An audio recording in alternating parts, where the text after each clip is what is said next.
Here we go. Welcome into the show. The 2025 NFL Draft continues here in a few minutes, and so does our coverage here at Chat Sports. Day 3 about to get underway, and that'll be the culmination of the 2025 NFL Draft on Thursday, round 1. Last night, rounds 2 and 3. And now we're up and at it early for rounds 4 through 7 to round out the draft. Thank you so much for joining us. My name is Chase Sr., producer Chip along for the ride, and he's been with me every single day, every single round, every single pick. And we're going to continue to hang out here on the program. And no matter where you are or how you're tuned in, thank you so much for making our draft coverage a part of your day and a part of your weekend. Now, coming up pre-draft, we're going to do a little day 2 recap. We'll look ahead to day 3, and we'll also take a look at the top players available. Some surprises in day 2, and in day 3, a lot of really good players who are still on the board who I think can be impactful players for their respective teams. Of course, the biggest storyline in the NFL draft going into Saturday is that Colorado quarterback Shedeur Sanders still has not been taken. For those of you watching on Philadelphia Eagles Now, little bit of a surprise, but Tom Pelissero of the NFL Network threw out the Eagles as a potential team that could take a chance on Shedeur Sanders. He's not reporting that they're interested, but it makes sense from the standpoint of what he was talking about, because he had said, when you think about teams who could decide to draft Shedeur Sanders, I'm going to throw out the Philadelphia Eagles because they deem themselves as a quarterback factory. And they have Jalen Hurts. They are set at quarterback. Hurts just won Super Bowl MVP, and they have the infrastructure to take a chance on a player like that. Now, would I be surprised if the Eagles went with Shedeur Sanders? I would be. Would I go that route? No, I wouldn't, because I really like Tanner McKee as a QB2. And at QB3, you have Dorian Thompson-Robinson, who isn't as talented as Shedeur Sanders, but the Eagles did like him in the pre-draft process coming out of UCLA. They brought him in on a pre-draft visit. They traded Kenny Pickett for DTR and got a 5th-round pick back. I'm interested to see how the Eagles could develop him as a QB3. And I do think there's something to be said for not wanting to deal with the baggage and the drama that Shedeur Sanders could bring your organization as a backup quarterback. As a starter, you're willing to live with that. But as a QB2 or a QB3, I think that's why some teams have been hesitant. And it's pretty telling that some of the reports coming from the NFL Combine and in the pre-draft process don't paint Shedeur Sanders in the best light, because his interviews were a disaster according to some teams. But look, at the most important position, that is quarterback, it's very fascinating and wild to think that he has not been taken yet, because he is a talented player. Do I think that Shedeur Sanders is a first-round pick and was worthy of being a first-round pick? No, especially in a deeper quarterback class. But it's a thin quarterback class, and we've seen the likes of Dylan Gabriel and Tyler Shuck go ahead of Shedeur. That's nuts to me.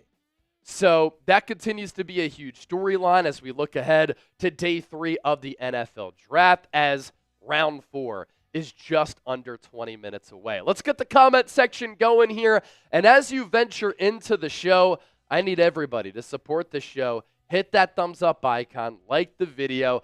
I know some people are groggy. You're just waking up. Out on the West Coast, it's very early right now. It's 8:41. On the East Coast, it's 11:41. Central Time, 10:41.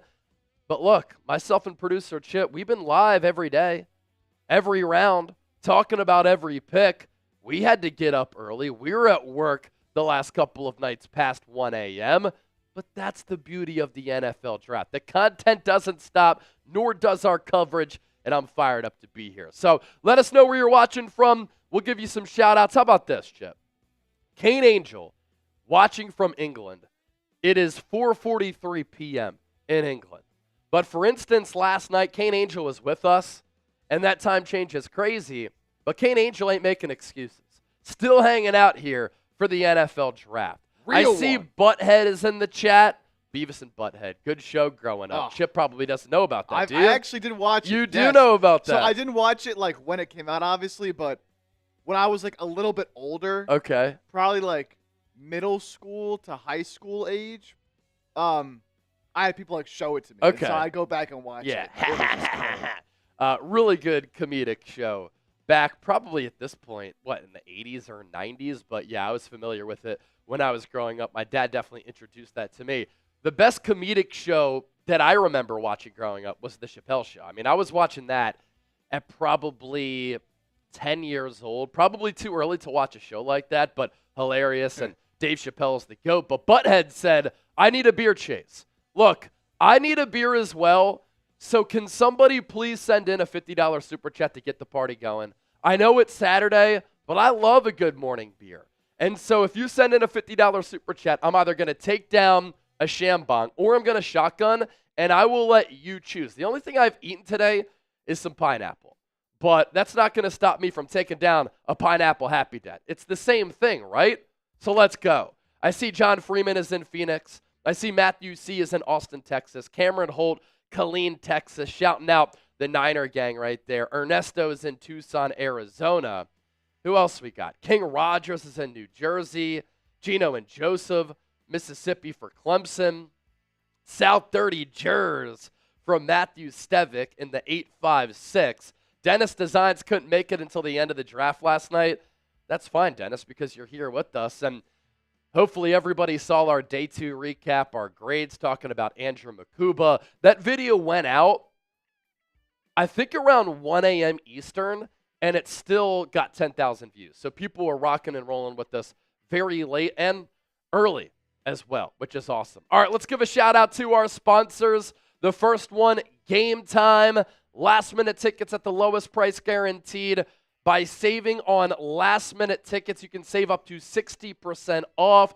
The more that you wait until the start of the event, the more that those prices drop. You can see the view from your seat before you buy, so you know exactly what to expect when you arrive. You can access tickets from your phone, easily resell your tickets. They have flash deals, zone deals, and the Game Time guarantee, where if you find a lower price elsewhere, they will credit you 110% of the difference. So download the Game Time app, create an account, use the code CHATSPORTS, and when you do that, CHATSPORTS, you get $20 off.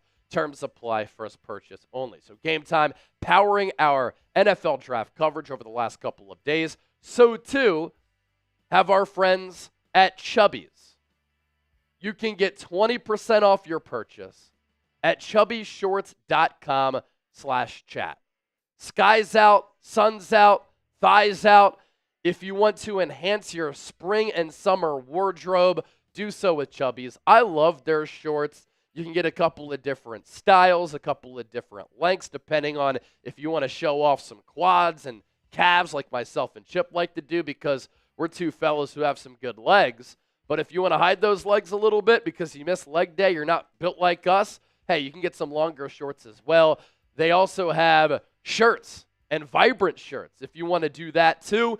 chubbyshorts.com/chat. Use that code CHAT for 20% off. And here on day 3, after we were live for 6 or 7 hours the first 2 days of the draft, we're going to be live for the next 6-7 hours here today as well. I am giving you a special super chat menu. We're basically slashing our prices in half for the most part. And so previously, if you sent in a super chat of $20 or more, you entered the raffle to win a draft hat. For those of you watching on Eagles Now, that's a Niners draft hat. For those of you watching on the 49ers Report, that's a Niners draft hat. The same draft hats that these prospects have been wearing, either if they've attended the draft in Green Bay or they have gotten a hat where they've been watching the draft from, getting those legendary calls, or when they had their introductory press conferences. Those are the draft hats that they are rocking, okay? So 50% off there, $10, you enter the draft hat raffle. But until the start of the draft, I do want to make a deal with the people. Let's slash it again. If you send in a $5 super chat until the start of day 3, you will enter our draft hat raffle. Come on! $20, you get to spin the wheel. I always like to do this on the final day of the draft because we have a little bit more time to kill, and it's more laid back, and so we have some fun items there. $50 for a beer bong, but until the start of the draft, if you send in $20 or more in Super Chats, not only do you enter the draft, you can spin the wheel. $20 or more over the next 12 minutes, I will do a shambong. We are going from $300 to $200 for an automatic jersey of your choice, and to the largest individual Super Chatter, you get a jersey of the first-round draft pick, so Jihaad Campbell for the Eagles, Michael Williams for the Niners, and one of our show MVP football. So that right there is our Super Chat menu. Great deals here on this Saturday morning as the weekend is kicking off. I know a lot of you were working very hard Monday through Friday. Now you get to hang out. We're working kind of 7 days this week, but that's what happens with the NFL draft. One of the best times of the year. And so a lot of you are relaxing. We can have a more relaxing show here today, but you can continue to expect us to bring the heat. We're going to give you the energy. We're going to bring you the insightful, informative coverage. We're going to entertain you, and we're going to give you some thought-provoking content as well. As you can see, the countdown to the NFL draft clock is below me. We are 10-plus minutes to go until the start of round 4. Chip, I want to talk to you for a little bit. Yes, sir. What has stood out to you about this NFL draft, non-Shedeur Sanders related so far? Of course. Non-Shedeur Sanders, because that's obviously the big talking point here. I think, when I think about the teams that had, won the draft to this point, like, you got to look at what the Ravens have done, right? With Mike Green falling a little bit into that second round, going late. Some teams taking him off their board, but the Ravens say, hey, you know what? We're sticking with it. We're going to take him even though it's late. Will Johnson falling. I think we saw some of these guys that we thought would go round 1 falling a little bit. Again, Will Johnson, Mike Green. And there's still a lot of good players as well left on the board as we enter day number 3. A lot of good running backs are still left. The fact that Dylan Gabriel got picked in the 3rd round is unbelievable. Crazy to me. And when I'm looking at Eagles, Niners in particular as well, this is kind of the day now as we enter day 3 where a lot of the good tight ends have gone off the board. Yep. So if there's teams out there that need a tight end, weren't able to get one in the first 3 rounds of the draft, maybe now you could find somebody who would be willing to give up a little bit more for Dallas Goedert, knowing that they were not able to get a tight end in those first 3 rounds. So I'd be looking out for that. Eagles have, 6 or 7 picks in these last 4 rounds. More than expected, too, because of some of the trades yesterday. Yeah, so look, are they going to use all them? We'll see. Could package some of them together in a potential Goddard trade. And then for the Niners, they do have 7 picks here today, and obviously still a lot of needs to address. They got to address the O-line at some point. Now, whoever you pick at this point isn't really going to be somebody you're expecting to step in right away and play, but still a lot of needs there. They've gone all defense. Do they address the offense? Do they try to go after a wide receiver? I did actually just see a George Kittle update from Diana Rossini. He was in the building yesterday. Yes. Yeah, Rossini said that negotiations between Kittle and the Niners continue to move in a good direction. That's good. With him showing up, teams did inquire about a trade, but they are expected to keep him. Interesting. So, good news there. Yeah, it's interesting that he's in the building. It's obviously a good sign that things are moving in a good direction. And, of course, the Niners are going to keep an absolute all-time legend. I'm looking down at the comment section here, and we have a variety of different comments. Paul Gentle saying the Eagles are drafting lights out. Stovey saying terrible draft class, fire Kyle. I actually disagree.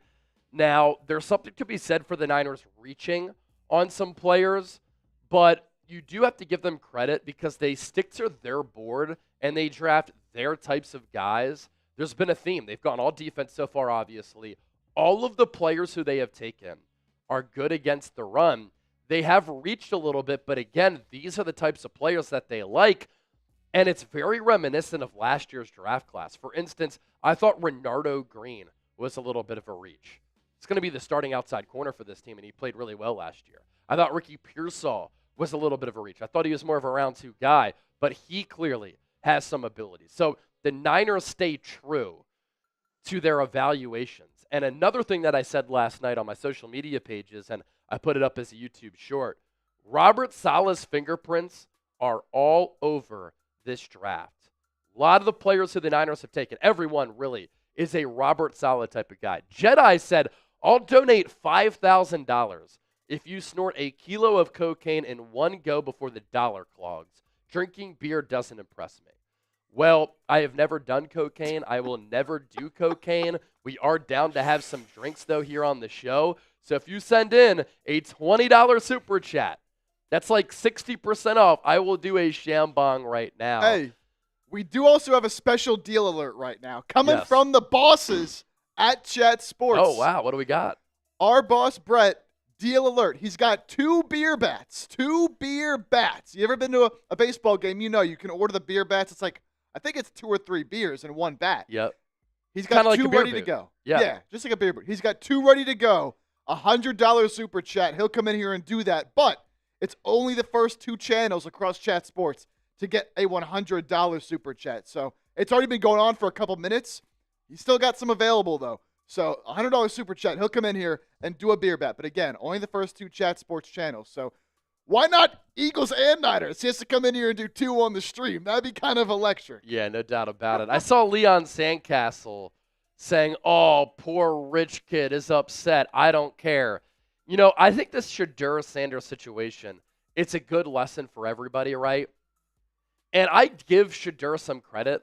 Like, he didn't have to chase his dream of playing football. He could have lived off of his dad forever. He just could have been rich, and he could have done whatever, and he could have had money forever, but he decided to chase his dream, and he decided to put his body on the line to play football. But the lesson that I think is important for everybody with Shedeur, there's never anything wrong with being humble and treating people with respect.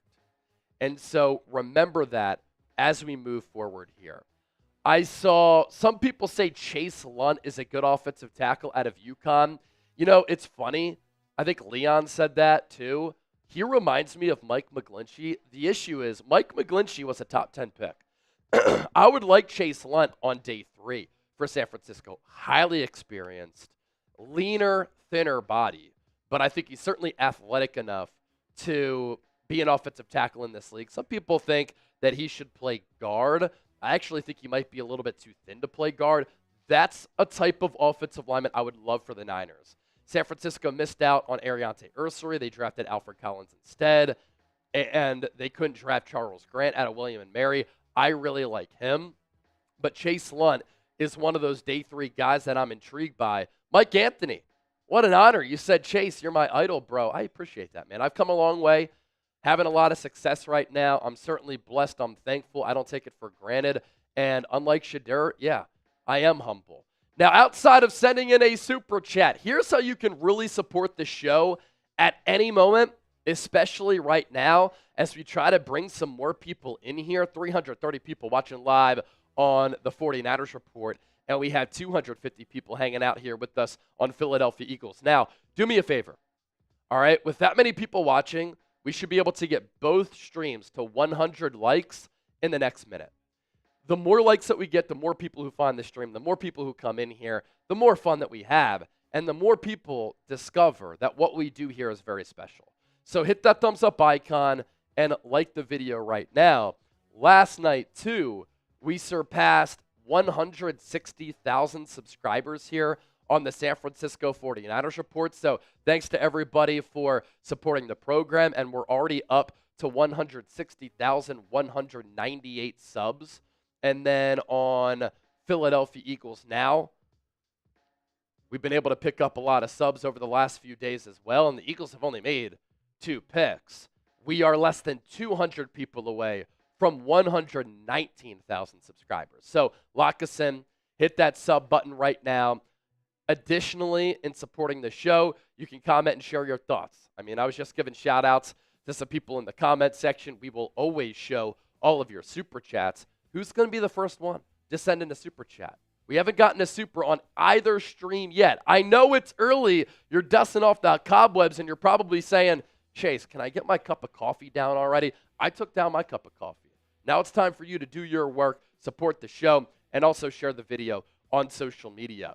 Also, if you want a 49ers Report hat or an Eagles Now hat, you can get one today. It's very easy. Just send me a Venmo at Chase_Senior. We have had so many people buy these hats to support the Eagles and Niners, to support the channel. They're awesome hats. You've seen me wear them on the show plenty. And I have a couple of hats here to my right. If you want an Eagles Now or 49ers Report hat, let's give away some of those today here. Send a Venmo to me at Chase_Senior. And we're going to have a more relaxed show here today because that's what day 3 of the NFL draft is, between rounds 4 and 7. So we can do another Venmo 50-50 race. You can get involved by sending a $20 Venmo to at Chase_Senior. The more Venmos that we get, the more money that you can win. We'll give shout outs to everybody who sends a Venmo in. How it works, we decided with the virtual duck race at the end of the show. So let's say we get $100 in Venmos. The winner on a $20 buy-in comes away with $50. So that's at Chase_Senior. $20 for the Venmo 50-50 race. $50 for an Eagles Now or 49ers Report hat. Let's get it. Joe Lord getting us going finally with a $2 super chat. And I had said, hey, $20 super chat, I will take down a Shambong here. Shoot, somebody sends in a $25 super chat. I'll take down a shotgun. We just need to get the juices flowing here on this Saturday. 266 people watching live on Eagles Now, 354 on the Niners Report. We're up to 81 likes on Niners, 64 on Eagles. Hit that thumbs up icon. Like the video. Let's get both streams to 100 likes as soon as possible. What we can do now, as the draft is about to get underway, is take a look at the draft order to give you a look at what picks are coming up here on the horizon. Joe Lord, $2 super chat. Eagles Now over any other chat sports channel. Appreciate that, brother. Thanks for your continued support of the show, and thanks for watching the show over the last few years. All right, the upcoming picks to kick off round 4. And keep in mind, you can get some excellent players here on day 3. We have seen Hall of Famers, Pro Bowlers, great players across the NFL spanning decades who were taken today who end up being impactful players right from the jump. And I can think of 2 players immediately that come to mind at the defensive end spot specifically for both the Niners and the Eagles. You think about a player like George Kittle at tight end. He was drafted in round 5. You think about a player like Trent Cole at defensive end for Philadelphia. You think about another defensive end, Max Crosby. He's one of the best defensive players in football. He was drafted in round 5. You think about Deommodore Lenoir. He was taken in round 5 a few years ago. Talanoa Hufanga, a 5th-round pick. Jason Kelsey, a 6th-round pick. Again, you can find some excellent players in the NFL draft today, which is why I'm so excited for rounds 4 through 7. So the upcoming picks here, as the Titans are about to be on the clock, Tennessee at 103. Jags at 104 from Cleveland. That's a part of that trade where the Jags moved up to number 2 to take Travis Hunter. Giants at 105. Patriots at 106. Jags at 107. Raiders at 108. Bears at 109. And Jets at 110. And then the Eagles on the clock at 111 from Denver. That was that 3rd-round trade late last night. Saints at 112. Niners at 113. And the Panthers at 114. Specifically for the purpose of today's show, Niners, Eagles, both teams have a lot of draft capital today. I expect some trades to happen, but either way, we're going to be talking about a lot of intriguing rookies who are going to be making their way to Philadelphia and San Francisco. Oh!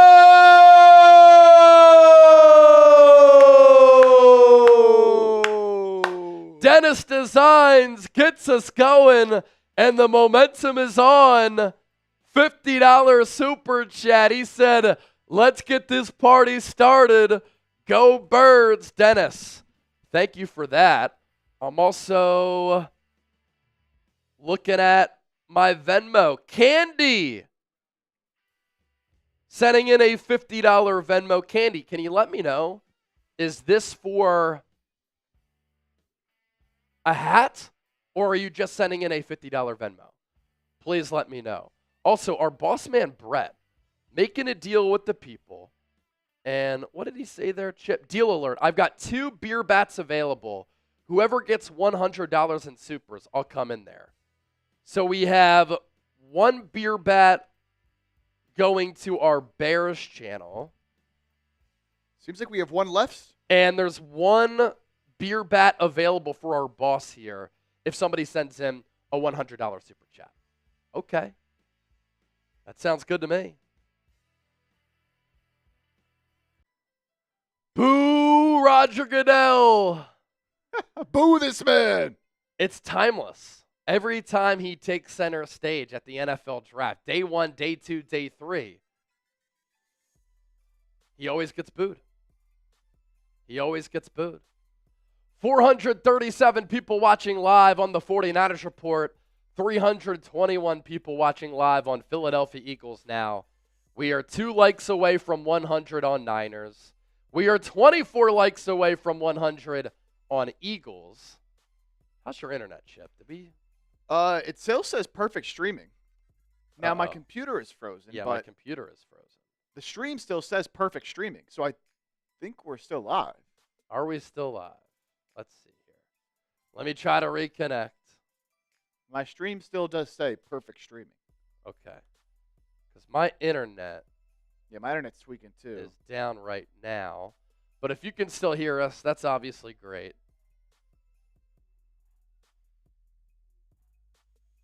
Seems like our main Wi-Fi is down.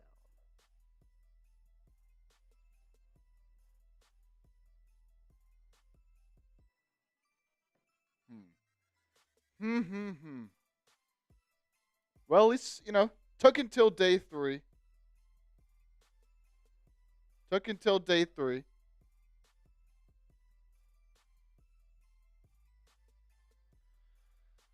All right.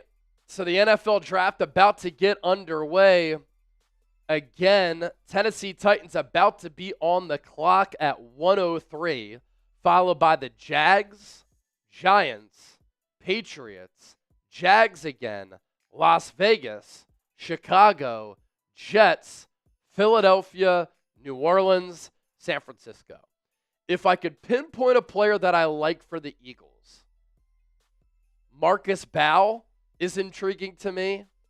The offensive guard out of Purdue, Gunnar Helm, the tight end out of Texas, I think could be a really good day 3 pick. He reminds me a little bit of a Hunter Henry type of player. For San Francisco, I know they don't have a huge need at the wide receiver spot, but Alec Ayumanner would be a fantastic pickup for the Niners. So I would really like Alec Ayumanner to the Niners here coming up. And Cam Scatteraboo at some point maybe in the 4th round, I think would be a really good selection for San Francisco as well. Jeff Chipper! Hey! A $10 super chat. Chase, let's bet a dinner on the Cowboys winning the division. I like the pick so far. Micah Parsons not holding out. Great coverage by you guys. Jeff, I appreciate that. And, yeah, we could bet a dinner on the Cowboys winning the division. I think it's going to be a lot more difficult for the Eagles to win the division because the schedule is going to be a lot harder, and you really have to rely on staying healthy once again with all of this talent. Put a wager on the Cowboys winning the division. I say that they don't win the division, and we can virtually shake on that. Toddy Brew, $4 super chat. That one coming in on Niners. the 49ers report. First one? All right, first one right there. So we're up to $62 on Eagles, $4 on Niners. All right, we get to spin the wheel for that. Oh, that'd be clutch. Thank you so much. $50 super that came in from Dennis. Yes, Dennis and Designs. That's a beer bong as well. It's a beer bong. It's a beer bong. And let's just do this. Let's just keep it $20 super chat, spin the wheel. So we can do, in this case, 20 plus. So you're saying only let's 20s. spin it right now with the Titans on the clock. 5 minutes between picks, so we have some time to kill here. You send in a $20 super chat.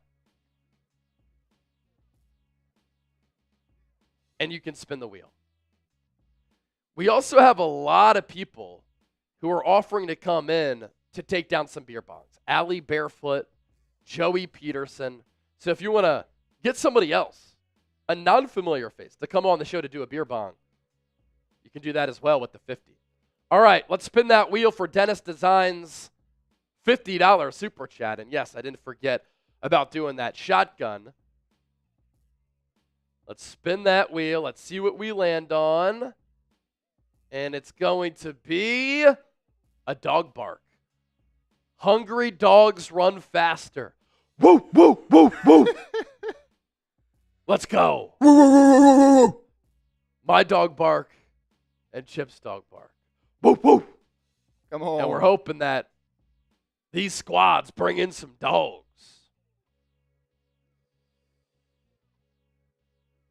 All right, pick is in. Pick is in for Tennessee at 103. And it is Chimere Dike, the wide receiver out of Florida. This is a speedster going to Tennessee here, and it's going to be a vertical weapon going to Nashville for number 1 overall pick Cam Ward. 6'3", 196 pounds.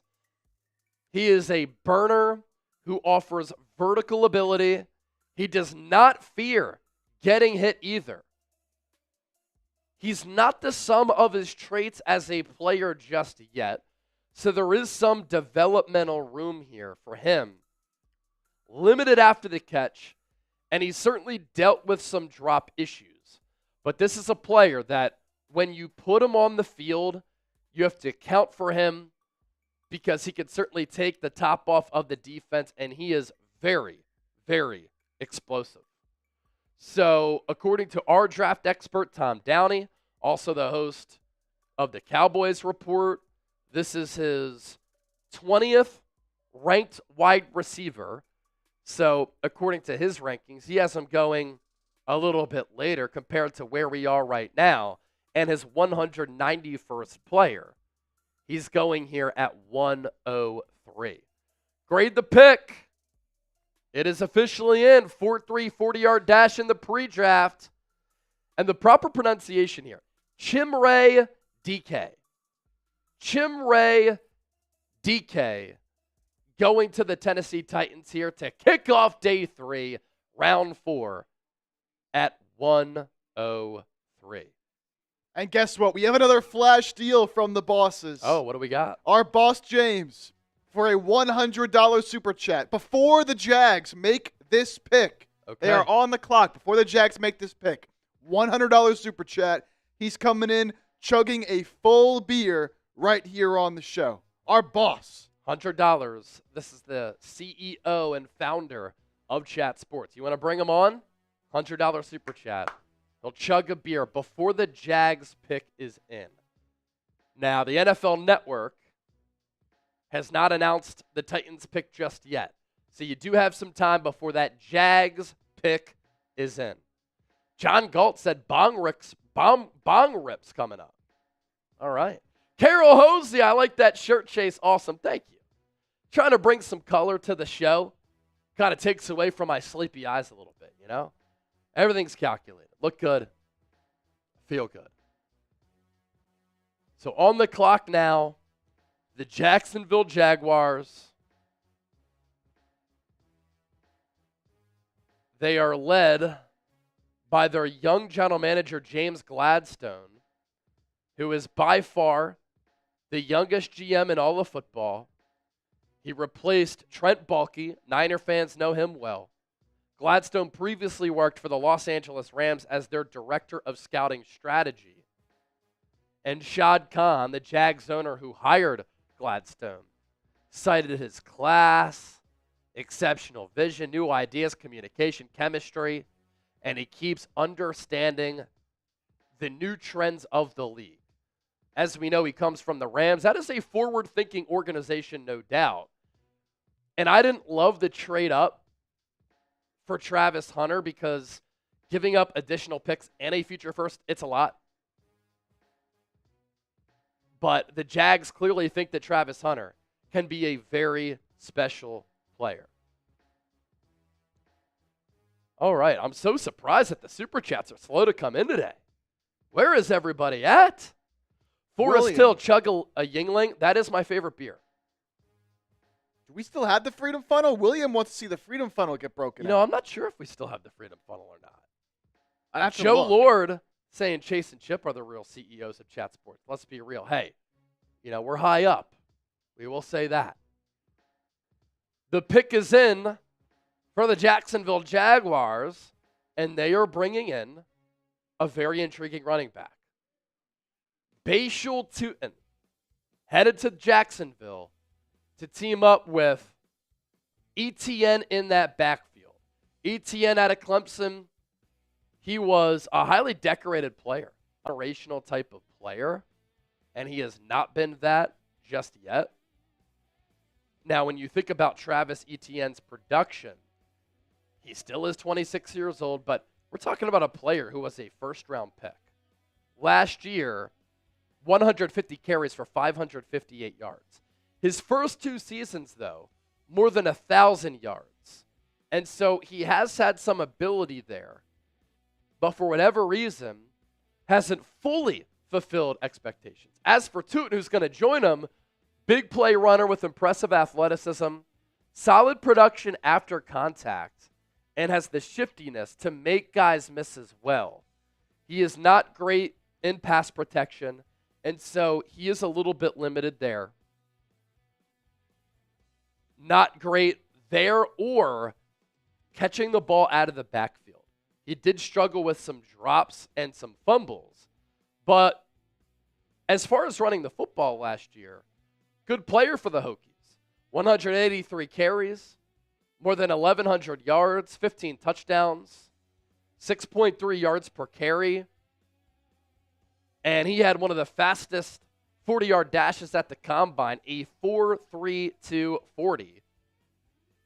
He is a Freaks List alum, and it shows on tape as well as the stopwatch. He's a little bit shorter, but not small, and he carries decent mass on his frame. So do you like the pick of Tutin here to Jacksonville? He's explosive. Jags in this draft. Travis Hunter, explosive player, dynamic. Tutin, he fits that mold as well. 1,300 yards in 2022 with 13 touchdowns. 863 in 2023 with 10. And then 1,100 plus with 15 touchdowns this past year. 23 catches, for 81 yards. So not really a big threat to catch the ball out of the backfield. That was good for a lackluster 3.52 yards per catch. Grade that pick of Tutin. What do you think? A, B, C, D, or F?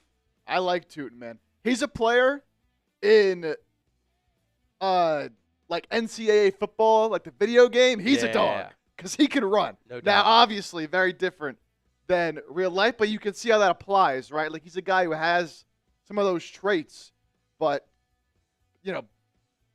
It's Designs. This shotgun is for you, my guy. Thank you for that $50 Super Chat earlier. And he is by far our Super Chat MVP. Dennis Designs. Who's going to match him with a 50? Next 50 that comes in, if it's before the Eagles pick here coming up soon, I'll do a beer bong. I'll do a beer bong for a 50. Normally 100, but I'll do a beer bong for a 50 as the Giants pick is in. By the way, I have this whole beer boot right here. 3 beers, 1 boot. Every time we go live, we always try to finish that by the end of the stream. $25 super chat. I'll take down a Shambong. Not a sponsor, but they should be with how much we use the Shambongs here on the show. Gosh dang it. Yep. The New York Giants are drafting Cam Skattebo. And the Giants continue to have a really good draft. I know our Giants Now host, Marshall Green, is pumped up about this one. I hear him screaming in the studio next to us. He was clamoring for Skattebo to go to New York. And to the Giants he goes. I love Cam Skattebo because of the unbelievable contact balance. 5'9", 216 pounds. He started his NFL career at Sacramento State. And then he transfers to Arizona State, really burst onto the scene in 2024. 293 carries, 1,700 yards, 21 touchdowns. And in that college football playoff game against Texas, keep in mind, that is a Texas defense loaded with NFL players. We've seen Alfred Collins get drafted to the Niners. We saw Jahdae Barron get drafted to the Broncos. Andrew Mukuba get selected by the Eagles. Cam Skattebo ran through them as a runner, had massive production as a pass catcher, and he even threw a touchdown. Skattebo is a downhill runner who offers real pass-catching value too. And if we could go back to that scouting report, he's such a unique player because he has this look. And for that size, he has such good burst and ability to create yards in short areas. He might lack breakaway speed. He's not the shiftiest player, but he's a jack of all trades. He's a contact seeker. And he's a unique chip for an offense and now a part of that Giants offense. Man. I love this pick for New York. My one word, probably, damn. I think that's what you said. Like, man.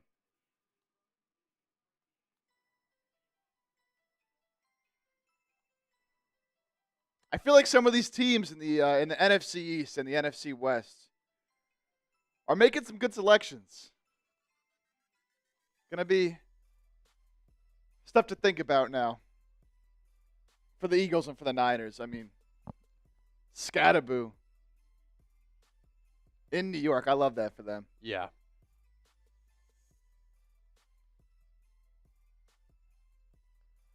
Yeah, I'm tweeting this out right now. Cam Skattebo goes to the Giants at 105. Again, the contact balance, the toughness, the versatility, the will to seek out contact is so impressive. The jack of all trades headed to New York. And I like what the Giants have done so far in this draft. All right, Patriots pick is also in. They go Craig Woodson. Okay. Safety out of Cal. Woodson? Safety? I don't know. Yeah, sounds familiar. So you think about what the Giants have done, man. Abdul Carter trading up for Jackson Dart. And then they took Darius Alexander. Yeah. And it's funny because we were talking yesterday how our Giants host, he got the first 3 picks right. His 4th round pick at this pick was actually Ollie Gordon. So didn't get the player right, but he got the position right. Yep. My boy Larry Krueger, wasn't able to stream with him yesterday because we were busy getting ready for the draft, but he said it's day 3 of the draft. Here is who I need today. This is for the Niners, of course. Aeneas Peebles, Chandler Martin, Eugene Asante, Riley Leonard, Taj Brooks, Dominic Mazzotti, Giles Jackson, Willie Lampkin. Willie Lampkin's a really, really interesting player. And we'll talk more about Woodson here in a moment. Our Super Chat menu, though. If you send in a $10 super chat, you enter the raffle to win a draft hat. The same draft hats that these draftees are wearing. $20, we'll spin the wheel for you. $50 for a beer one. We've pretty much slashed all of our prices because it's day 3 of the draft and we're trying to have some fun. Let's have a day. Let's have a day, baby.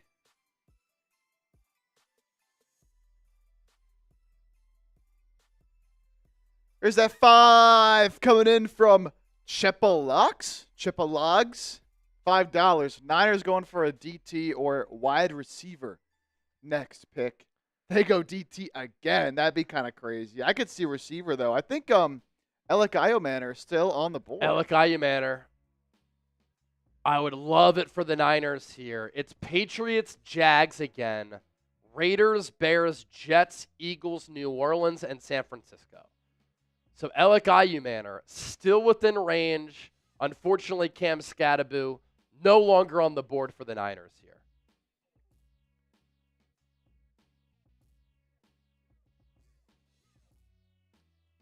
And I do want to talk about the Shedeur Sanders report from Tom Pelissero. And I'm going to use that as a YouTube short as we have some time here.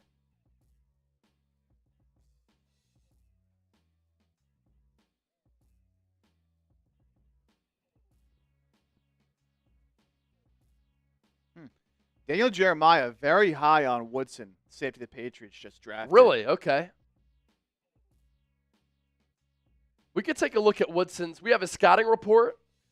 Let's see. From the Athletics, Dane Brugler. That was the Patriots. We got some notes here on Woodson. Yeah, we have our own scouting report on Woodson. Oh, yeah. Yeah, so Daniel Jeremiah really likes him. Couple of really sneaky Cal players who I like in this draft. Jeremiah likes Craig Woodson. I really like Teddy Buchanan, the linebacker. Fluid athlete, good feel as the play develops, very productive at the line of scrimmage. And he's a backside chaser. Sometimes he can bite on a quarterback's eyes. The Athletics Dane Brugler that Woodson doesn't have dominant size or traits that make him jump off the film, but he's good enough in most critical categories that NFL teams want at the safety spot. He'll be ready from day 1 to compete for a depth role. 70 tackles, 3 TFLs, 9 PBUs, 2 picks. And he's going to a defensive-oriented coach and organization with Mike Vrabel leading the charge. And then the Jags go with Jack Kaiser, the linebacker from Notre Dame. 6 sacks and 16 TFLs last year. Or excuse me, throughout his career. But last year, he was a very productive player on the defensive side of the ball. 90 tackles for a Notre Dame team that made it to the Natty. 5 TFLs, 2 sacks. A little bit older, 6-year senior, 24. Again, that's fine for me. 229 pounds. He's a team captain. Plenty of praise for his work ethic and his intangibles. Competes well against running backs and tight ends in man coverage. Limited frame with average play strength, but the work ethic and intangibles, him competing against other players, showing no fear, that helps you win. And sometimes that trumps the lack of athleticism. Las Vegas Raiders pick is in at 108. It's Dante Thornton Jr., the wide receiver out of Tennessee. 6'4", 5'8", 205 pounds. 26 grabs for 661 yards last year. 6'4". Big size. Awesome combination of size and speed that could bump his draft stock. Here he goes in round 4. Vertical threat who tracks the ball well. Now, Nico Iamaleava struggled last year, which is why it was crazy that he was demanding $4 million in NIL. How about proving yourself in this day of age before demanding a high price tag? Now for Thornton, limited route tree and career production, including after the catch. But the Raiders are bringing in a player with some juice. They add Ashton Jeanty. They add Thornton. and they just need more dynamic players on the offensive side of the football. All right, so let's talk Shedeur Sanders here to the Eagles. Their pick is coming up at 111. So I want to film a YouTube short here, and obviously you get a behind-the-scenes look as to what we do. Here's the upcoming picks. But I want to put this up as a YouTube short because this is a big talking point here.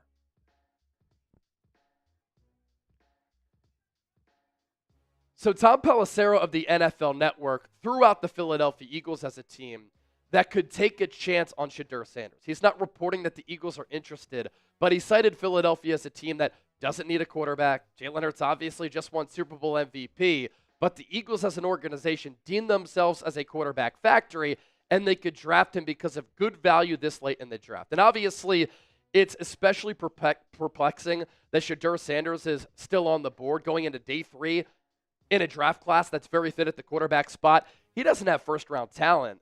And in a better quarterback class, it's easy to see why he would slip. But this far, fine arm, not special, not really mobile, but good against the blitz. He's accurate. He throws with good touch. He's tough. When he gets hit, he'll take a hit and pop back up. His offense at Colorado was pretty vanilla.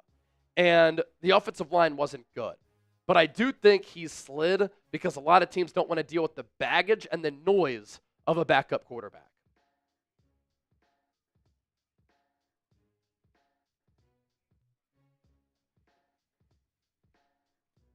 All right. Look at that. So the upcoming picks here, yeah. We got our Raiders pick in there at 108. The Bills here at 109, but we have a trade. And we'll wait to see what those trade details are. Yes, so Chicago was up here.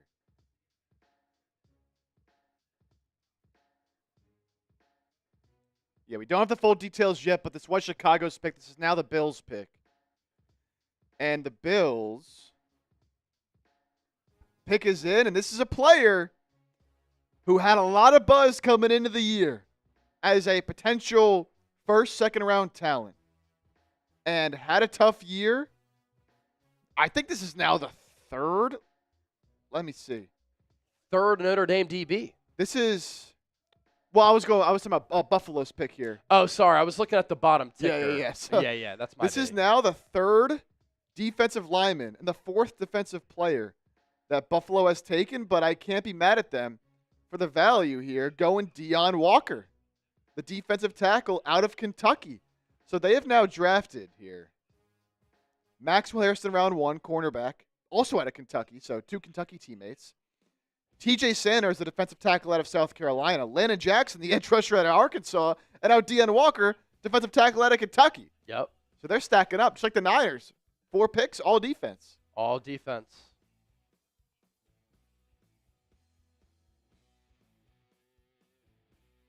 But I like it. I like it for Buffalo. He's huge. 6'7", 330. Oh, the Eagles trade up. Oh! Eagles trade up with Buffalo, and now Philadelphia is on the clock.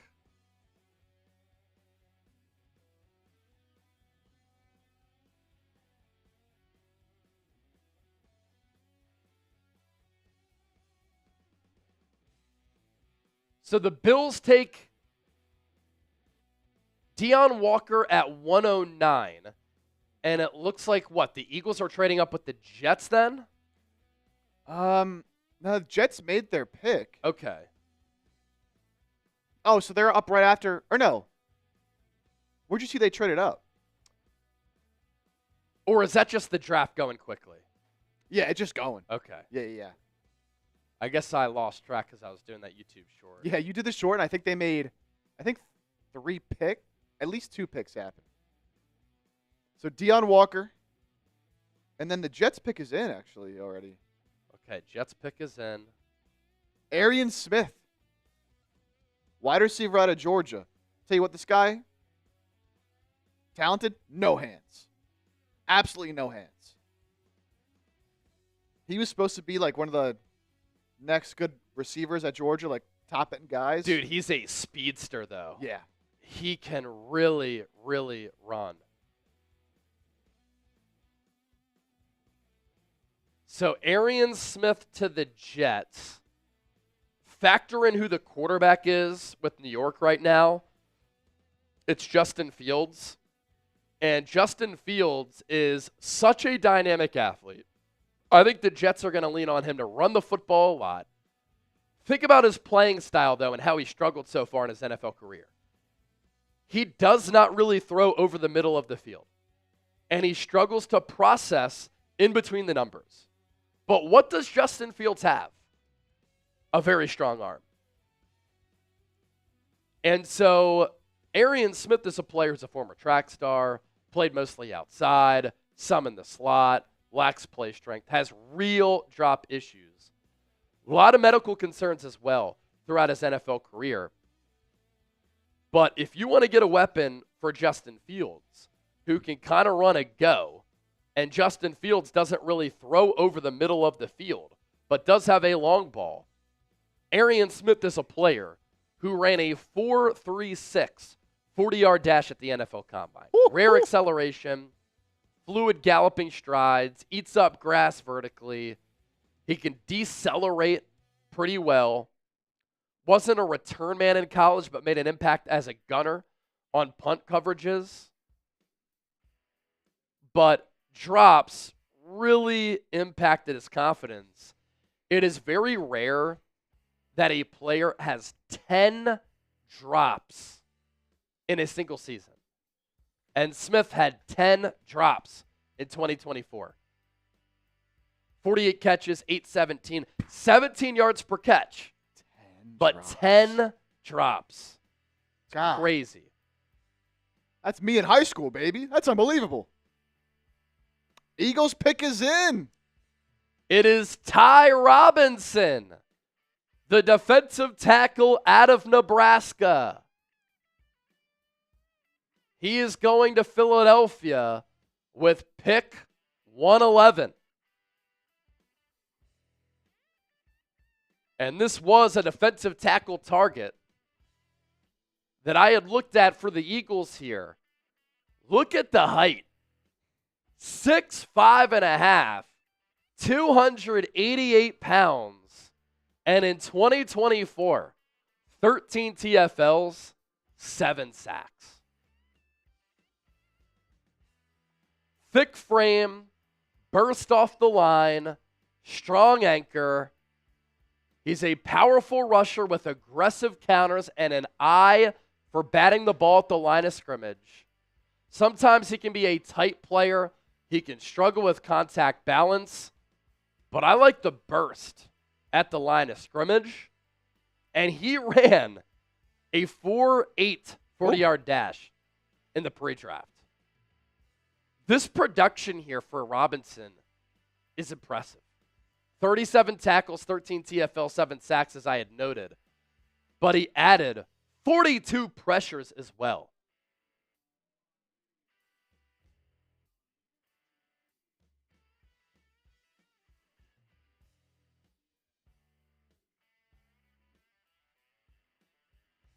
All right, Eagles fans, grade the pick for us. You know, we knew they were going to go D-tackle at some point. And I like this selection. I like the selection here. Yeah, I like this pick a lot. Yeah, he is big, tall, not quite, 300-plus pound, like, mass, but at, nearly 6'6"? Yep. 288, like. Grade the pick on Eagles Now. 700 people watching live. Chip, let's just do this. Let's rip this cut real quick. Let's do it. I think that we can do this really quickly. I like this selection for the Eagles. 700 people watching live on Eagles Now. Don't go anywhere. If you're just coming to the stream, we are going to do deep dive analysis on the Eagles' most recent pick in Ty Robinson out of Nebraska. You don't get this coverage anywhere else. And we're about to talk about it right here on the show. Ty Robinson to the Philadelphia Eagles out of Nebraska with pick 111. Dane Brugler had a third, fourth round grade on him, and he offers really intriguing size at that defensive tackle spot. What's the sponsor for this one? I am looking right now. Saturday already. The Chubb. All right, Chubbies. Let's see.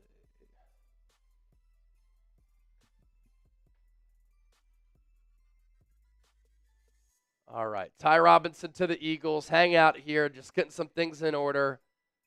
We don't take commercial breaks here. Come on now. The chat's loving the pick. A lot of A's and B's. That's all I'm seeing. I like it.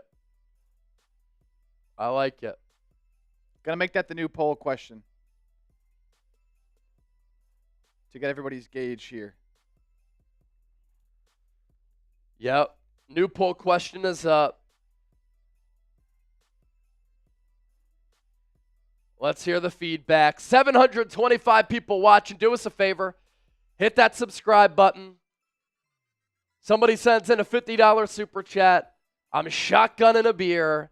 Hit that thumbs up icon. Like the video. We are 27 likes away from 200. And let's talk about this really intriguing pick of Ty Robinson to the Philadelphia Eagles. Here we go. Day 3 of the 2025 NFL Draft is officially underway. We're sitting here in round 4, and after the Eagles traded out of round 3, they have made a 4th-round pick, which is very intriguing and a sneaky good selection given where we're at this juncture of the draft with pick number 111 overall. The Philadelphia Eagles are taking in round 4 Ty Robinson, defensive tackle out of Nebraska. As we know, going into this draft, defensive tackle was a need for Philadelphia. It was a position that they needed to address. Milton Williams left for the New England Patriots. He got $26 million per year. The Eagles took him a few years ago out of Louisiana Tech in the 3rd round, and so a similar juncture of the draft. And so the Eagles needed to draft at some point a defensive tackle in this class. And going into day 3, Philadelphia had only made 2 selections after trading out of round 3. And it was the back end of round 3 to compile some more picks for day 3 and in 2026 as well. Jihaad Campbell, linebacker, edge rusher combo out of Alabama at 31.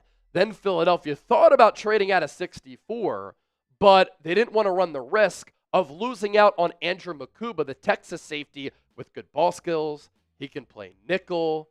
Pass breakup machine, had the lowest passer rating when targeted among all safeties last year. Very similar player to C.J. Gardner-Johnson. And so linebacker, edge, safety needs on the football team, and now the Eagles cross off another need in defensive tackle here. Now Robinson is a little bit of an older prospect at almost 24 years old. I never worry about that because with Robinson, you're hoping that you can strike gold while he's on that rookie contract. And while he's on that rookie contract, it takes him within his athletic prime. 6-year senior out of Nebraska where he played under Matt Rule. Matt Rule, of course, really became famous by becoming the head coach at Temple University. And I love the size and the athleticism that Robinson has.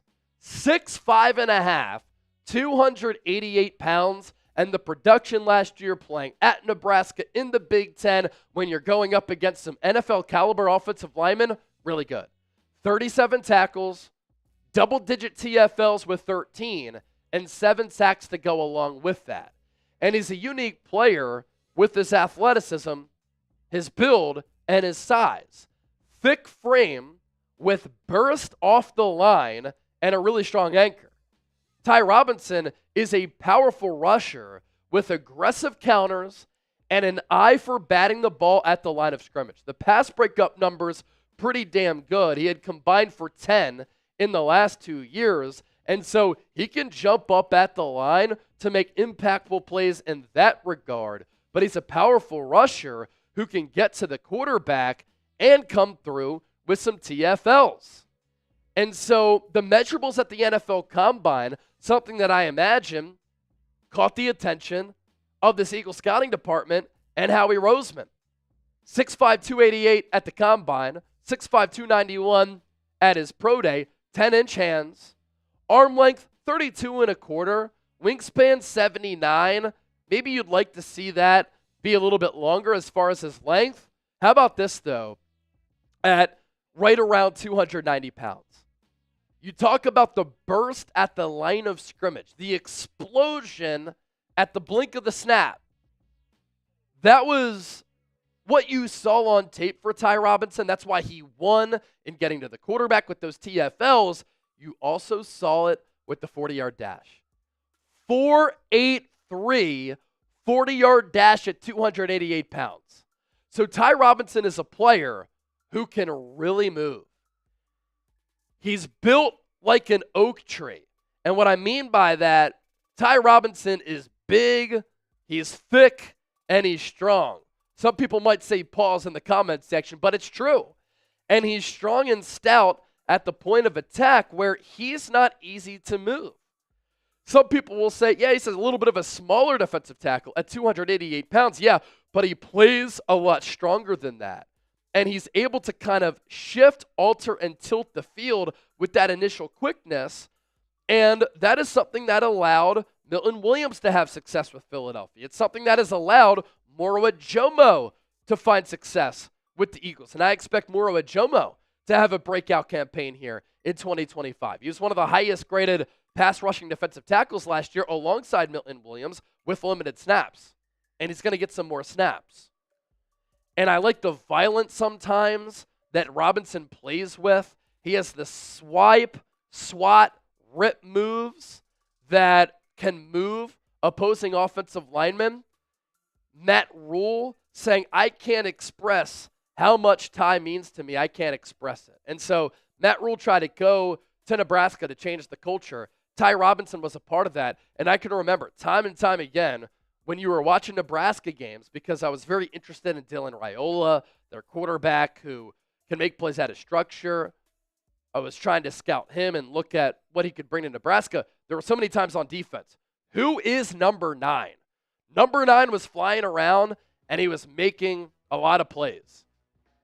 5-year starter at Nebraska as well, 60 games played, 47 starts. Throughout his career, 26 and a half TFLs, 12 sacks, 12 pass breakups, 10 of which have come in the last 2 years.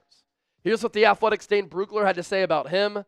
Robinson might lack star potential, but rugged competitors with his size, toughness, and ability never go out of style in the NFL. He projects as a rotational defender who fits both even one technique and odd 4-5 technique fronts. So you do have some positional versatility here as well. At Nebraska, he played in a 3-3-5 scheme, lining up as the nose. And so Vic Fangio is going to be able to use him in a couple of different ways. And he helped Nebraska, again, turn around that program culturally. And they had their first winning record in almost a decade. And he posted personal bests across the board with 42 pressures, 12 and a half TFLs, and 7 sacks. Grade the pick of Ty Robinson. A popular word that you will hear is value. And on a day like this, the Eagles get value with this selection. Now, our sponsor for today's Eagles Now, our friends at Chubby's.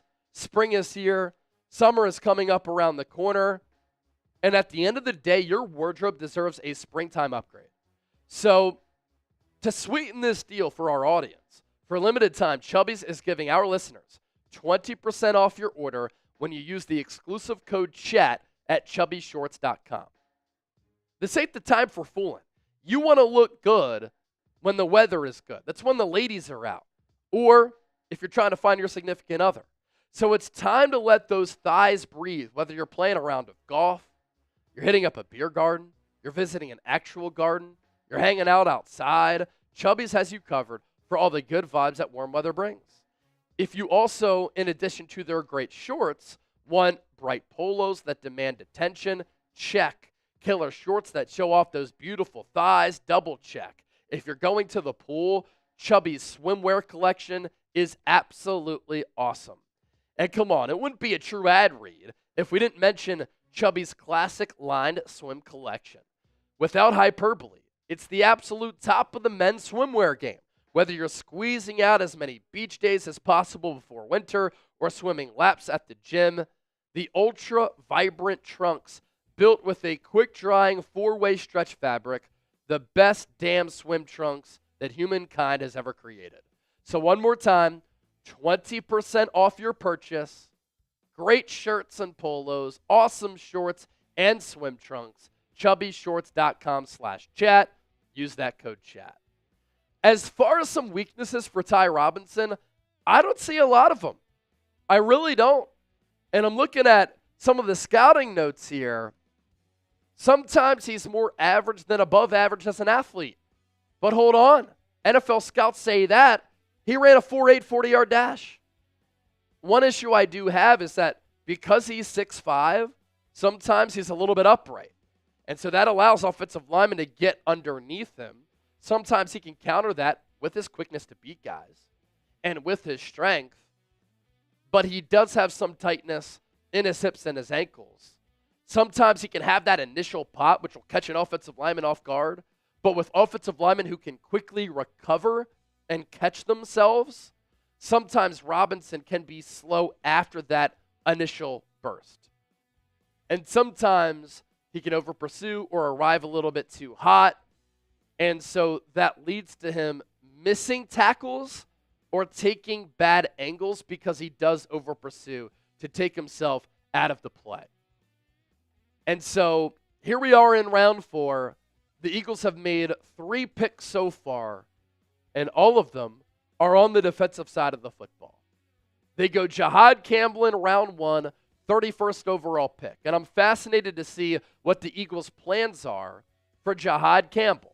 Do they want to use him as an off-ball linebacker strictly or an edge rusher strictly? What I think the best plan is, cater to his unique skill set and use him as an edge and off-ball linebacker.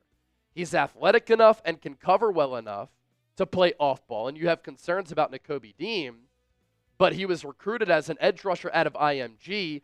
He has the size traits and athletic traits to win as an edge, has experience doing that, has a knack for that, and the talent to do that. And so one of my strengths as a broadcaster, my versatility. I can talk about any sport, and I can talk about any issue as somebody who talks for a living. So one of my strengths is being able to talk about anything, whether it be sports, politics, pop culture, music, fashion, whatever, right? So the point that I'm making, at your job, you want your bosses to maximize your potential, to put you in a position to succeed. I think the Eagles can put Jihaad Campbell in a position to succeed by using him as both an off-ball linebacker and an edge rusher. Now for Andrew Mukuba, I thought it was a little bit of a reach at 64, but Howie Roseman really likes the player. And he reminds me a lot of C.J. Gardner-Johnson. When Gardner-Johnson was coming out of Florida, he was a little bit lighter. And he was a little bit of a tweener. Was he going to be a nickel? Was he going to be a safety? How about both? And C.J. Gardner-Johnson played both deep safety, making plays on the football. As a nickel, making plays against the run, brings some thump to that position despite a lack of size. C.J. Gardner-Johnson also ran well in the pre-draft. Andrew Mukuba has cornerback size. He also ran well, shot out of a cannon. He plays with that spirit that C.J. Gardner-Johnson plays with. He is a traditional deep safety who makes plays on the rock, double-digit PBUs last year with 5 picks, lowest passer rating when targeted among all safeties in college football. But despite that lack of size, he doesn't shy away from contact, and he can play nickel, which he did at Clemson. He can play safety. And so that's that C.J. Gardner-Johnson type of replacement. And then here, the Eagles help replace Milton Williams. You don't know what's going to happen in the future with Jordan Davis. By May 1st, the Eagles have to determine and make a decision, are we going to exercise his 5th-year option or not, because that guarantees his salary for next year.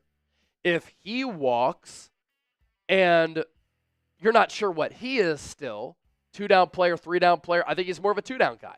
But he's 6'6", 340. Maybe he's slow to develop. He came on last year, but you don't know the future of him. If you don't exercise his 5th-year option, He becomes a free agent, and if he gets paid because the team wants to pay a player with a lot of ability, you have Moro Ojomo still under contract. And now you have Ty Robinson. It's all about replenishing the room. And that's what Howie Roseman has done such a good job of. So be sure to give me a follow on X and Instagram at Chase_Senior. In addition to all of the long-form content here on YouTube, I do it all on my social media pages. Love this pick for the San Francisco 49ers. CJ West, one of my favorite players for the Niners, who San Francisco could have targeted. They take CJ West with pick number 113.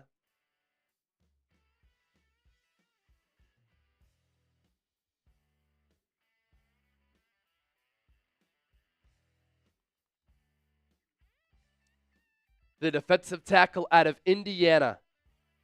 Very intriguing player as the Niners go defense again. Every pick for San Francisco has been defense. And we'll do a long-form video on CJ West as well. 730 people watching live on the 49ers Report. Don't you dare go anywhere, because we are about to give you instant reaction analysis on CJ West. Dane Brugler had a 4th or 5th round grade on him. The reason why he fell a little bit is that he's a little bit shorter at 6'1", 316 pounds. But a very productive player.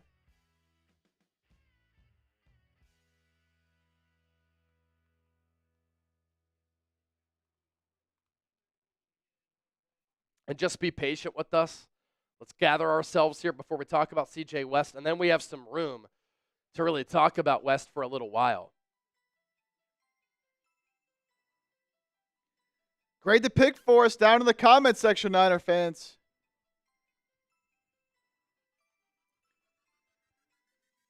Defense once again.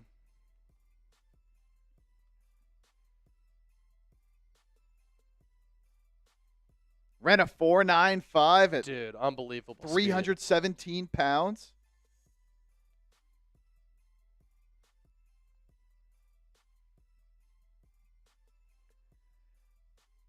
Did get a couple super chats we can go through before we get to this full-length cut on CJ West. We appreciate all the super chats and donations.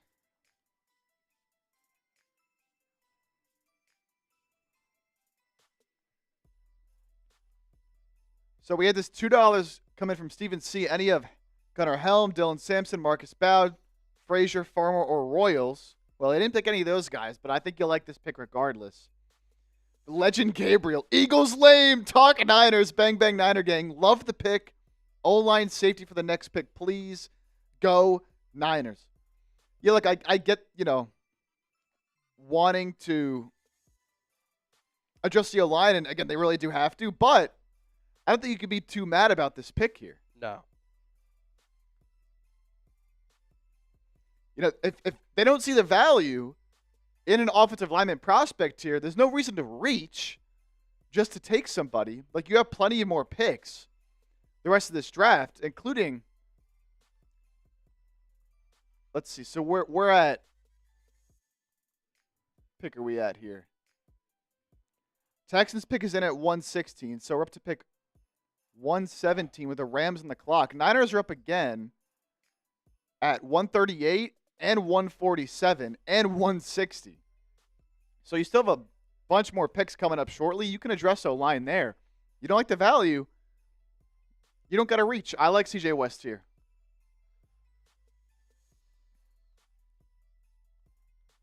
And then some Eagles fans asking when the Eagles pick again. So they just picked at 111. They'll pick again at 130. So in about 12 picks here.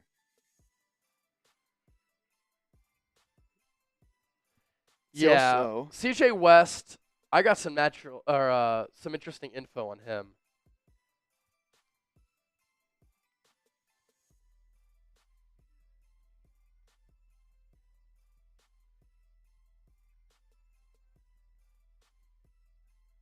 So this is pretty interesting stuff, man.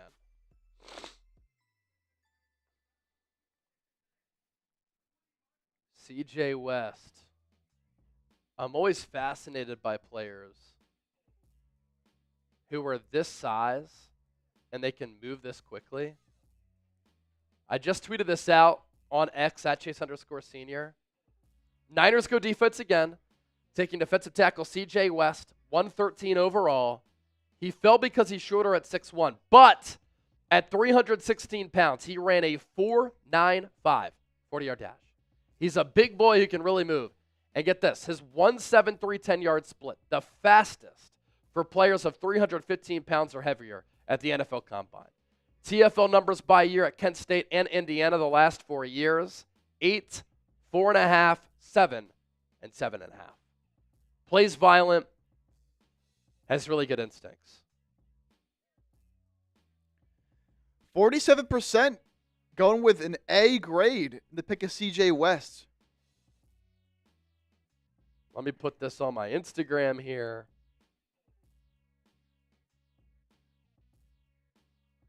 And then we'll go with the CJ West segment here. Got a couple more super chats to get to. Johnny Bottles. Good to see you again, my man. Back again. We have Justin Jones with a 5. Love the channel, guys. Which remaining tight end would be the best fit for the Birds at this point in the draft? Best tight end left, according to our draft expert Tom Downey's big board. Gunnar Helm is still there. Gunnar Helm's still there. After that, I think there's kind of a drop-off. Yeah. Like Mitchell Evans at Notre Dame, Armand Gadsden out of Syracuse, Thomas Fedone out of Nebraska. So I think Gunnar Helm is pretty clearly the best guy left. Yep. And if they want to go tight end, I think that should be the pick. We had a $10 super chat. Mario! I will say this. Mario Montrasio, that is a name that I would expect to come from Italy. And that is absolutely incredible. Mario, thanks for supporting the show, my man. And here's a cheers to you watching from Italy. And then Johnny. Right out of the beer boot. Bottles. Johnny Bottles, one of our Super Chat MVPs from night one. The Lucky 13. Love what you guys do for us Eagles fans abroad. Holla if you guys make it down this way towards Myrtle Beach. Go Birds. Hey, man, you got it. Thanks for supporting the show so much. Jared Thomas with the $5 Super Chat on Niners saying, hey, Chase, go Niners. What's up, brother? We'll pop that Super Chat up. And then we will talk CJ West as we have a pretty big gap before our next segment that we have to do.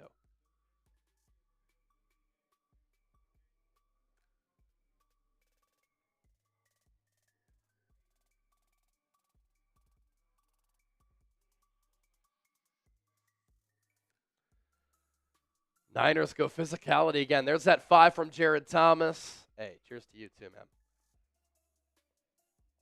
Only $20 on Super Chats on Niners. That's probably the most shocking thing of the day. Even more shocking than Shedeur Sanders still being on the board. $9 away from 100 on Eagles now. Come on, get those Super Chats in. Let's party. All right, let's talk CJ West. Is this also going to be Chubbies? Yeah, all the cuts. All right, all the cuts are Chubbies. Triple check.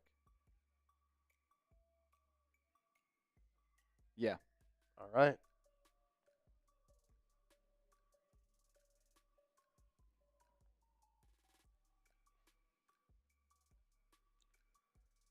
All right, let's go. Here we go.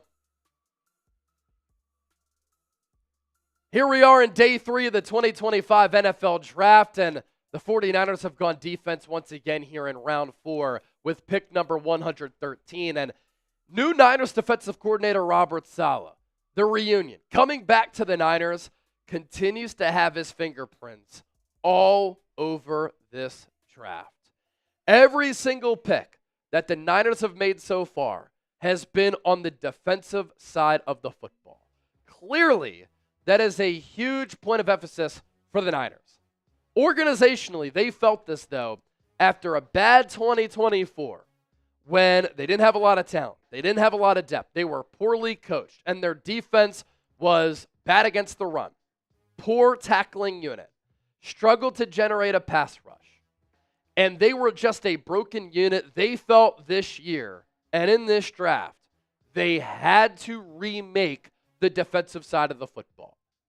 And so the Niners continue on that theme, and they take a player here in the 4th round who we've talked about on the show as being a very intriguing selection for San Francisco. C.J. West, defensive tackle out of Indiana, a Kent State transfer, is the newest Niner here at 113 overall in round 4. A big reason why C.J. West has fallen until this point of the NFL draft, he lacks the height that a lot of teams desire at that defensive tackle position. But I'm going to explain why he's such an intriguing player for San Francisco athletically. 22 years old, 6'1 and an eighth, 316 pounds for an Indiana team that was one of the surprise teams in college football in 2024 that made it to the college football playoff.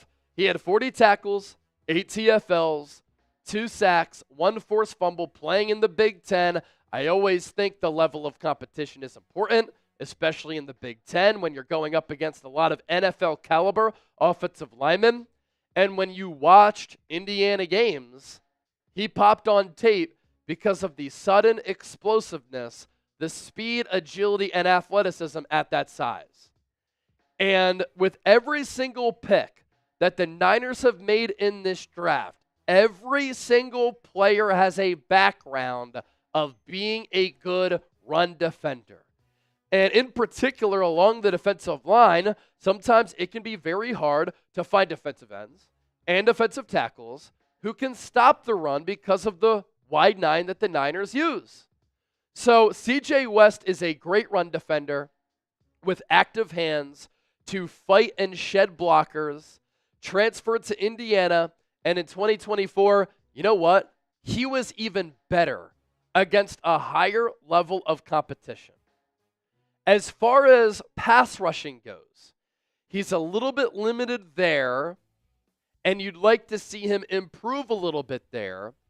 And as far as the Niners' picks thus far, Mykel Williams, Alfred Collins, C.J. West, those are players who need to develop and become better as far as getting after the quarterback.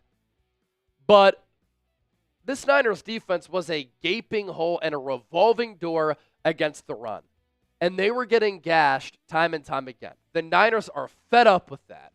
And they've made this organizational, philosophical decision here with the 2025 draft class to improve specifically against the run, which is what they needed to do. Another thing that's so fascinating when you look at the numbers for C.J. West, 25 pressures, which isn't bad. That's pass rush ability. 2 sacks, 8 TFLs, 40 tackles. Is Chip, if you come full screen to me, I want everybody to look at me right now, and I want to get your attention because this is why I'm intrigued by this selection. C.J. West measured in at the NFL Combine and weighed in at 316 pounds. How about this? He ran a 4.95 40-yard dash at that size. And so C.J. West is a big boy who can really move. And at defensive tackle, short area quickness is important. It's a good measuring stick for defensive tackles at that position because do you have short area quickness and burst once the snap goes to beat interior offensive linemen? C.J. West has that.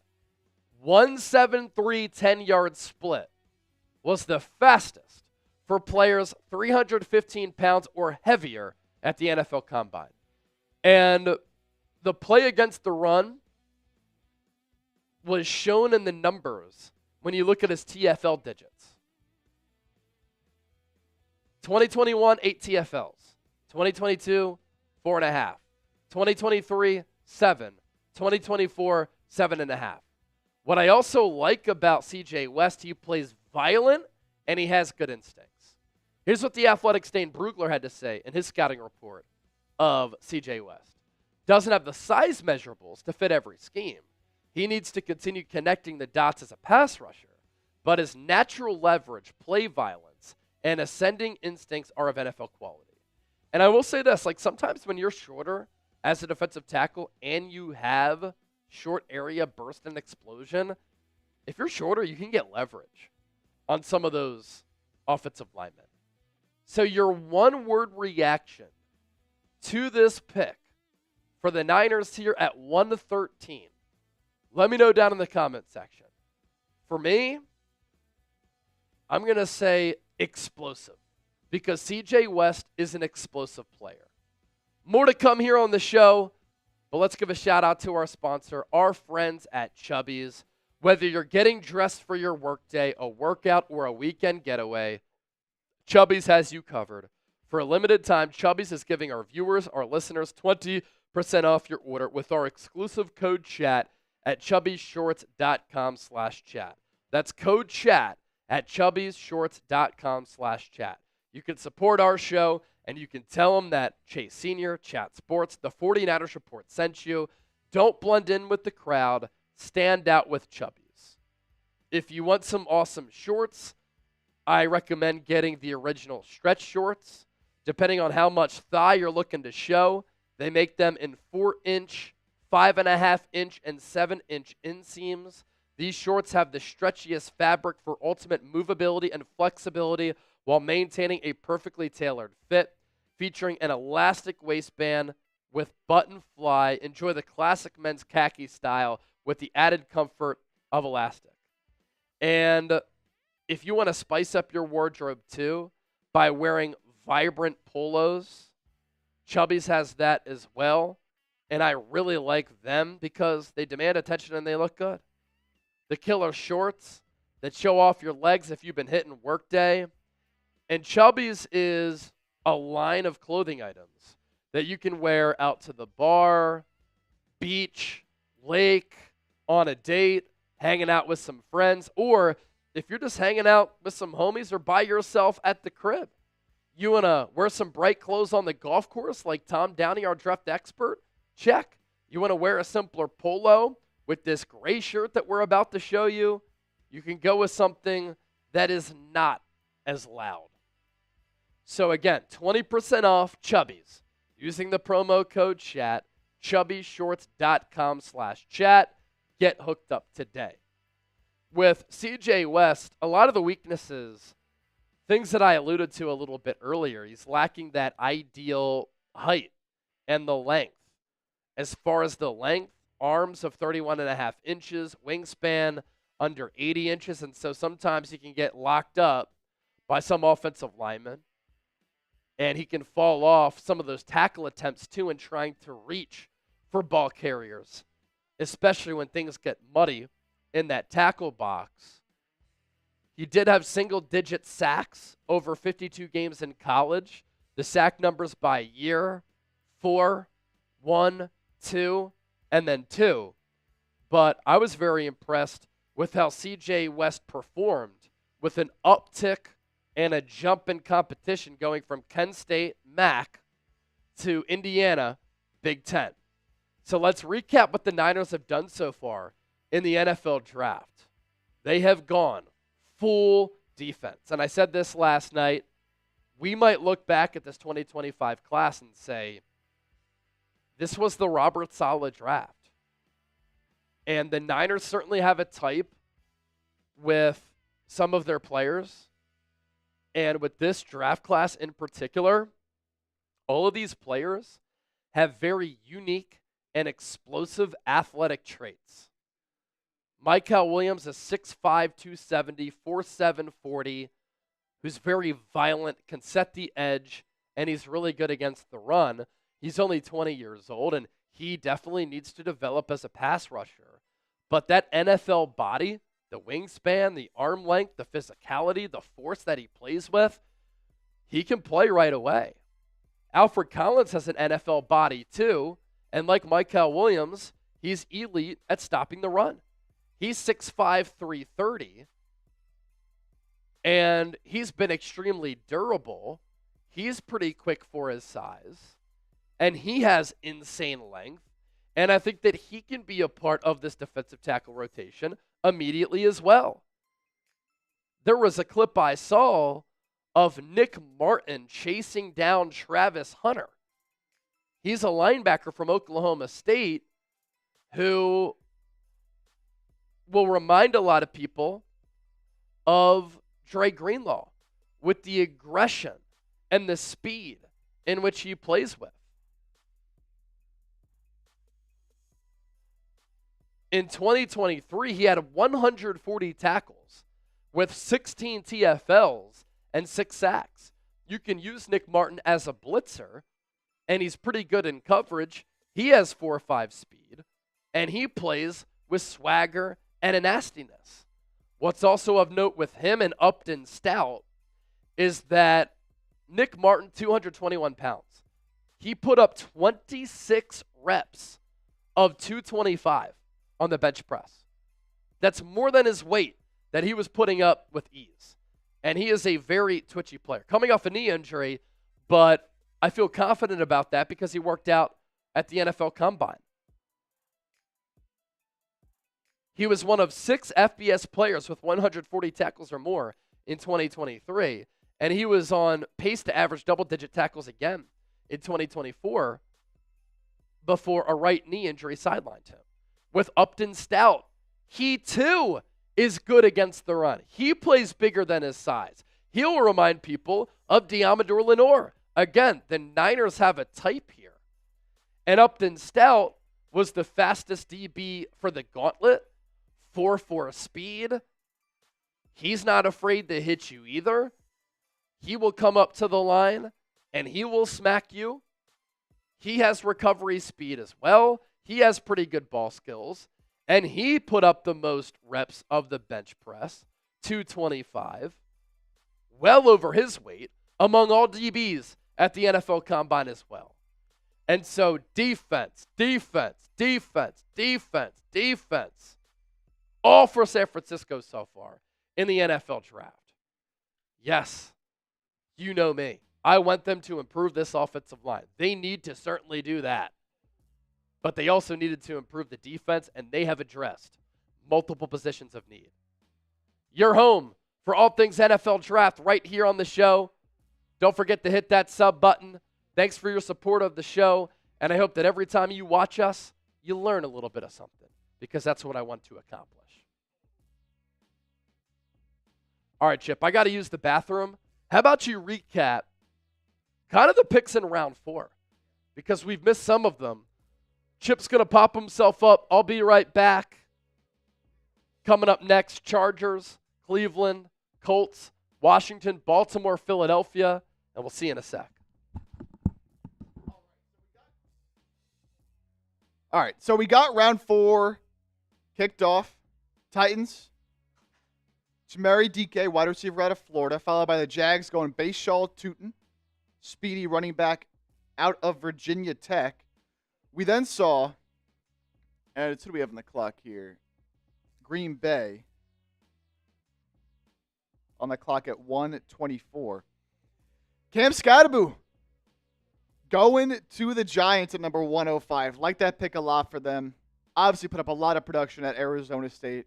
A jack of all trades. Can run it, can catch it, can block, can throw the ball even. He can do whatever you ask of him, man. So just a good football player, and I like that value there for the Giants. Patriots going Craig Woodson, safety out of Cal, a player that Daniel Jeremiah was talking about. He's very, very high on. So a talented safety there for the Patriots. Jags going Jack Kaiser, linebacker out of Notre Dame, followed by the Raiders at 108. Dante Thornton Jr., wide receiver out of Tennessee. Bills go with a player who's fallen a little bit really over the past year, and Deion Walker, defensive tackle out of Kentucky, came into the season. Could have been a potential first, second-round pick, but didn't have the best year in his final year at Kentucky and fell a little bit, but the Bills also going heavy defense like the Niners have as well on that defensive line. Jets go Arian Smith, a 4-3 guy, receiver out of Georgia, who has the physical tools, but a lot of drop issues. Talented player, though. Then the Eagles, we broke down the Ty Robinson selection. That video should be up on the channel very, very soon. We got the Saints going with Danny Stutzman, the linebacker out of Oklahoma. At number 112. Then the Niners going C.J. West, the pick that we just broke down on the channel. A talented defensive tackle out of Indiana. Going to be able to stop the run. One of the things the Niners have done so far is really raise the floor of their defensive line. Coming into the draft, it was Nick Bosa and almost nobody else. Yeturgos Matos. You got, other guys in there, Evan Anderson, that you just don't really trust 100%. So they go get Micah Williams. They go get C.J. West. They're getting a lot of these run stoppers. Alfred Collins as well. That will raise the floor of the defensive line. Now, will any of these guys turn into superstars? I think Micah Williams does have a chance with his tools. I like him a lot. But got to develop there. Then the Panthers. Trevor Etienne, brother of former Clemson running back Travis Etienne. He also has all of the athletic tools at the running back spot. Going to be a great receiver out of the backfield right away. Got to develop, though, the vision, the IQ as a runner. Cardinals go Cody Simon, linebacker out of Ohio State, followed by the Texans, Woody Marks, running back out of the real USC, University of South Carolina.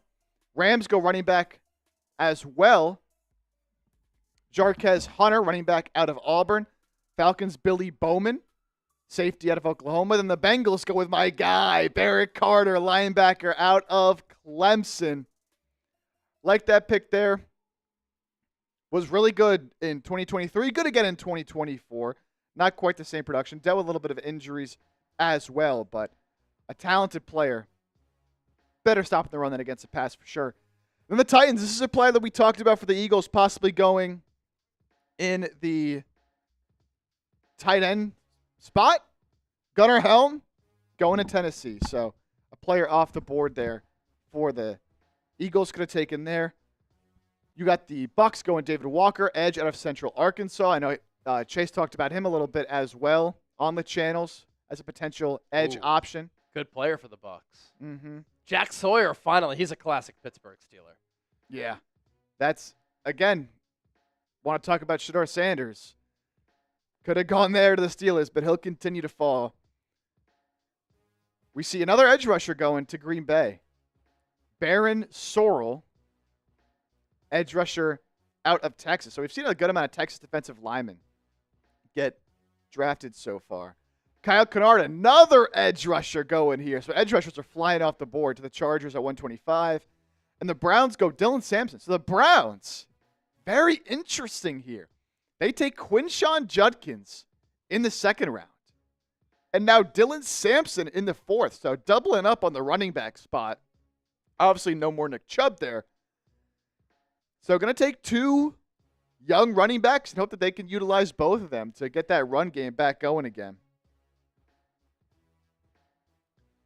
And now we have the Colts on the clock at 127, which means Eagles are coming up soon. We have Colts at 127 right now, traded this pick with the Rams.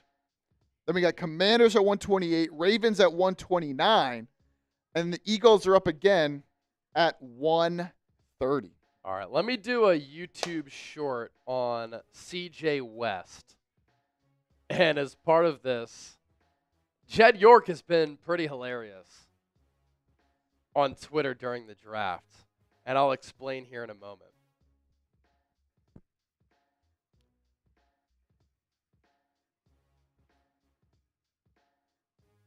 '49ers owner Jed York has kind of been in his Twitter bag during the draft. He tweeted out, maybe we should do something a little bit different here. Oops, Robert Saleh just walked in the war room. And the Niners didn't do anything different. They've made 5 picks in the draft so far as we're sitting here in round 4, and they've gone with defensive players in each of those rounds and with all of those selections. And every single draftee who's coming to the Niners so far has a history of being good against the run. That's a huge point of emphasis for San Francisco. And with the 113th pick, the Niners are making a selection that I really like. Indiana defensive tackle C.J. West. He's shorter at 6'1", but at 316 pounds, he ran a 4.95 40-yard dash. He's a big guy who can really move. and his 1.73 10-yard split, the fastest at the NFL Combine among players who are 315 pounds or heavier. The Niners, they're going to be good against the run in 2025.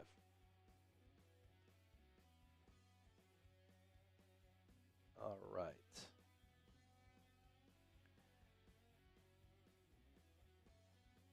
We'll get that uploaded here. Chip recap the picks coming up. Chargers, Browns, Colts, Washington, Ravens, Eagles. And we're ahead of NFL Network, baby.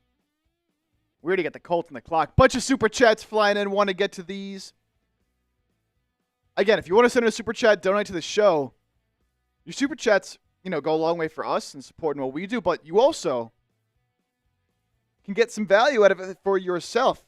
$10 super chat, you get entered into our draft hat raffle. This was previously $20. We've dropped it down to $10. So $10, you get into the raffle to win a Niners or Eagles draft hat.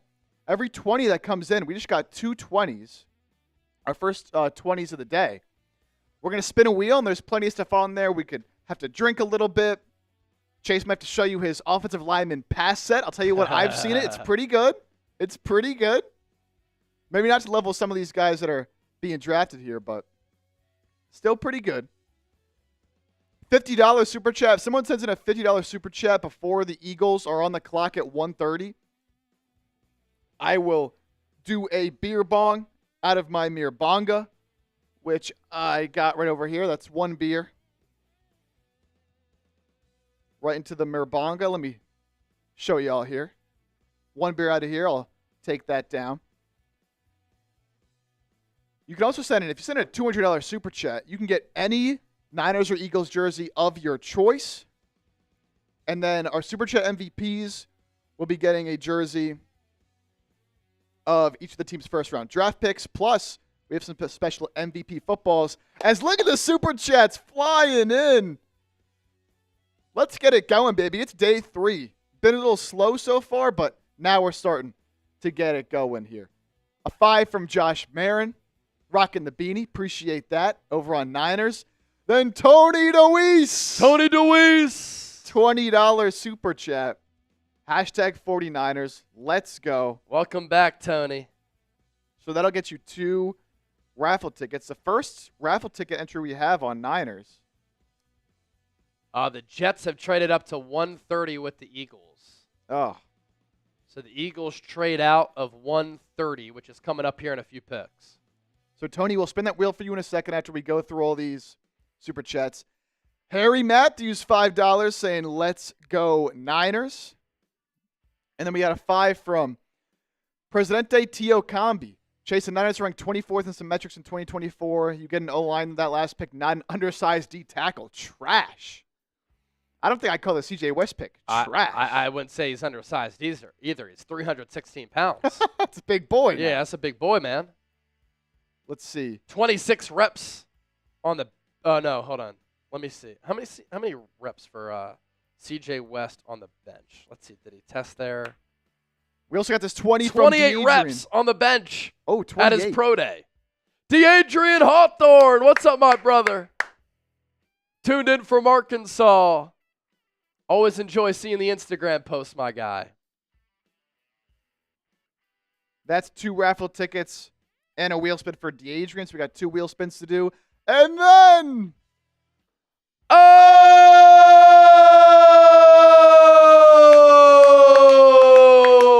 DeAdrian! $50 super chat. Because it's been a little while, my bro, we got to bring out the Shambong here. 3 beers, 1 boot. Hopefully we can get it done by round 7.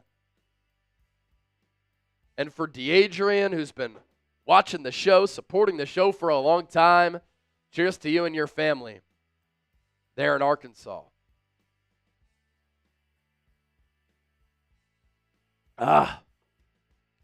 If somebody matches that 50, I'm doing a shotgun. I did say if someone sent in at 50 before the Eagles were on the clock, I would do a beer bong. No, they ended up trading out, so. But either way, did send in that 50. So I will do that beer bong. For you, DeAdrian, So Eagles fans, Eagles did just make a trade with the Jets. Eagles will no longer be picking at 130. Nope. NFL Network hasn't announced that yet.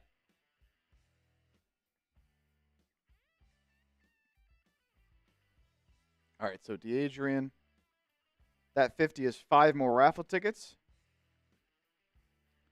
I will do this beer bong here in 1 sec, but let's spin the wheel first. Yes.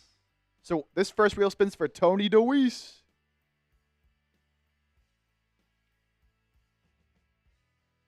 Love the wheel spins.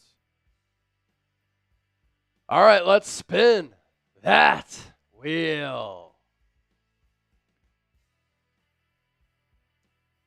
Recap the last 4 picks. So we'll recap those, and then we'll spin real quick as well for DeAdrian. DeAdrian.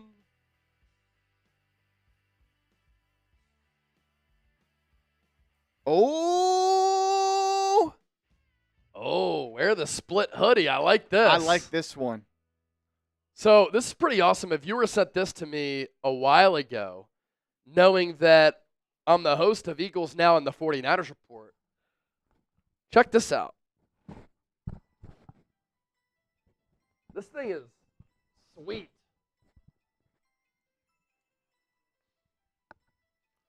Look at this thing.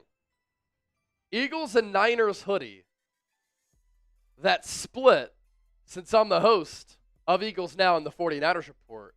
And then it's got my name on the back as well. One of the coolest items that any viewer has ever sent. That's dope. Grade the hoodie. A, B, C, D, or F. Grade the hoodie. A, B, C, D, or F. All right, so for Tony DeWeese here, we'll recap the last 4 picks as we got in the wheel spin. So we mentioned Kyle Kennard and Dylan Sampson. We then had, Jalen Travis going off the board Oh, okay. Good offensive lineman. to the Colts. We then had Jalen Lane, receiver out of Virginia Tech, going to Washington. So Washington adding another pass catcher there. And then another player, Chase, you talked about him a lot. Teddy Buchanan. Teddy Buchanan. Of course he goes to the Ravens. Of course. Malachi Starks, Mike Green, Teddy Buchanan.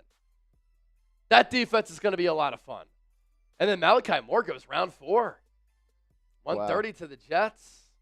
A lot of people thought he was going to go round 5. All right, here are the trade details. With the Eagles moving back. So the Eagles move back from 130. They pick up 5th round pick number 145. And then a 6th round pick number 207. So they trade back a little bit. Pick up a couple extra picks. Oh, Dylan Sampson to Cleveland as well. Yeah, they got 2 running backs. So Quinshawn Judkins and Dylan Sampson.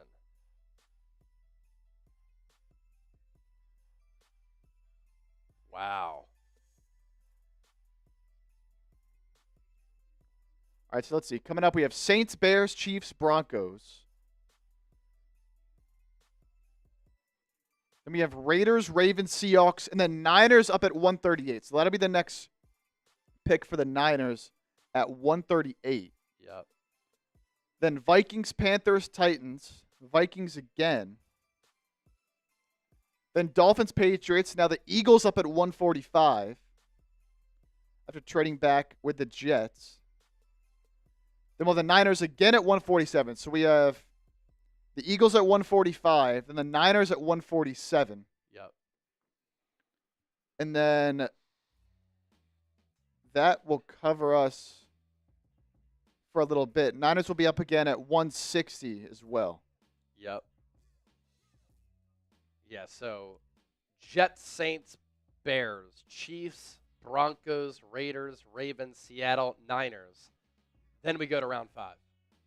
All right. So what's that trade for the Eagles, by the way? Yeah, I'll pop that up. Okay, so they moved back to 145. in the 5th round, and they get another 6th at 207. Okay. So the Jets move up 15 spots. Eagles move back 15 spots, and then they get 207. And then did we talk about the pick at 130 for the Jets? Let's see who they took.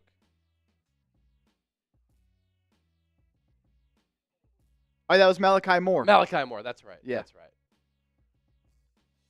All right, so I owe a beer bong to Adrian Hawthorne for the 50.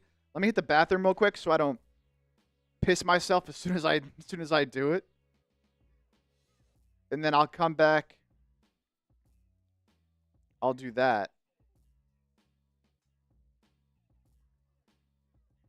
Do not forget about you. Do not forget about you, Adrian. I'll do that here in just a second. Nope, and I gave you that Shambong too. 161 in Supers on Eagles, 54 on Niners. If a 50 comes in, I'm taking down another shotgun. I got it ready to go right here. Let's party. Let's have some fun. Let's also talk Ty Robinson here for the Eagles. Just want to do a quick YouTube short on him as well.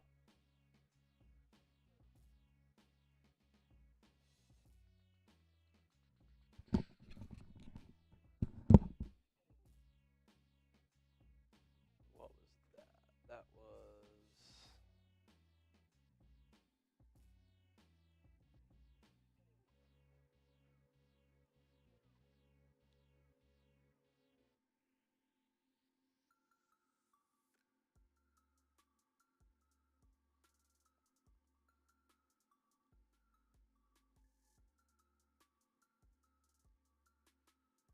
What was that Ty Robinson pick? 111.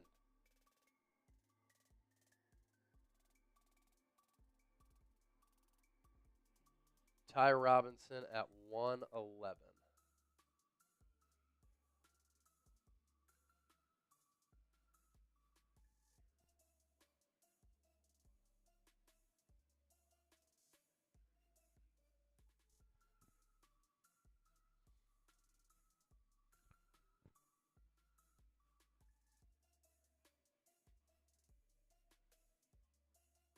You think about the Eagles' needs going into the 2025 NFL draft in no particular order, but they needed an edge / off-ball linebacker. They addressed that with Jihaad Campbell. They needed a safety. They took Andrew Mukuba out of Texas in the 2nd round, and then they needed a defensive tackle. And the Eagles have taken a player at 111 overall who has a very interesting athletic background, and he's a mountain of a man. Ty Robinson, defensive tackle, Nebraska, headed to Philadelphia. He was really credited with helping to rebuild and turn around that Nebraska program. He's a very experienced college player, 60 games, 47 starts. He was in college for 6 years, 26 and a half TFLs throughout his career, 12 sacks, also 12 pass breakups. So he can jump up, bat passes down at the line of scrimmage. Here's what I'm excited about. 6'5", 288, ran a 4.83 40-yard dash. So he's strong and he's fast from the interior.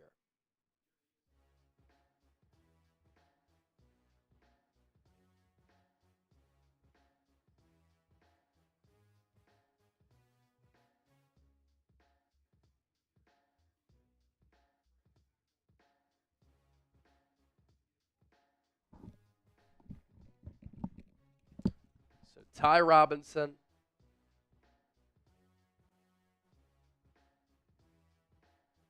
That's the most recent Eagles pick. Harry Matthews. $20 super chat on Niners. And then,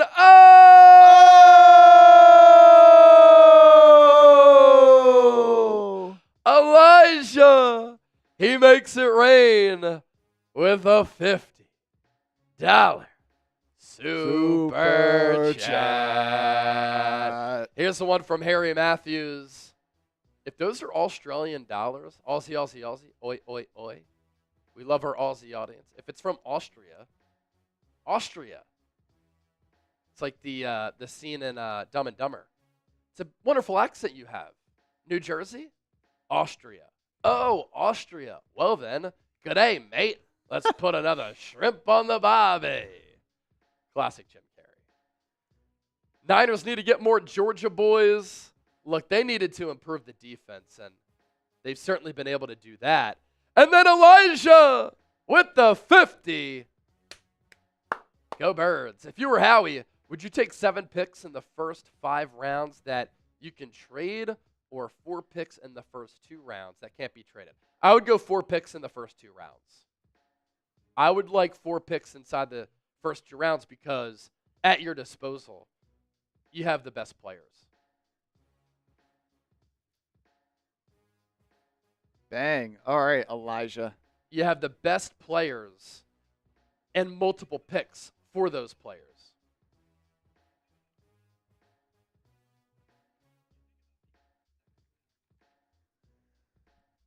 All right. My first beer bong of the day, baby. Let's get it going. Oh, is that for DeAdrian? Yeah, that was for DeAdrian. All right, I got to do a shotgun for Elijah. 211 in Supers on Eagles, 66 on Niners. And obviously, as you've noticed with our ticker, you'll see picks go down at the bottom. We see picks up top here. We're always showing you the picks, baby. Ruben Hypolite, linebacker out of Maryland to Chicago at 132. What a name. 5'11", 240. Good size at linebacker. 66 tackles in 2024. That tied a career high. He can really run. Wow, the size and the speed.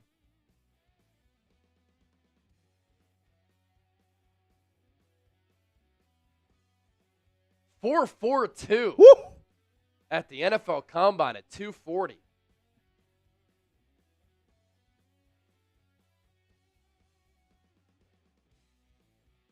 .208 tackles in his career, so highly productive playing in the Big Ten. All right, let me knock out this beer bong. Beer bong for Chipper. Yo.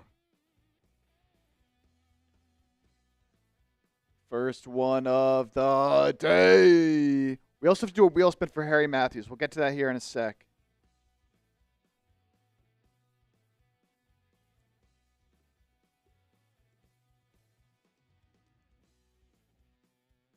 Are we coming up on the Niners here soon? We should be, right? Yep. Yeah, they had the last pick of the 4th round. Chiefs, Broncos, Raiders, Baltimore, Seattle, and then the Niners.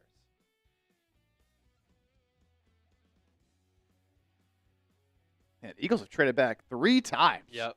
Usually it's trading up, but they've traded back a lot here. Do I have anything other than a pineapple, man? There's got to be something else in here. Here we go. Watermelon. Much better. Very nice. They're nice.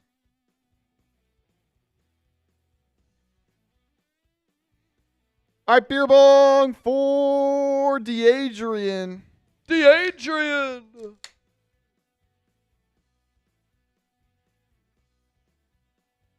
Let's get weird on day 3. Man, another good crowd in Green Bay, Wisconsin. Curious to see what the tallies are going to be for people who showed up. What a weekend of business it must be for local businesses in Green Bay. I mean, shoot, there's not a lot there to choose from, so the businesses that are there get some foot traffic. Borat is drafted to the Eagles. Oh, B-Doc, so is Mike Hunt. That's a Mike Hunt, our Mike giveaway Hunt, winner. one of our winners on night 1. That was electric. I'll never forget Chips relaying the message, it's Mike Hunt. Crazy. Out of all the people that were spamming the chat, the random name I pick is that. Incredible. Incredible. All right, beer bong, number 1 down the hatch. Let's get it going, baby. Ooh, ooh, ooh, ooh, ooh. Woo, woo. Be a dog, son. Be a dog, son.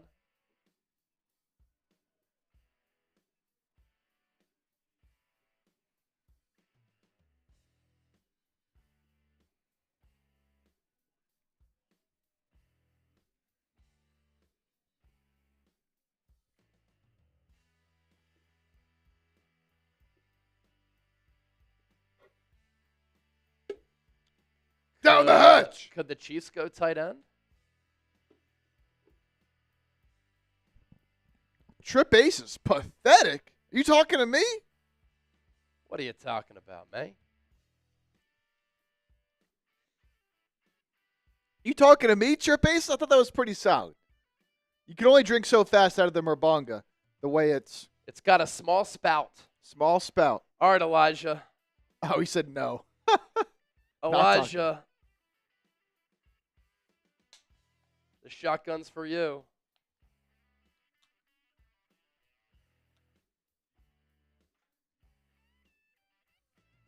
Cheers to Elijah and everybody else who's hanging out here. Day 3 of the draft. We might be running on fumes, but you would never know. We continue to bring the heat.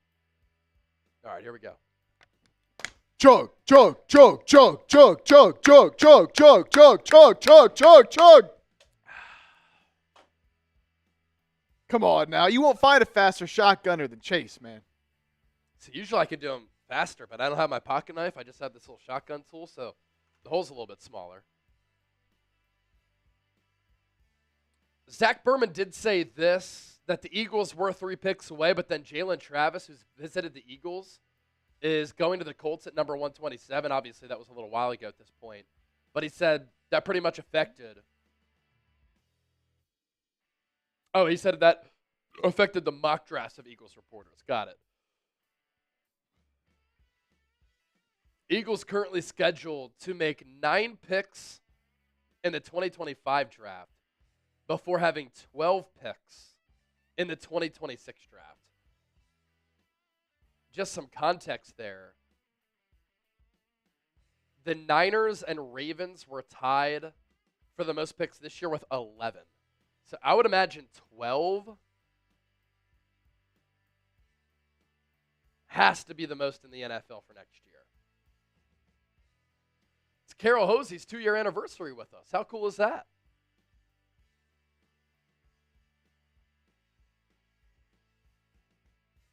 And what do you think? Should we combine these 2 Niners picks? Where are they at here? Let's see. Last pick of round 4. Let's take a look here. Yeah. Because they're going pretty quickly. You want to just look at the Niners or all of them that are coming Oh, up? shoot. We can look at the Niners then. Yeah, we could look at just the Niners here. Because I know they have some 5th-rounders on deck. So, all right, 138, 147, 160. Then it's a while. Should we just do a cut for all 3 of those players? I think that might make sense. And then all 3 of the 7th-rounders? I think that might make sense. Yeah, let's do that. Because they're all like just far enough away Yep. where it would be like back to back to back. Plus we also, so they're 138, 147, 160. Yep. But then we also have Eagles at 145. So 2 picks before the Niners at 147. So that's right smack dab in the middle. Yep. And then the Eagles are at 161, 165, 168. So those will obviously all be in one. So we have Eagles 165, 168, 161. Yeah, see, so Niners, this is going to be interesting here. So Niners are at 160. And then the Eagles are at 161, 65, 68. Okay. So go back to Niners there. 1 cut for Niners, 138, 147, 160. We can do 3 players for that video. And then the 3 7th-rounders. Yeah. 1 cut for 227, 249, 252.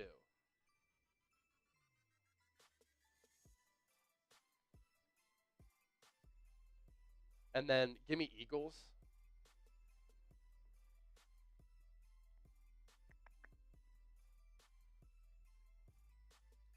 So Eagles will be up at 145.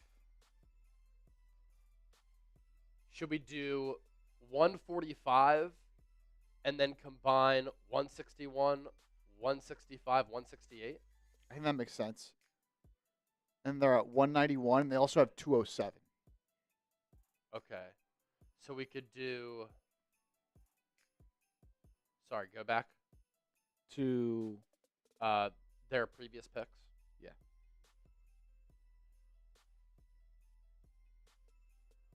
Okay. One cut for 145. Combined.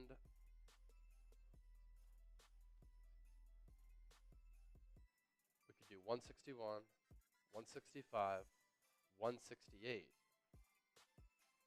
And then they have 191. 191 and 207. 191, 207. Would it make sense to do one cut for 191, 207? Probably, yeah.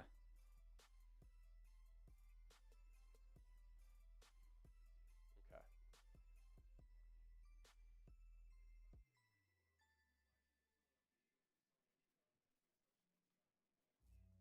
Yeah, because 207, there's still a lot of picks after that. Right. Because we still have the entire then- 7th round. And then we can do just grades. Yeah. Yeah, if that were like later in the 7th, I'd say we don't need to do that. But since it's so early still, there'll be enough time.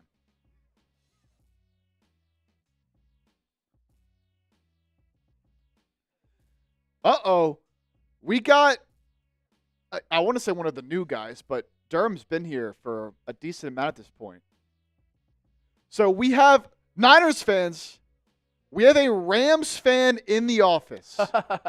A Rams fan in the office who's looking to make a deal. He said, I'm going to do a boot. A boot? Uh-oh. How much?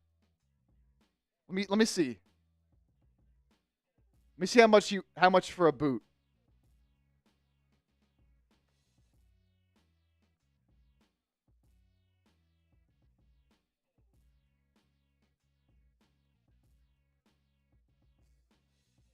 He said, got to be a bang. Is it $100? $100. All right. $100 super chat on Niners. We'll have a Rams fan come in and do a boot. That's 3 beers, 1 boot. Y'all want to see a Rams fan drink 3 beers in 1 boot? I would love to see this because he's also a skinny dude.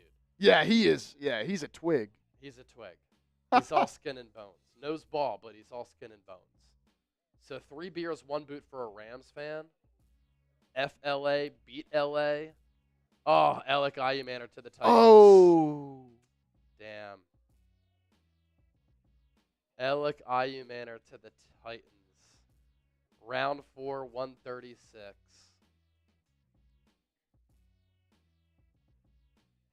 Fucking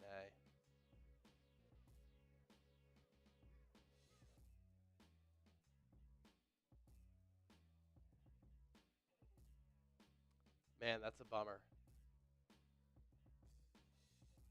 Alec Ayumanner was one of my favorite targets for the Niners.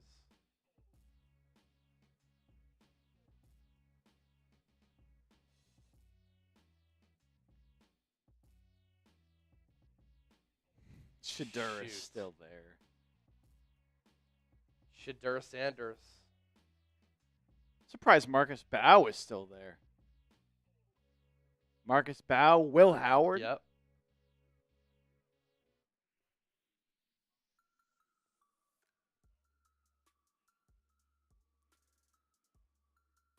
All right, so Seattle's on the clock at 137. Niners up next at 138. So we're going to combine 138, 147, 160. What was the...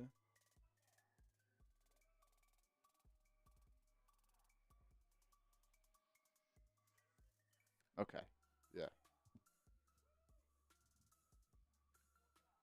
Oh, Gunnar Helm to the Titans too? Yeah, they took him a little bit earlier. Wow. Okay.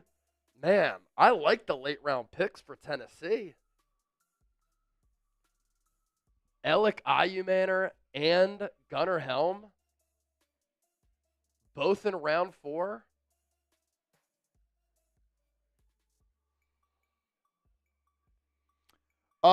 Before I forget, we have a wheel spin we actually have to do for Harry Matthews. Can't forget about that.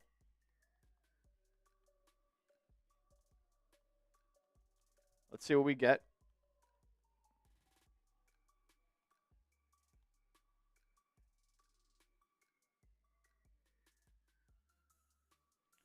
All right, Harry Matthews, we got to talk about a team. So any team you want us to talk about, we'll pull up their team cards, talk about their needs. If it's the Niners, it's totally fine. Or any other team you'd like. We will talk about a specific team just for you, Harry. Just for you. Let's talk about Tennessee. I want to talk about Tennessee. Let's do it. I tweeted this out. Gunnar Helm and Alec Ayumanner to the Titans in round 4. Really nice value for Tennessee to help out Cam Ward. He had 294 receiving yards against Colorado in 2023, Ayumanner. And a lot of that was against Travis Hunter. Sudden release, good on the move, good size, can go up and get it. A lot of Niner fans will be familiar with his game because he played at Stanford and NorCal. I like the physicality. He made plays every time I watched Stanford where I was like, wow. And then he goes out and he runs a 4.4 40-yard dash at the combine. Love how he can run block. I mean, he Randy Moss, Travis Hunter for a touchdown, just ripped the ball right off his back on sticky coverage. And he put up good production despite being in a bad offense with bad quarterback play. And he put up 60-plus catches in each of the last 2 years. So, Tennessee so far, think about where they're at, right? Needed a quarterback. They got Cam Ward. I think that he should start right away. Start learning. Plus, he's pretty experienced from how much he played in college at Incarnate Word, Washington State, Miami. They go Olu Aladehu, who is going to add to a defense which sneakily last year was good. And he's raw. Was an off-ball linebacker, turned into an edge, but really good potential there. Kevin Winston is one of the top safeties in this class. Going to need to work on the instincts a little bit, but is athletic and long. Chime Dike, I'm pretty sure I got that pronunciation right. Wide receiver, Florida. He's a blazer. That's a vertical threat for Cam Ward. And then Gunnar Helm, Alec Ayumanner, both in round 4, 120, 136. And I think that you could have made the argument that Helm and Ayumanner could be third-round guys. So, good draft for Tennessee. We spin the wheel, we talk about a team, and we just continue to give you great analysis here.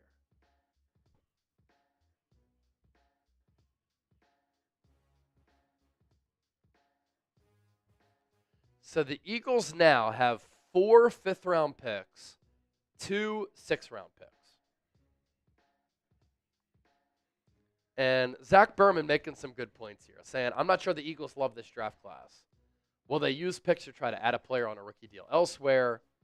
Eagles will continue to look for 2026 picks, and they could use some of that inventory to build picks for 2027. Don't hate that strategy. Don't hate that thought. If you don't like this draft class, it's fine. Your roster's in a really good spot. You've added Ty Robinson, Andrew Mukuba, and Jihaad Campbell. You don't have a ton of needs. So when you crush in previous drafts, you get yourselves to a point where you don't have to draft a bunch of guys. All right. Oh, Jed York said, let's change it up. I think the Niners go offense here.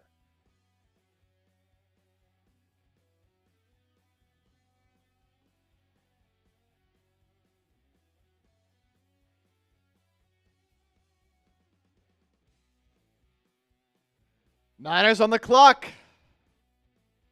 as the Patriots pick is in.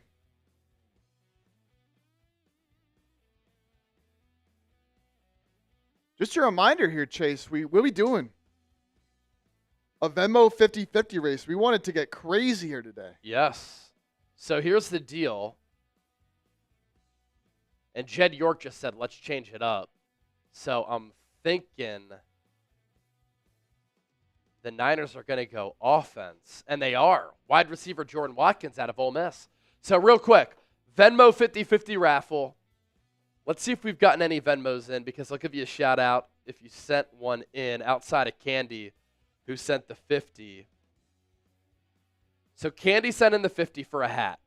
All right, but what we want to do here, both on Eagles, on Niners, Venmo 50-50. So how this works is, send me a Venmo, $20. That's the buy-in. We'll decide this with the virtual duck race after the draft.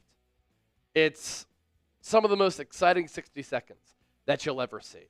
So the more Venmos that we get, the more that you can win. I want somebody to get rich today. So as an example, let's say we got $200 in Venmos, right? The winner on a $20 buy-in would come away with $100.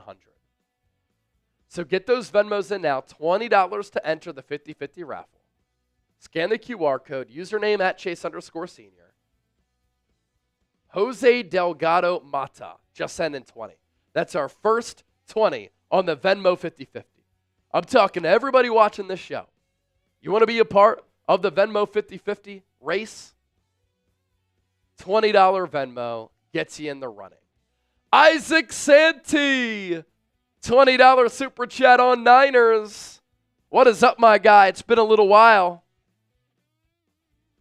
Hope all is well. Pretty sure he's tuning in from Hawaii. And you know what? For a $20 super chat from a guy who's been with the show for a while,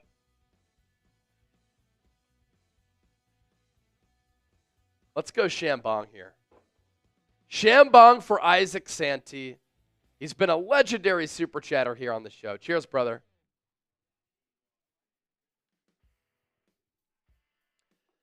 And for those of you watching on the 49ers Report, the Niners pick is in.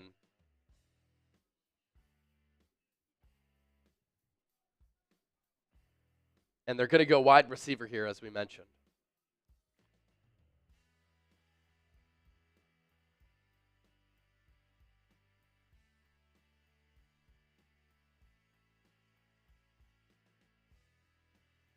Well, they definitely switched it up.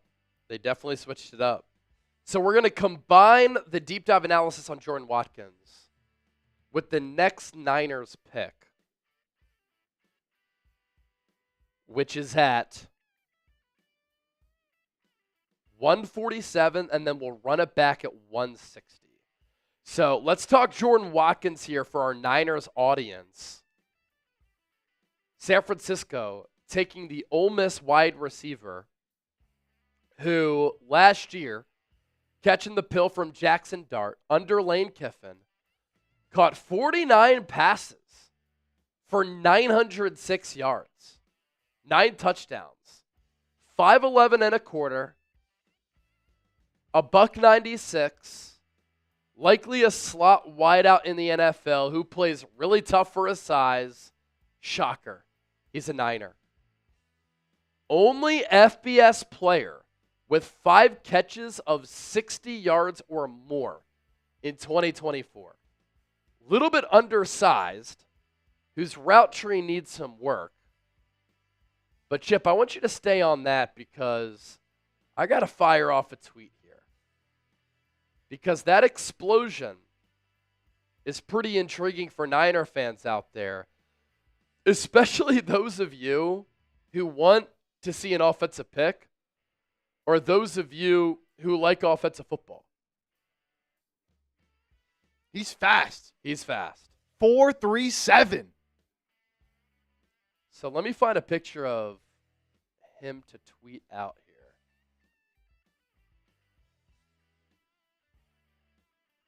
Oh, this one's good. So Jordan Watkins to San Francisco.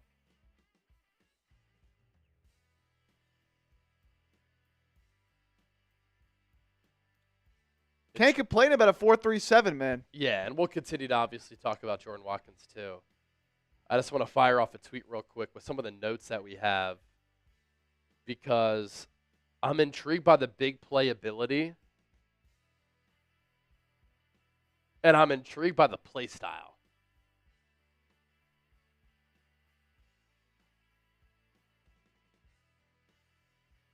So this was 138, correct?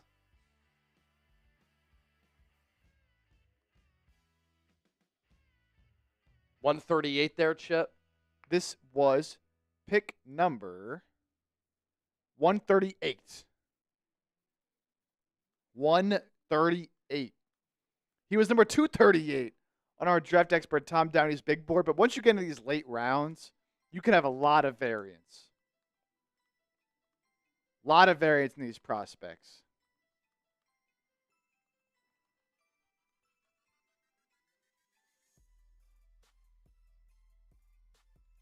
Likely a slot.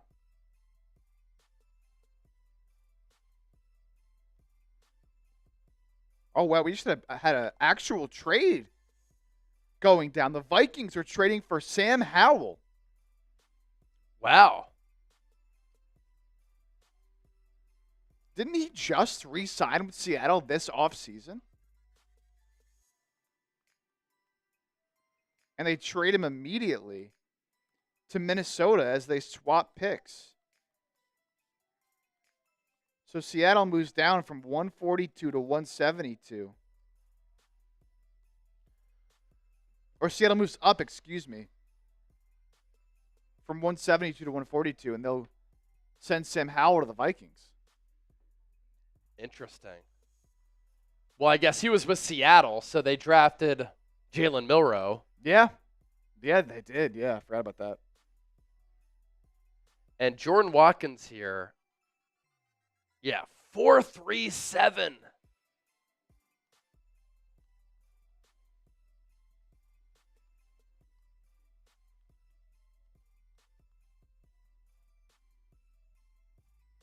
Wow. I know the Niners have kind of reached a little bit, but I like what they've done in this draft. They finally go offense. Jordan Watkins, 138 overall. Probably a slot guy, but he can move out of the slot. 4.37, 40-yard dash. Vertical of 36.5. That's pretty good. Only FBS player with 6 touchdowns of 60-plus yards. 49 catches, 906 yards, 9 touchdowns, 18.5 yards per catch.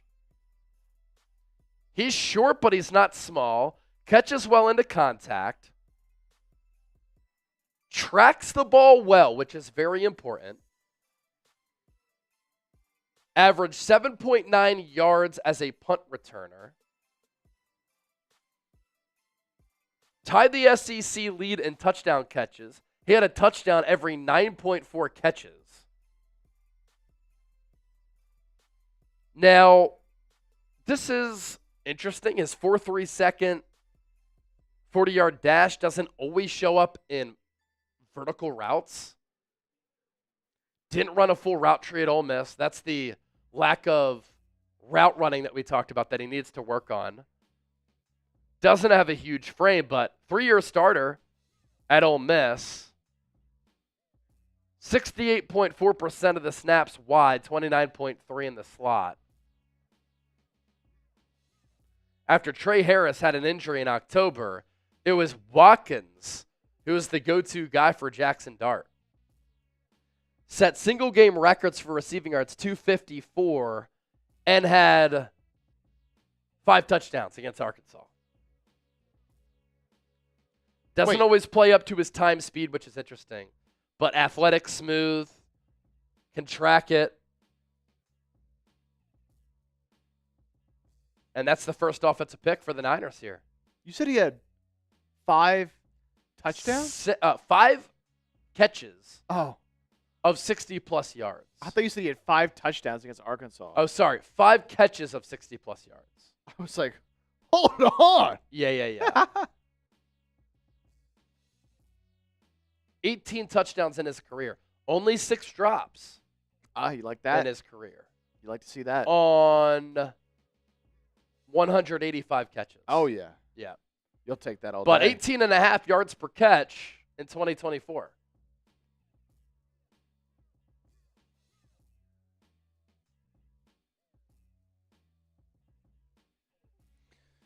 All right, we're in around 5 here. Into round 5 officially. Round 4 kind of took a while. Yeah, it did take a long time. And we still have 5, 6, 7 to go.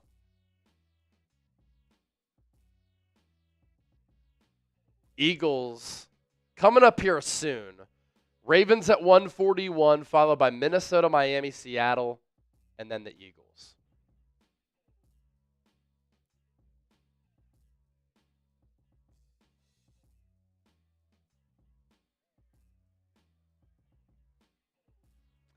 G code, $2 super chat. Cheat code.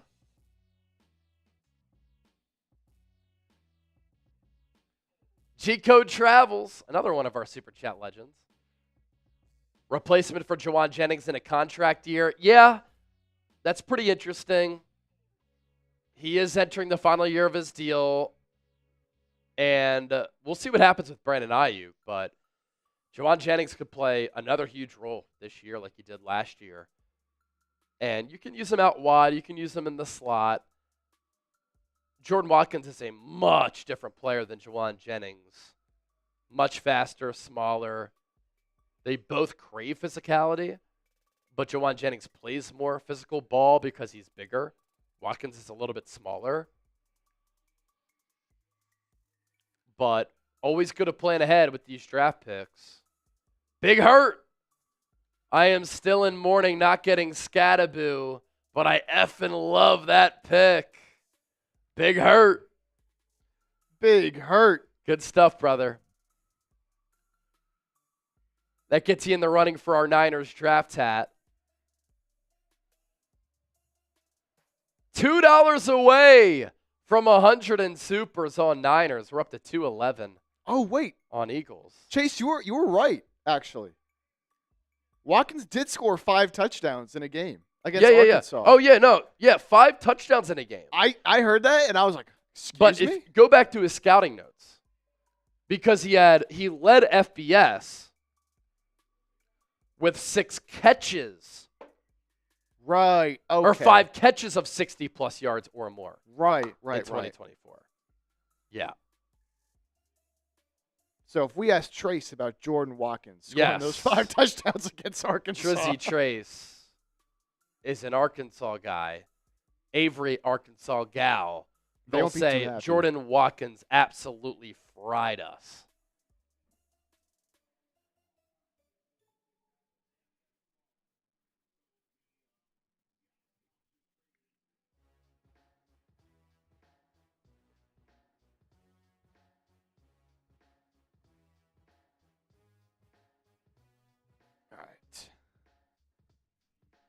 All right, I'll do a YouTube short here on Jordan Watkins.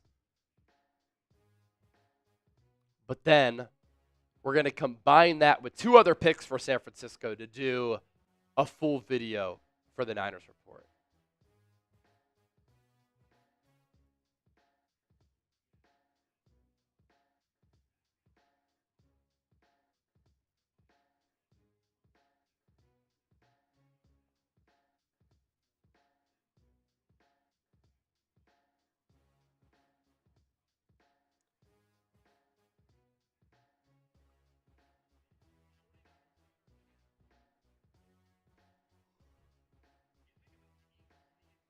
The Browns have just traded up over the Eagles.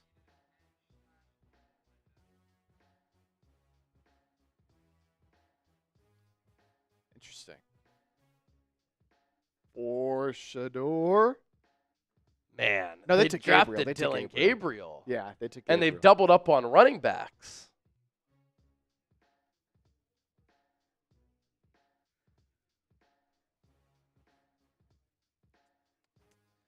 All right, since that Niners pick, we had Tyrone Ingram Dawkins go to Minnesota, Cam Jackson go to the Panthers, Carson Vincent, offensive tackle, go to the Ravens, Riley Mills go to the Seahawks defensive tackle out of Notre Dame, and then the Dolphins just picked Jordan Phillips, Maryland defensive tackle. Wait. Let's see.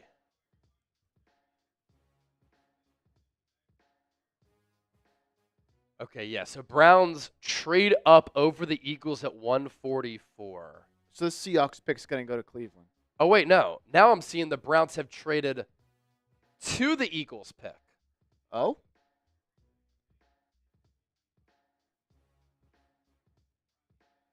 See, Schefter's tweet doesn't make sense. Yeah, no, not at all. He's got it wrong. Shadur Sanders to the Browns. No way. From Josina Anderson. There is no way. Shadur Sanders to the Browns. So they trade up now with the Eagles. They did go to 144. Okay, so ahead of the Eagles. Yeah. Conflicting reports there. Shadur Sanders finally gets taken. Kenny Pickett, Joe Flacco, Dylan Gabriel, Shadur Sanders. Are you kidding me? I don't like Gabriel or Shadur Sanders to Cleveland. They don't have strong arms playing in a bad weather climate. I do like Riley Mills going to Seattle, though, at 142. So the Browns have doubled up at running back and doubled up at quarterback. Here it is. Shadur Sanders finally gets taken by the Cleveland Browns, round 5, 144. Polarizing player, the son of Dion, one of the best players of all time. Doesn't have a bazooka for an arm. Isn't all that athletic. Not that mobile. But throws with good touch. Throws with good accuracy. Good against the blitz. Completion rate of 74%. Threw for 4,100 plus yards. Made good decisions with the football. 37 touchdowns, 10 picks.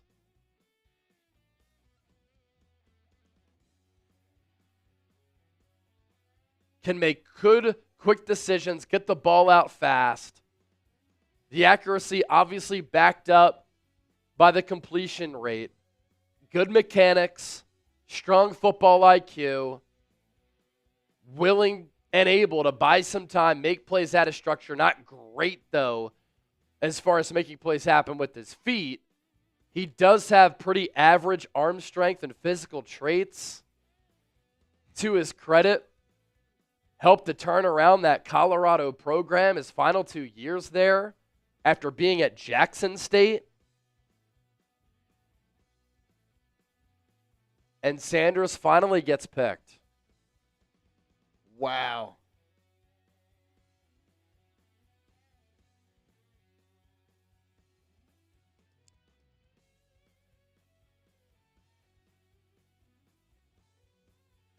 I need to know everybody's one-word reaction here. Yes. This is nuts.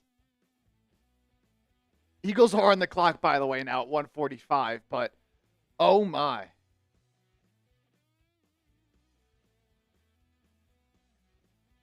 Dylan and Shadur. What's your one-word reaction? This is nuts. Where quarterbacks go to die. Good stuff, Tree Jitsu. Jeremy says stupid. Greg Smith, LOL. Michael Wild, Trip Aces, dead. Yeah. We're over $100 on Niners and Super Chats, by the way.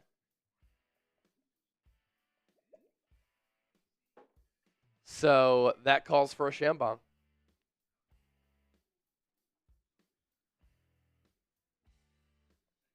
It's funny. The NFL Network went to commercial. They knew, oh, we got to get ready for this. Where's Mel Kiper? Get him on. Where's Mel Kiper? All right, let me do a YouTube short here. Crazy. Thank you to Fabian Gomez for this $5 super chat, by the way. A Bills fan.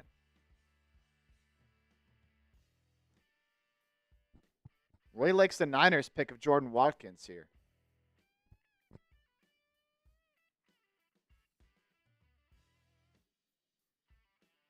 After the Niners went defense with their first 5 picks, San Francisco has finally addressed the offensive side of the football, not with an offensive lineman, but with a wide receiver. And I like this selection for San Francisco.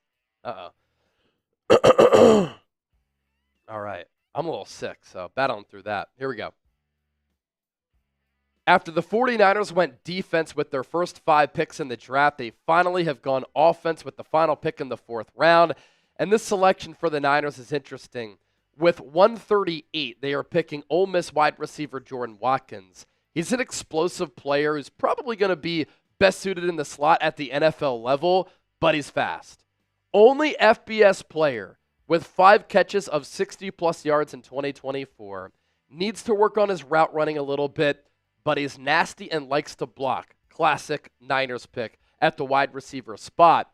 At the NFL Combine, he ran a 4.37 40-yard dash. Last year, when Trey Harris got hurt, he became the number 1 go-to weapon for Jackson Dart. 49 catches, 906 yards, 9 touchdowns, 5 of them against Arkansas, 18.5 yards per catch. Tracks the ball well. Sometimes that speed doesn't show up on the verticals, but an intriguing player for the Niners.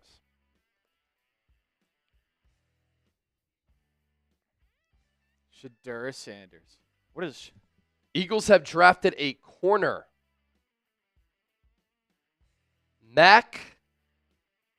McMillan. And the Eagles have gone defense the first 4 picks. So the Browns updated quarterback room. Deshaun Watson hurt. Kenny Pickett trade. Joe Flacco free agency. Dylan Gabriel draft. Shedeur Sanders draft.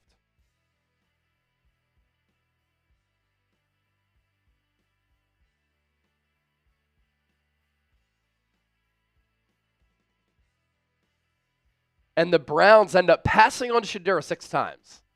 And then they get to the 5th round and they're like, you know what? Let's take Shedeur. I mean, at some point too, right? You have to think about value this late in the draft. You're going to get better value than that. Shedeur Sanders, who some people thought was either a 1st or 2nd round player, and you get him in the 5th?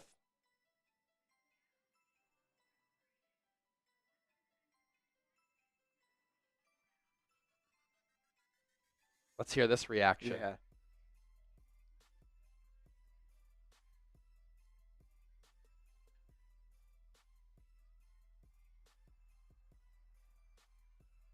Big reaction from the crowd in Green Bay.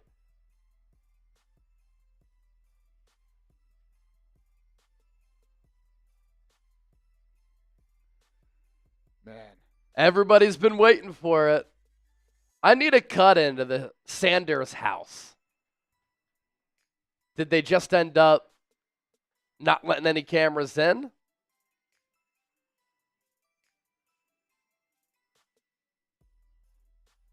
Look, good point guard at the quarterback spot.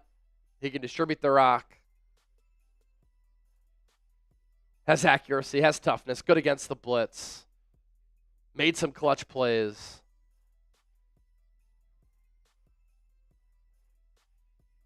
Timing, rhythm, anticipation based.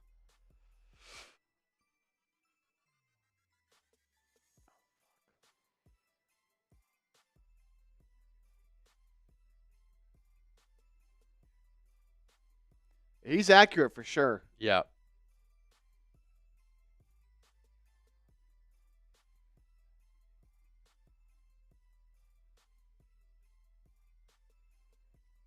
Needs to play a little bit faster for sure. 30-plus passing touchdowns, though, in 3 of 4 college seasons.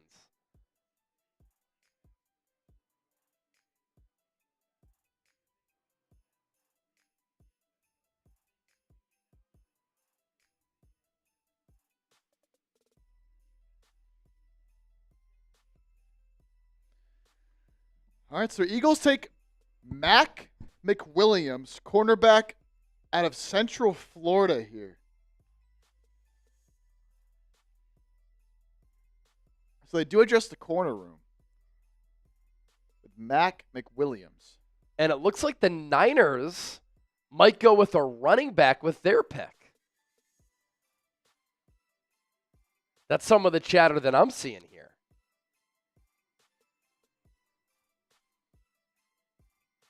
I mean, they signed Kenny Pickett. They draft 2 guys. You have Flacco. I don't really count Watson in there. He's probably not going to play.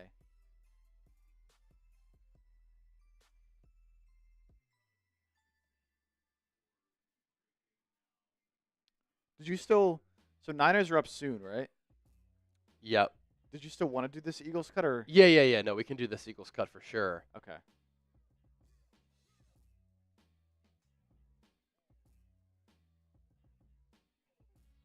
Let me just upload this Jordan Watkins video to Instagram. I could run through a couple of super chats that we picked up Oh, here. for sure. For sure. As Buddy Molson's in a 20, we'll get to all All these right, here. buddy. So we got this 10 from Jason Hopkins. That'll get you a raffle ticket in the Draft Hat raffle. Thank you for that, Jason, over on Niners. We got a $2 super chat on Eagles from Christian Navarez. No Denzel Burke. Boo this man. Another guy that was a highly touted prospect, but really started slipping this year. Yep. Thanks for the 2. Andrew K., $5. Dorian Strong, Zach Frazier. We're still on the board. Oh, Za Frazier. I'm thinking Zach Frazier last year, West Virginia. That was an interior offensive lineman that I liked. At some point, the Niners had to go offense, right? They go with the 4-3 guy who could track the ball well. Buddy Moles! You know what, buddy? I appreciate that 20. That'll get you a raffle ticket. And a wheel spin. And a wheel spin. Two raffle tickets and a wheel spin. Yeah, we'll do that wheel spin here in a bit. We won't forget. Yeah. But we do have some other more pertinent things to do. Cheers, buddy. We do have the Niners picking at 147, and Chase, your intel was very accurate. Yep. San Francisco 49ers selecting a running back. And that's offense back-to-back picks. Jordan James out of Oregon.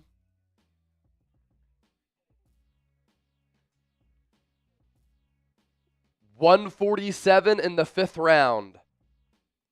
Kyle Shanahan probably finally got to the table. He's like, can we please do offense? Now, Dave Brugler had Jordan James as a 3rd rounder. He falls to the Niners at 147. 5'9", 208.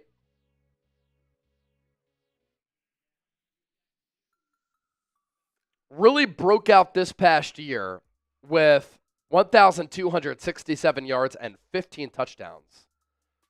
Caught it 26 times for 209. Second team All Big Ten, led the team in rushing. Knocked out of his final game due to a concussion. 21 years old. You like the size. The Niners had a very heavy presence at the Oregon Pro Day. James is a short and stocky player, good physique, creates a lot of strong momentum to keep his balance, can break tackles and grind through contact. What do you need to do as a running back in Kyle Shanahan's system? You have to be decisive with good vision, and James is that. He also works well in tight spaces, important for what the Niners look for in running backs as well. 0 career fumbles, and does have the receiving ability to become a player in the pass game. Good awareness and pass protection. Again, Kyle Shanahan likes that. Good mass, more powerful runner than his size would suggest. Good vision, quick cuts. in the pre-draft, only ran a 4.55. So he's not a blazer by any means.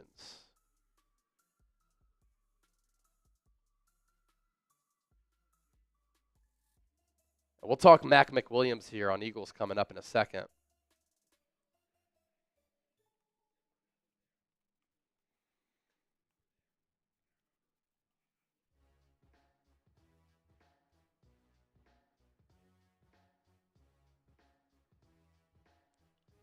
Niners went back-to-back Jordans. Yes, Jordan Watkins, Jordan James.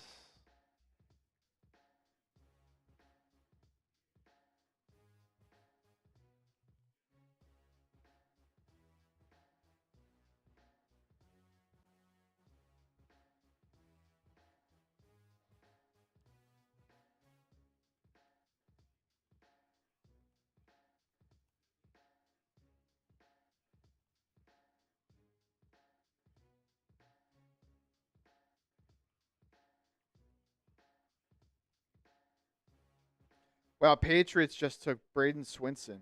Oh, I liked him for the Eagles.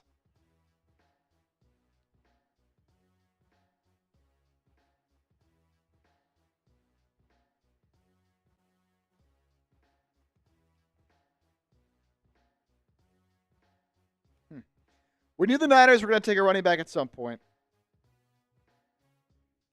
Oh, and Jaden Blue goes to the Cowboys. Oh, wow. I like what they've done. Where are they? They must have made a trade here.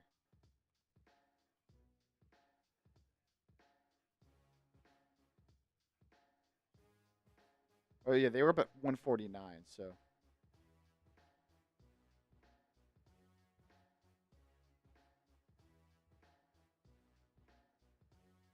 Put the Dolphins on the clock at 150.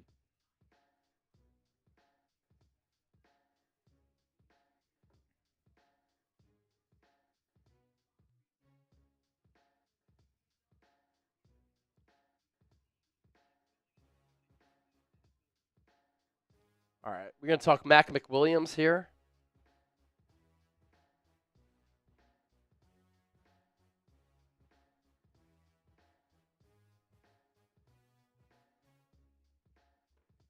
Mac McWilliams. We'll do that, and then obviously, as we noted, we're combining a video talking about the Niners at 138, Jordan Watkins, 147, Jordan James, and 160, which is coming up in 12 picks. Perfect. And then the Niners will then be back on the clock with 3 picks in the 7th. So nothing in the 6 for San Francisco. Nope. And in the meantime, we'll go Mac McWilliams for the Eagles. All right, Mac McWilliams started at UAB, went to UCF in 2024. Good speed, transitional quickness, can play man and zone. Open field movements. He's clean there. Patient. Doesn't panic. 0 penalties in 2024. Can rip the ball away from offensive players. He had 11 pass breakups in 2022. Okay size. Doesn't have long arms. Under 30 inches. So sometimes outmatched in jump ball situations, but he can run 4.41 40-yard dash.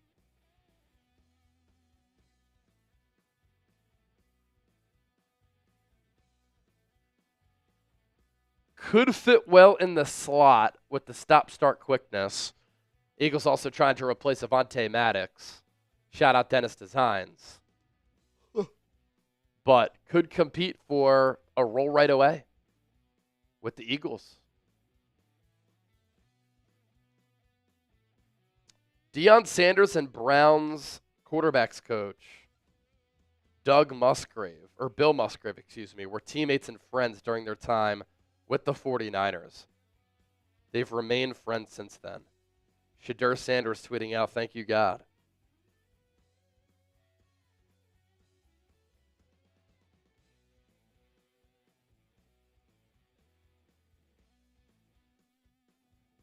What's Deshaun Watson up to? All right.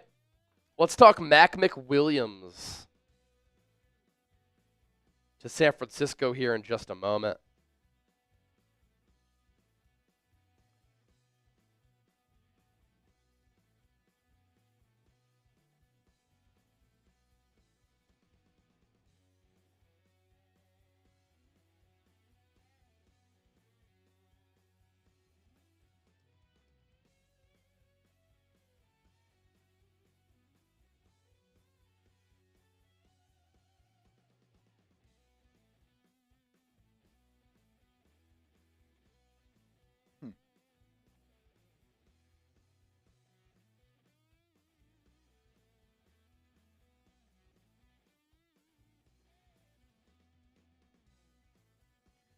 Man, this Browns QB room is just insane.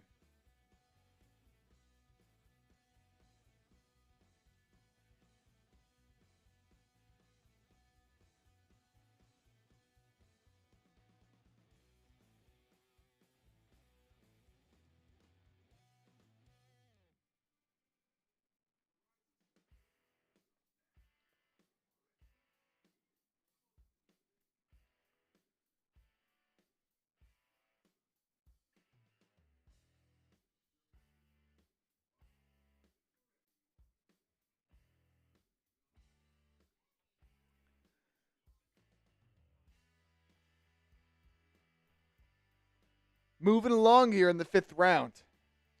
We are moving. We are moving. Sorry, just making sure we're all good as far as all the videos up on the channel.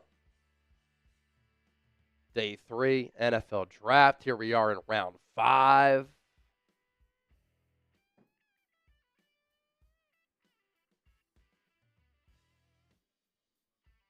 All right, let's do it. McWilliams to the Philadelphia Eagles here. 574 people watching live on the Niners Report. 537 on Eagles. Continue to hit that thumbs up icon. Like the video. Subscribe to the channel.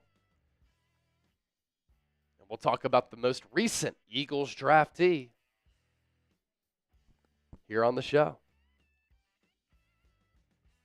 Our coverage of the 2025 NFL Draft continues, and here we are, sitting here on this Saturday, round 5, and the Philadelphia Eagles have made another selection at 145 overall. Howie Roseman has been pretty busy throughout the NFL Draft. Normally he trades up, and obviously he did that for Jihaad Campbell, but in round 3, round 4, round 5, he's been really active in trading back. And I think that tells a story, that the Eagles don't really love this draft class, and they're trying to load up draft capital for 2026, which they've been able to do. And then once you get to next year, you have that leverage to use those 2026 picks to maybe stack up some picks in 2027 as well. But the Eagles clearly liking their most recent pick in McWilliams, a cornerback out of UCF.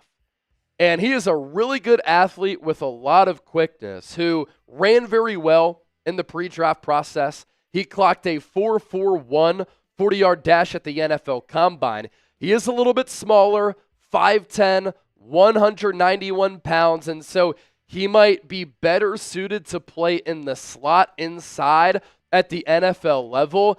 And I'm not sure that's an indication that the Eagles plan on moving Jeanty to the outside. We'll certainly see. I think as of right now, it's probably best to keep Jeanty in that slot nickel role because you can use him in a versatile role, hybrid linebacker, blitzer, and then from the slot, he can cover running backs, tight ends, wide receivers. But look, the Eagles did lose Avonte Maddox in free agency as he signed with the Detroit Lions. I believe he is a Michigan native, and so slot corner, something that the Eagles needed to address, and they do that here with McWilliams. Played mostly outside in college, started at UAB. He was there for 4 years and then transferred to Central Florida where he played 11 games, 11 starts this past season. Another experienced player, 42 games, 36 starts, and the Eagles with every single pick so far in this draft, they've gone defense. And you think about what happened, what transpired in NFL free agency, a lot of their players walked on defense in free agency. And so they had some needs there. McWilliams, good quickness. He excels in short areas zone, but he can also play man. And so Vic Fangio can use him in a couple of different ways. As far as the knocks on him, why he's a 5th rounder, not great length, and does have inconsistent tackling results. And Mukuba, the same can be said for him. So the Eagles have taken 2 DBs who aren't the best tacklers in Mukuba and McWilliams, but they have taken 2 DBs who consistently have made plays on the rock. And in the last 3 years, McWilliams has had that sample size with pass breakups, 11 in 2022, 9 in 2023, and then 3 in 2024. The arm length, under 30 inches, the wingspan, under 73 inches. But McWilliams is a player who has excellent speed. He transitions very well. Good open field movements. They're abrupt and clean. He is a very patient player who doesn't panic downfield. The Eagles will like this too. 0 penalties in 2024. He has this ability to rip the ball out of the receiver's hands, and he can create some disruption late. Very sudden out of his pedal. He's good against the run like Mukuba is, and he could play outside of the numbers and in the nickel. He did play on kick coverage, and he brings punt return experience to the Eagles as well. 11.6 yards per punt return. Really the knock on him, it's the lack of length, it's the lack of size, and so sometimes he can get out-physicaled, and he can lose some of those 50-50 jump balls. Here's what the Athletic's Dane Brugler had to say about McWilliams. Lacks ideal length to match up with size on the outside. Fits well in the slot with stop-start quickness to stay attached.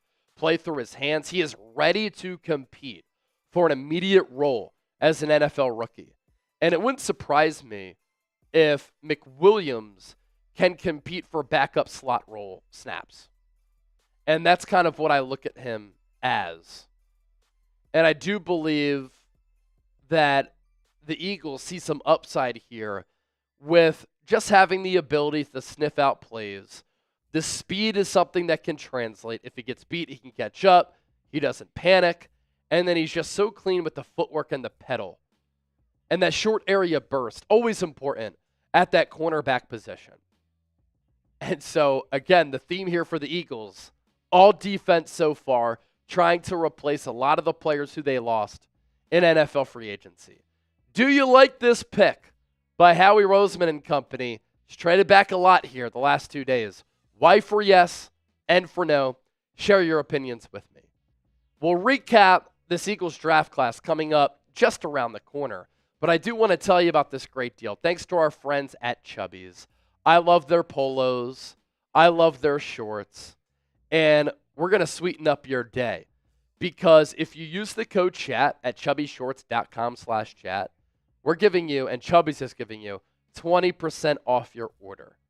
You can experience unmatched comfort and style with everything that Chubby's has.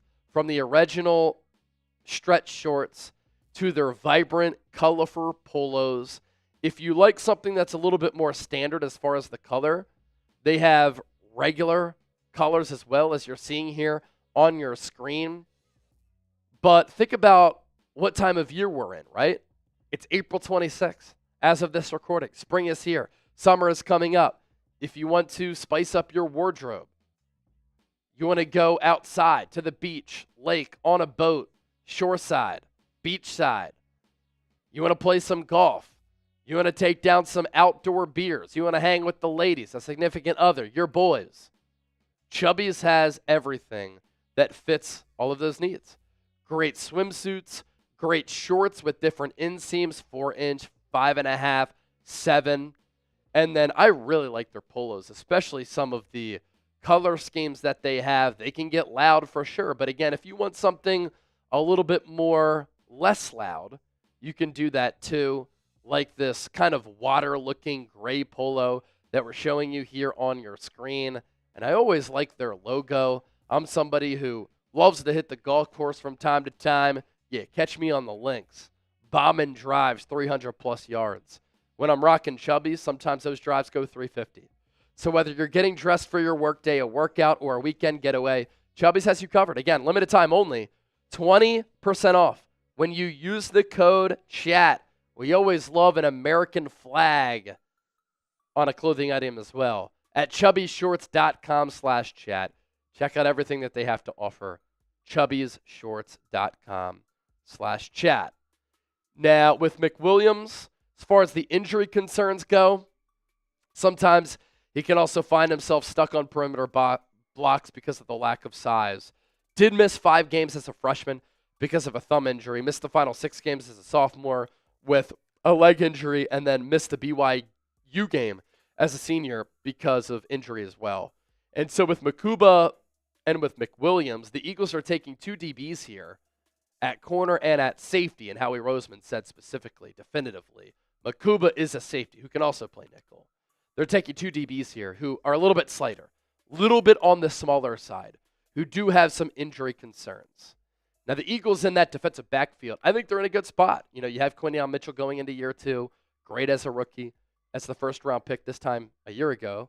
The Eagles traded up for Cooper DeJean. He was incredible last year. You had 2 rookie starters at corner on a team that won the Super Bowl. Keely Ringo, Eagles are very high on him. He's younger than a lot of prospects in this draft. He's still only 23.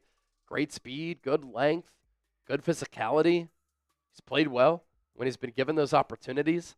I think Eli Ricks can be a good player. The Eagles signed Adoree Jackson. So this draft, who the Eagles obviously don't absolutely love, is about trying to find some gems, trying to find some depth pieces, but filling out the roster after losing players in free agency.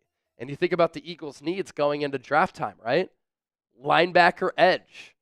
They checked that box with Jihaad Campbell with the 31st pick. They needed a safety after trading away C.J. Gardner-Johnson. Lewis Seen, Tristan McCullum, backups there with Sidney Brown as a potential starting option. The Eagles take Andrew Mukuba, who plays with a spirit and speed, shot out of a cannon, that will remind you of C.J. Gardner-Johnson. And Howie Roseman said he plays an Eagles style of football. Ty Robinson is 6'5", almost 290 pounds. He ran a 4.8 40-yard dash at the combine. He can move, and he's built like an oak tree. And then the Eagles draft Mac McWilliams, round 5, 145. 4 picks for the Eagles here in the draft, all on defense under Vic Fangio. And remember what Vic Fangio said to John Clark at Citizens Bank Park? He said, I can get with Howie and get in Howie's ear, and we can replace those players. The draft is coming up. That's exactly what's come to fruition for the Super Bowl champions. Give me a follow on social media, X and Instagram. I've pretty much been doing instant reaction short form videos that I've been putting up on my social media pages for all of these picks, in addition to all of the long form content here on YouTube. And don't forget to hit that sub button. Most recent picks, Mac McWilliams, corner UCF to the Eagles at 145. Braden Swinson, edge rusher LSU, very productive this past year. Oregon transfer to the Patriots there at 146. Niners go Jordan James, round 5, 147. Good pass protector, pass catching ability, good vision, patience, outside zone runner. Ty Hamilton, defensive tackle, Ohio State, to the Rams. They get some beef in the trenches. Jaden Blue goes from Austin to Dallas. The speedster of a running back who some evaluators question his love for football. He's going to have to prove to the Cowboys that he loves ball. Jason Marshall, cornerback, Florida, to the Dolphins there at 150. DJ Giddens, running back, Kansas State, round 5, 151 to the Colts. Shamar James, linebacker, Florida, to the Cowboys as well. Jalen Rivers, 153 guard out of Miami, to the Bengals. They've gone defense heavy for the most part. And then Marcus Bow, another player who I liked, to the Giants. The Giants continue to have a really good draft. Dante Trader Jr., safety Maryland, to the Dolphins. Now that I think about it, where did Jacob Parrish go? Bucks. Are you kidding me? Oh.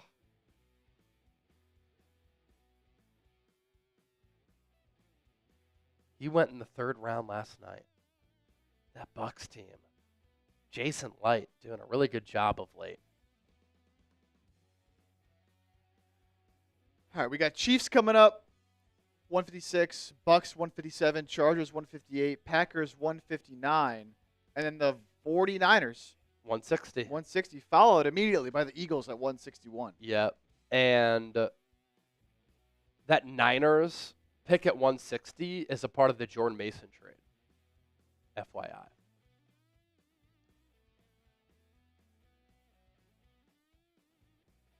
All right, do want to get to this because we do owe a couple wheel spins. Want to show this super chat, though, that we got.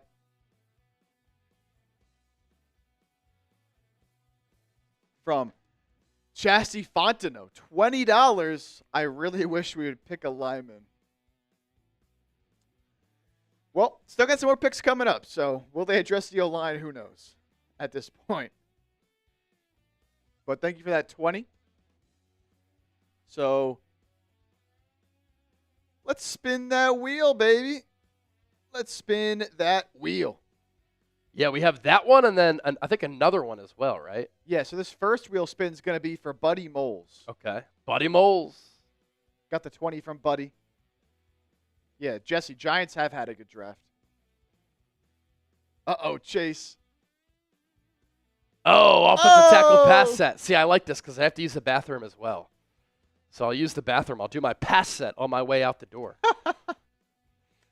All right, Colton McKivitz. Colton McKivitz, take a lesson. Look at that. Active hands. Little kickstart. Yeah. Colton McKivitz, take note, baby. Niners, draft me. You haven't taken an offensive lineman yet. That's good stuff. You guys couldn't see the feet on the camera, but the feet were moving, man. The feet were moving. Oh, great. So Chase leaves and leaves me with this. I had to make a fart noise. Chase makes a great one. That's why he put this on the wheel, so I'm a little disappointed he's not here to do this. But I could do my best here. Let's see. Let's see what I can manage here. That was awful. I'm sorry.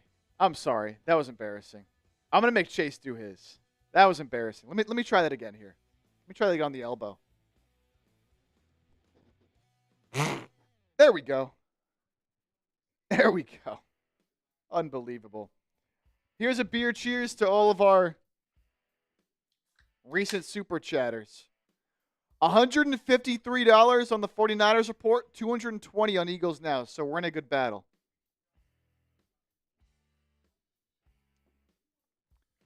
We are in a good battle.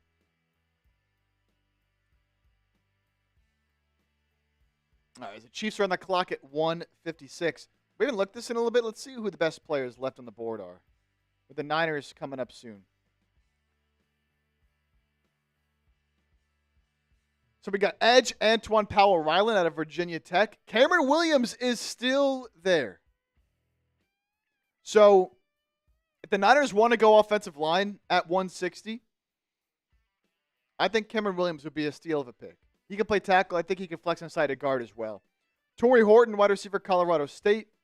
Miles Frazier, another player I think should have been taken thus far. Again, if you want to go O-line, that would be a good pick. Eagles showed some interest in Damian Martinez out of Miami, the running back. Obviously, Niners just went running back. They won't do that again. But if the Eagles want to go running back, I don't think they need to, but they certainly could go in that direction. Smail Munden, linebacker out of Georgia. Dorian Strong, cornerback out of Virginia Tech. Logan Brown, another offensive lineman out of Kansas.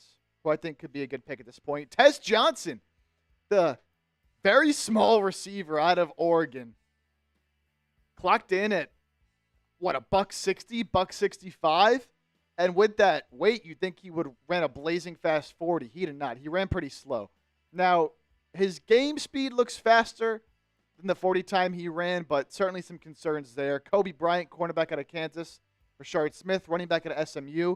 Chris Paul Jr., linebacker out of Ole Miss. Chase mocked him to the Niners in one of his mock drafts, but you already went linebacker. I don't think you have to do that again. Both the Eagles and the Niners went linebacker already. I like Devin Neal a lot, running back out of Kansas.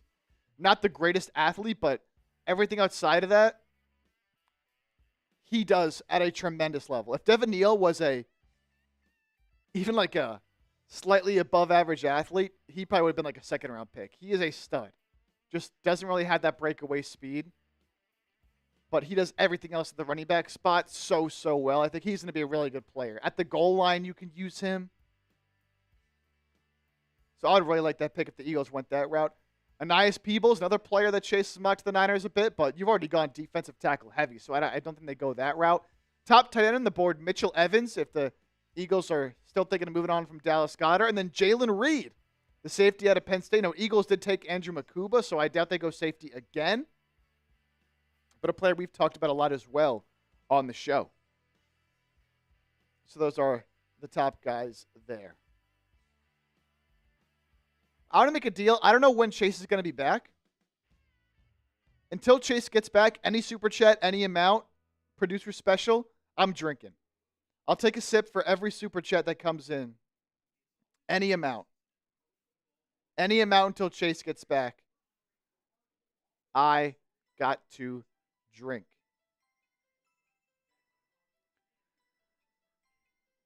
Of course, you do super chat. You can get involved in some deals here on the channels. Every $10 you send in, you get a raffle ticket to win a draft hat. Either Niners or Eagles. We'll have one winner on each channel. So every $10 that comes in, you will get one raffle ticket. You send in 20, you'll get 2 raffle tickets, and you can spin the wheel. We have a bunch of different things on the wheel that me and Chase have to do. $50 is a beer bong. If someone sends in a 50 right now, if someone sends in a 50 before Chase gets back, I'll give you 10 raffle tickets. That's half off, and I'll do a beer bong. Making some deals here. Also, $200 super chat. You send in $200, you will automatically get any Niners or Eagles jersey of your choosing. And whoever is the MVP of each show, so whoever sends in the largest individual super chat here today, you will get a jersey of the team's first round pick plus our MVP football. The number to beat on Niners is just $20. All you have to do is beat $20 and you're in the lead to win a Micah Williams jersey and an MVP football. On Eagles, number to beat, $50 to win a Jihaad Campbell jersey plus the MVP football. Let's get it cracking, man. Let's get it cracking. As we chug along here in the 5th round.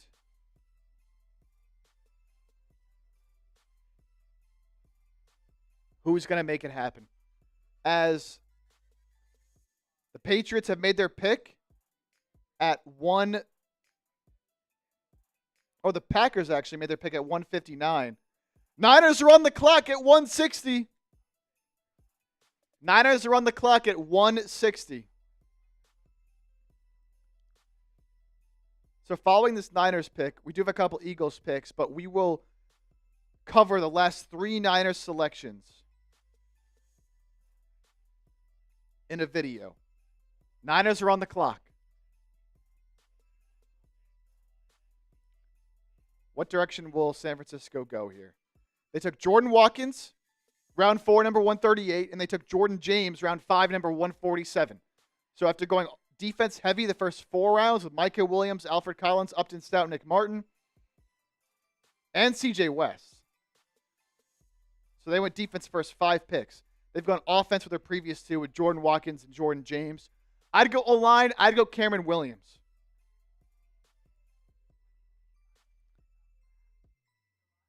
What up, Kovev? Real one hanging out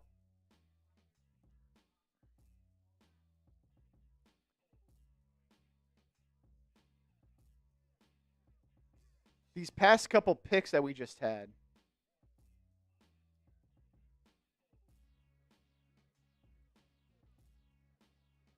Let's see here. So the Giants took Marcus Bow. Great pick for them. Dolphins go Dante Trader Jr., safety out of Maryland. Like this pick for the Chiefs, Jeffrey Bassa, linebacker out of Oregon. Bucks take Elijah Roberts, edge out of SMU. Keandre Lambert-Smith, Auburn receiver, going to the Chargers. And the Packers take Colin Oliver, linebacker / edge rusher out of Oklahoma State. I like that pick as well there. So that leaves San Francisco on the clock at 160. Again, you want to go O-line, which I think would be smart. You got Cameron Williams sitting right there. You got Miles Frazier sitting right there. I think both would be smart picks. Along the O-line, Logan Brown out of Kansas as well. So some options if they want to go O-line. The pick is in.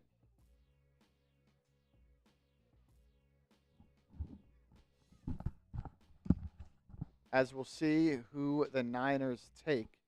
At number 160, they will not be up again until the 7th round after this. So they'll have a while to wait. They will have a while to wait.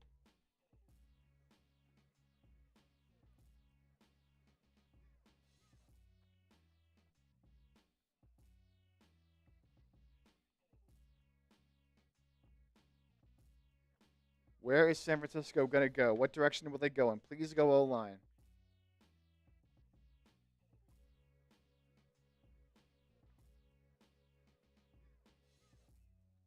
Pick should be in.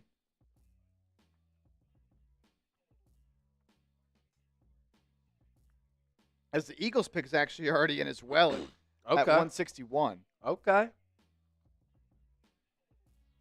Who the Niners take here?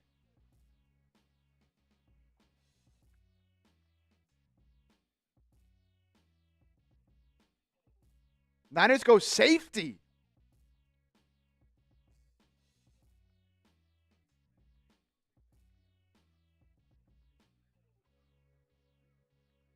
Niners go safety Marcus Siegel. Okay. Out of Kansas State. Marcus Siegel, 5th round, 160. Dan Lanning, by the way, said Jordan James is a great fit to San Francisco. The Eagles are taking Georgia linebacker Small Mondone Jr. Shocker. 3-year starter at Georgia. 4.58 40-yard dash in the pre-draft.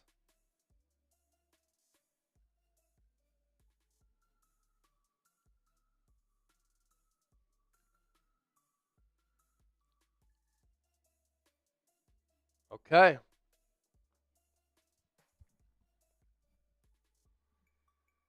Still no O-line for the Niners. So they'll have to wait till round 7 unless they trade up, which they could with 3 7th-round picks. No offensive lineman yet. It's wild, man.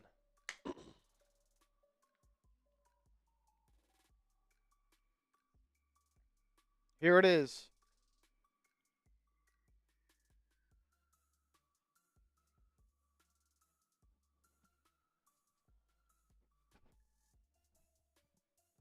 Chris Williamson, if you're watching, new tonic. Not a sponsor, but should be. All right, grade the pick. Let's get the pronunciation down here.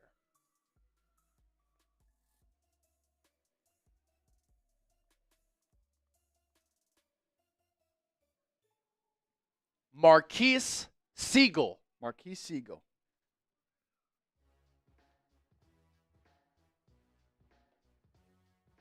So now we can run through the Niners' 3 picks, right? Yep. The Eagles pick also came in as well. We'll get to that. We're going to combo that, I think, with... Yeah, we're going to combo that with the other pick that's coming up. Yeah, because they'll be up again at 165 and 168. Yep. So let's talk Niners here in the meantime.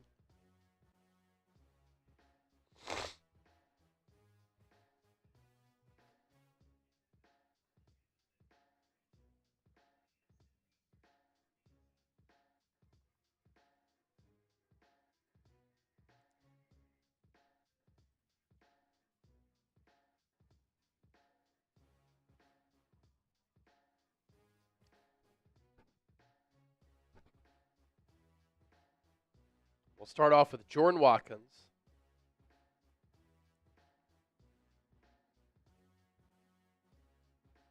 Jordan James, and then Siegel.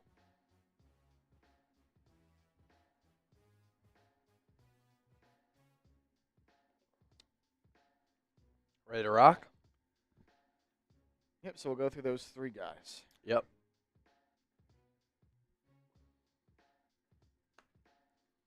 All right. All right. Let's do the damn thing. I don't know what's up with my hair. I'm trying to fix it. There we go. 3 picks to talk about for the San Francisco 49ers. Let's get into it here on the show as our NFL draft coverage continues to roll on day 3. You're watching the 49ers Report by Chat Sports.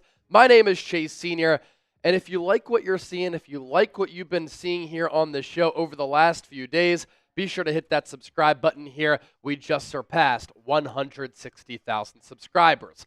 Let's begin with the Niners pick in round 4 at 138. Prior to the selection of wide receiver Jordan Watkins out of Ole Miss, Robert Saleh's fingerprints were all over this draft because the Niners went defense with every single prior pick.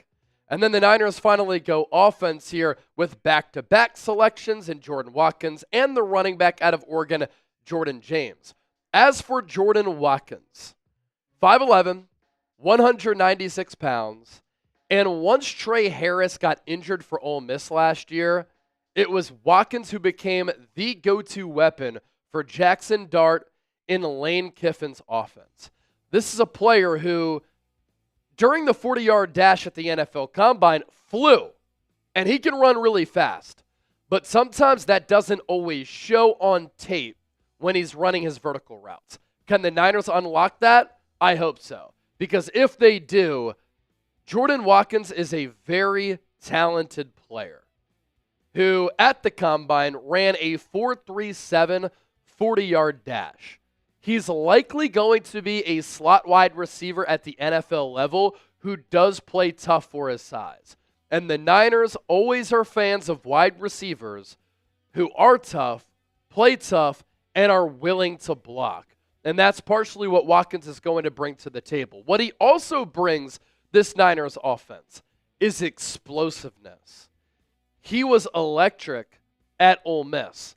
The only FBS player with 5 catches of 60 yards or more in 2024. His route running and route tree needs work, but on some of those explosive throws and catches, he does track the ball very well. And going back to the explosive nature of his game, targeted 68 times last year, he caught 49 balls for 906 yards, 9 touchdowns, which rounds out to an average yards per catch of 18.5. He had a game against Arkansas where he had 5 of those touchdowns. He also does have value as a punt returner. He averaged 7.9 yards per punt return, and he doesn't drop a lot of passes. Only 2 drops in 2024, 2 drops in 2023, 1 drop in 2022, and 1 drop in 2021. And like last year's class, the Niners have taken a lot of players this year who are really experienced at the college level, and that helps shorten the learning curve going from college to the NFL. 60 games played and 42 starts for Jordan Watkins. He does have good hand strength. He does have a quick release with good feet. He's not going to shy away from contact.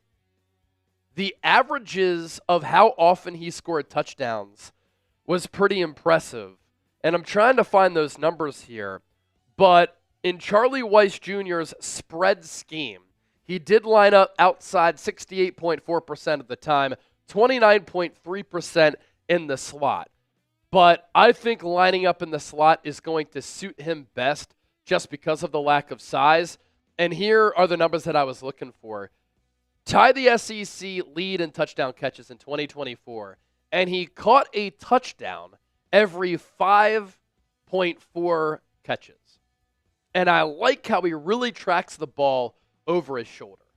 And if the Niners can unlock that speed and get it to translate to those vertical routes on the field in in-game situations, the Niners can find very good value with the weapon of Jordan Watkins here.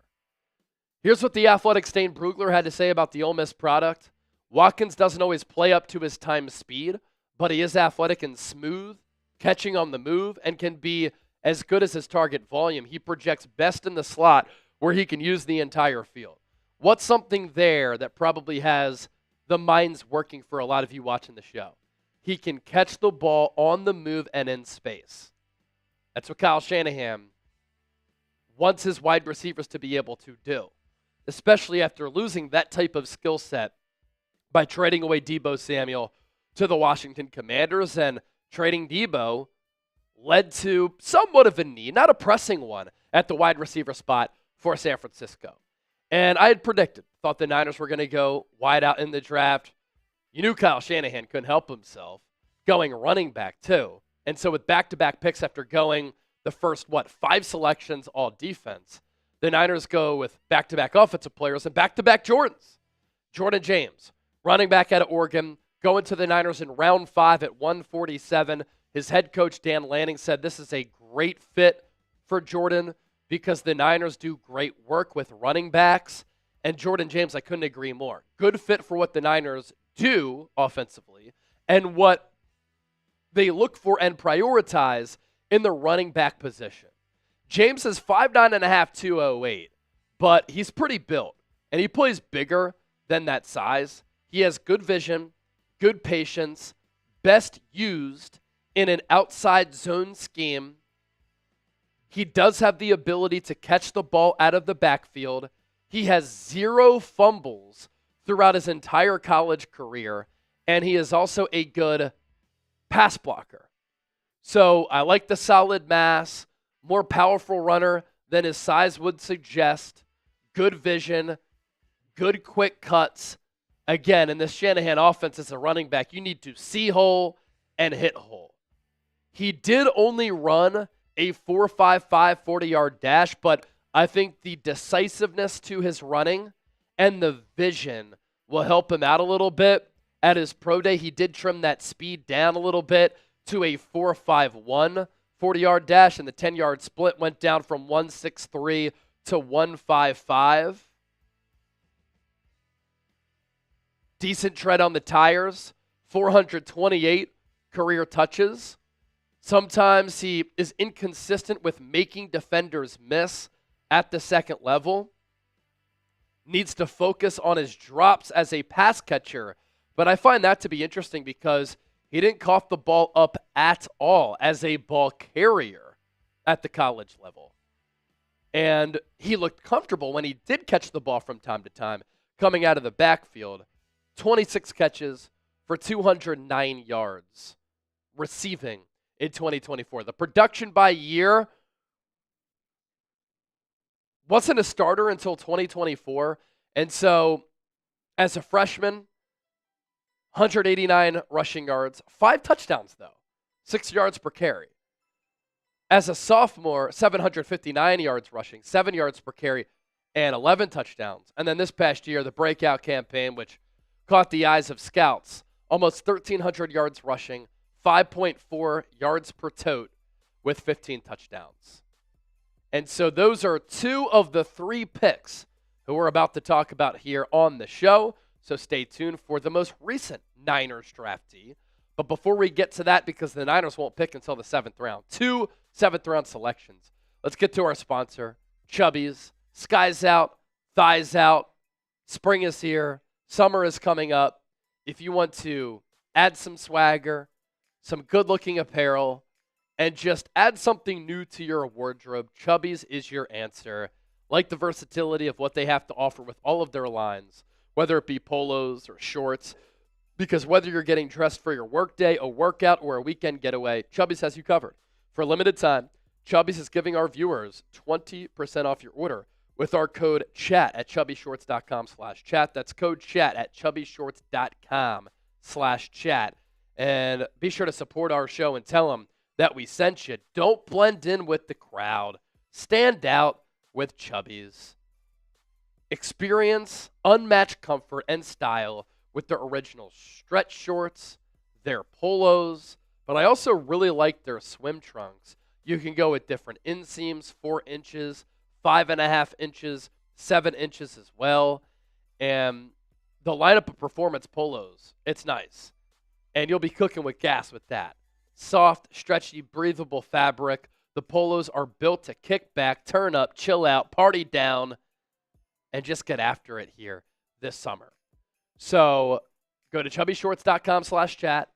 Use that code chat for 20% off. We'll put that link down below in the comments section and in the description of today's San Francisco 49ers report here on day 3 of the 2025 NFL Draft. Look good, feel good with Chubbies. The Niners go back to the defensive side of the football in round 5 with the 160th overall selection. And they take Marquise Siegel, the safety out of Kansas State. About to be 23 years old, 5'11", 199 pounds. Malik Mustafa was a 4th-round pick last year out of Wake Forest, and I thought he played awesome as a rookie. But alongside him, there are some question marks. You know, Jair Brown's going into a huge year 3. He struggled last year after playing well as a rookie, after being a 3rd-round pick out of Penn State. That year as a rookie, Jair Brown filled in for Talanoa Hufanga once he tore his ACL. And I thought that Jair Brown did a lot of really good things, versatile player. But then last year, he was missing tackles, missing assignments, over-pursuing. And so he'll get the first crack to start along Malik Mustafa.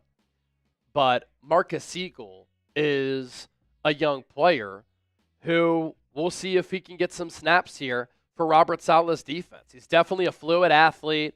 He plays above his weight class, just like Upton Stout does. And he's not the stickiest guy in coverage. His instincts, his speed, a little bit late. Hasn't played a lot of safety, although a lot of people are going to view him as one. Last year with Kansas State, playing in that defensive secondary with Jacob Parrish, who went in the 3rd round to Tampa Bay. He had 60 tackles, 7 TFLs, 6 pass breakups, and 3 interceptions. He did start his career at the FCS Power North Dakota State, and then he transferred to Kansas State for his final 2 seasons. Siegel, though, is a player who is explosive and fast. At the NFL Combine, he did get an invite there. He ran a 4.37 40-yard dash at 5'11", 199 pounds. Former cornerback, and he's not lost that speed.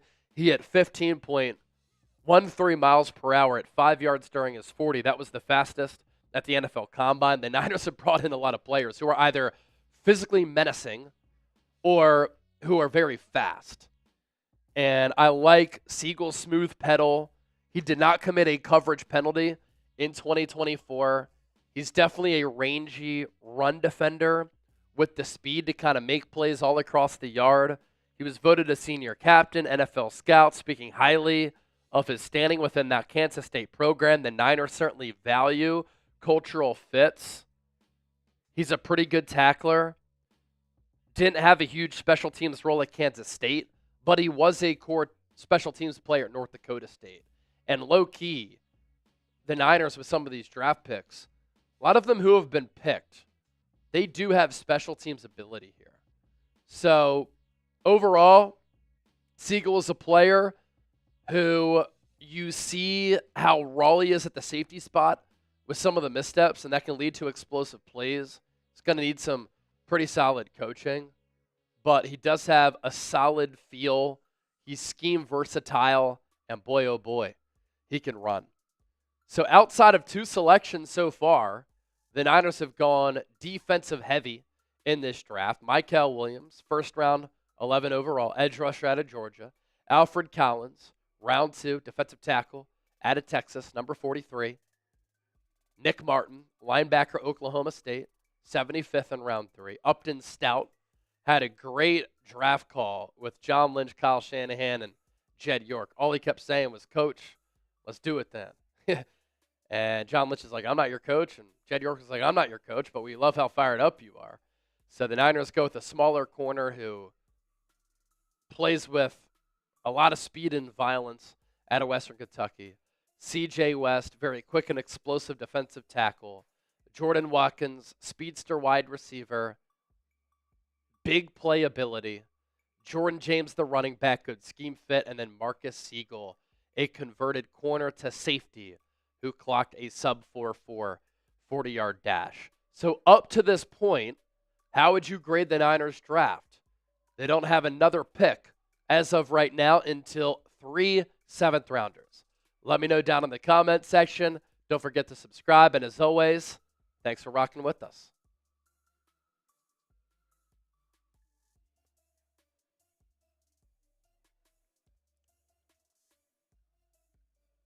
All right. As for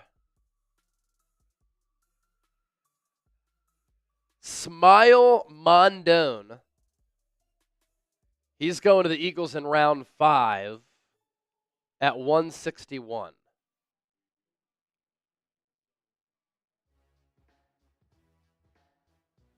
Former 5-star recruit, 4th-ranked linebacker in his 2021 recruiting class. 51 games, 32 starts, 213 tackles, 17.5 TFLs, 8 sacks, 6 pass breakups, and 1 pick in his career. 6'2", 224, 4'5", 840. Long arms at 80 and an 1/8 inch wingspan, 31 3/4 arms. Above average speed, but not special speed. Can hit different gears. Can get slippery through gaps. Not afraid of being a grinder. He's played through injuries before, so he's tough. Grew into a leader. Durability, definitely a question mark. Probably needs to see things a little bit faster and quicker to reach his full potential, but athletic range and toughness do give him upside as a 4-down NFL linebacker. And then the Eagles go offensive line, round 5, 168, with Drew Kendall. His pops played in the NFL.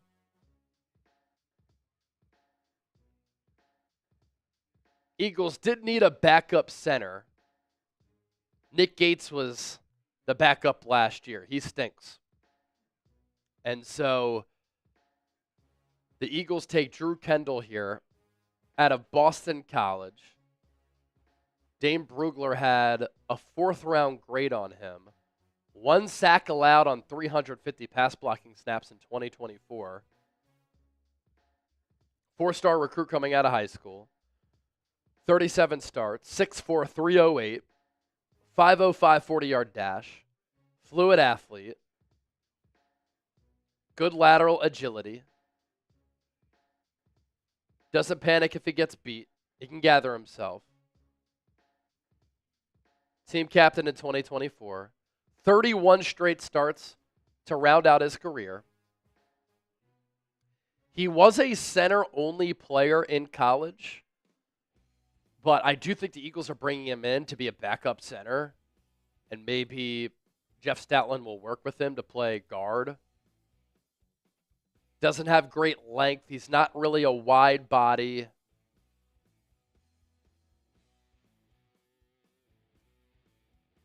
They used at Boston College a mix of zone and gap schemes.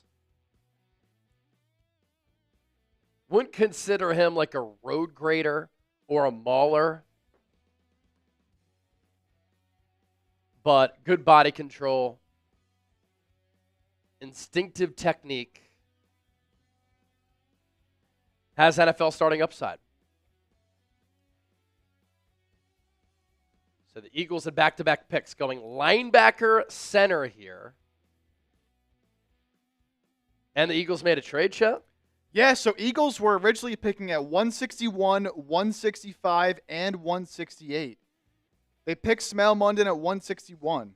Then they actually traded out of 165 to the Los Angeles Chargers. And then they picked Drew Kendall at 168. So now, the Eagles trading out of pick 165, they get back pick 168 in the 6th round and pick 209 in the 6th round. So the remaining Eagles picks now. They will have round 5, pick 181, round 6, pick 191, round 6, pick 207, and round 6, pick 209. Y'all got that? So they will have, after this pick at 168, which they just made of Drew Kendall, they will have 181, 191, 207, and 209. So right now, 4 picks left for the Eagles. We can show those full trade details on your screen here.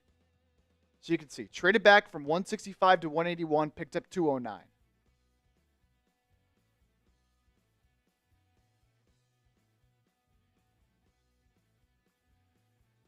Okay.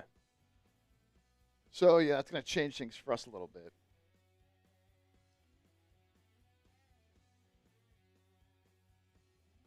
Okay, because now they do have a 7th rounder.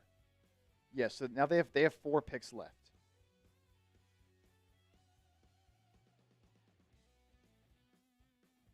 And they're all decently close to each other. They're all about 10 picks apart. 181, 191, 207, 209.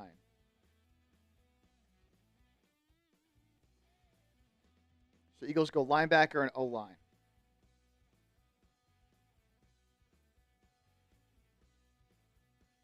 Eagles did announce Drew Kendall as a center and guard. Only played center in college. So they announced him as a guard as well.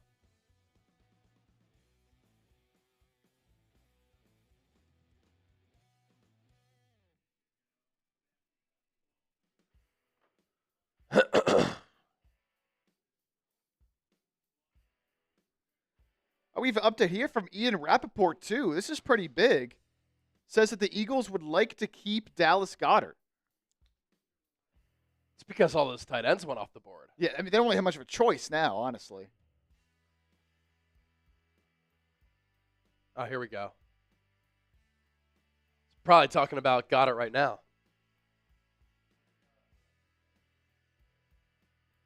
For the Eagles? Yeah, you want to do those 2 Eagles? Because we were going to do the 3. Yeah, we could do 165, that. 168. 165, 168 with the gap until 181 and 209. Yeah, we can do that. Yeah, because the Niners don't pick till the 7th round now. So. Yeah, we can do that. 165, 168. Appreciate you. We did get a message in the Slack room from Avery. She'll do a $100 shotgun and a toast. $100 shotgun and a toast. Now, our guy Dragon Slayer, who is crushing it in free agency, haven't seen him in the draft. Dragon Slayer, are you there? Dragon Slayer. Because I know that you were paying up a lot to get Avery in here to do the shotguns. $100, Avery comes in to do a shotgun. And you know what? I'll do one as well. I'll do one as well.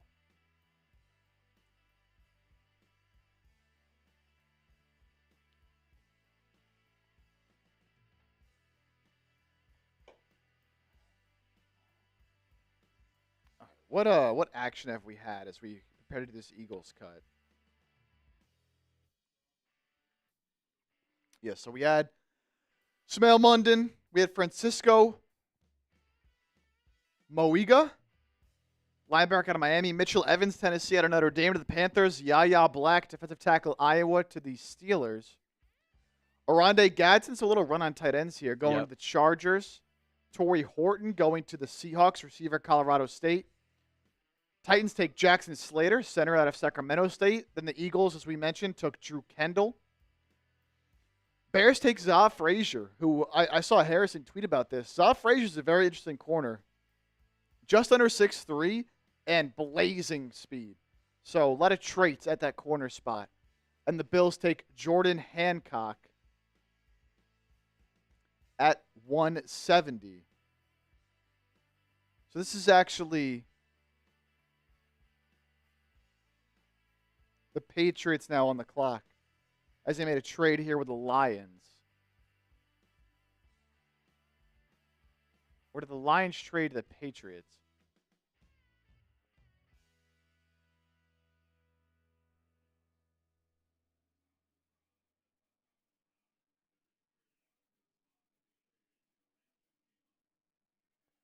A lot of trades going down. Yeah. A lot of trades were going down. You get to this spot in the draft, and you never know who owns each pick. So it is the Lions. So the Patriots traded the Lions. They took Miles Frazier, guard out of LSU.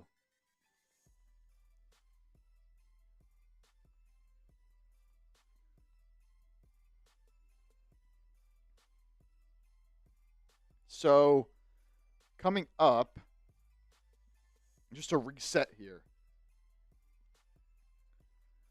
We have the Rams on the clock at 172, then Bills, Cardinals, Seahawks. Then Ravens, Bills, Ravens again, Dolphins. Then Raiders, then Eagles at 181. And Yep. again, Eagles will have 181, 191, 207, and 209. So right now, still 4 picks left for the Eagles. And then the Niners will have 227, 249, and 252. Are you kidding me? Oh!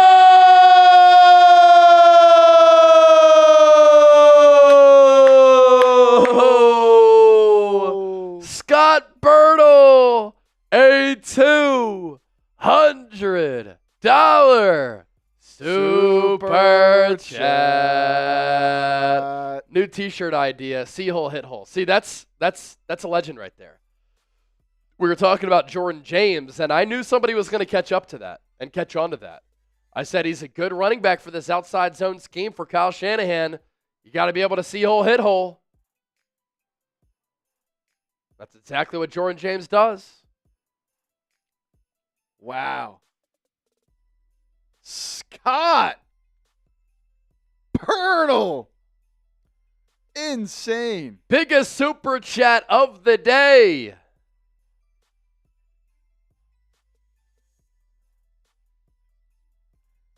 Scott's making it rain. So Avery said $100. She would do that shotgun, Yeah, right? I'll message. I think we all got to do one for the 200. Yeah, I think so too. I think we all got to do one. So you want to do this and then the Eagles cut? Yep. That's what we'll do. Scott Birtle. The previous biggest super chat on Niners was $20.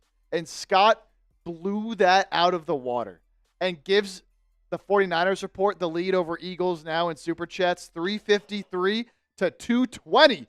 You Eagles throw now, that up? where you at? You want to throw that up? Yes, sir.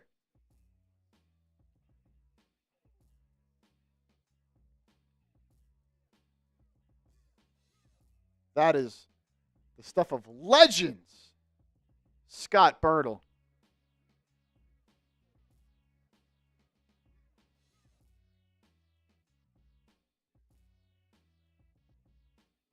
Scotty.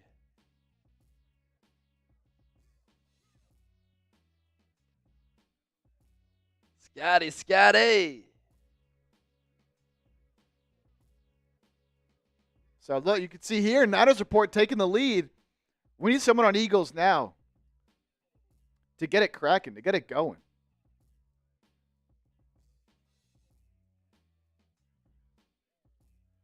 Scott the big dog.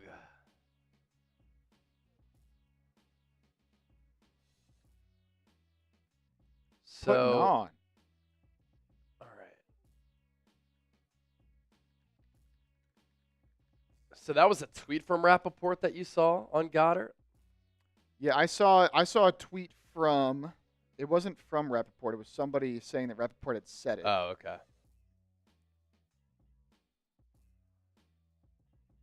Where did that go? Let's see here. I saw the tweet from BLG. Oh, yeah. Brandon Lee Gouton. Eagles would like to keep Dallas Goddard. I mean, that makes sense.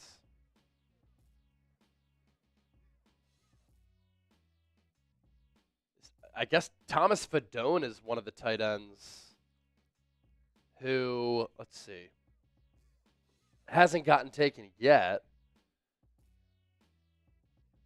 But there was that run of tight ends in that second round, which kind of probably altered the board for the Eagles.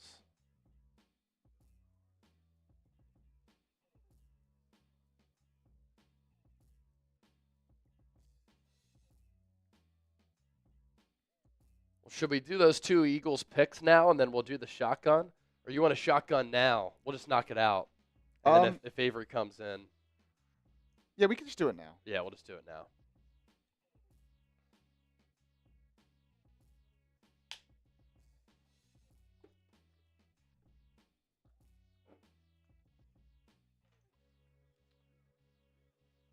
All right.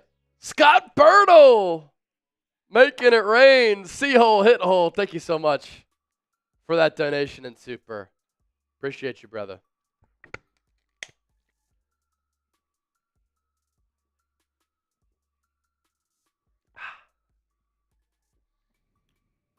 Ah.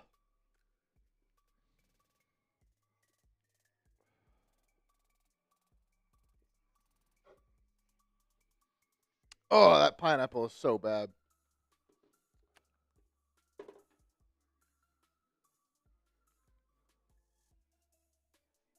Ugh.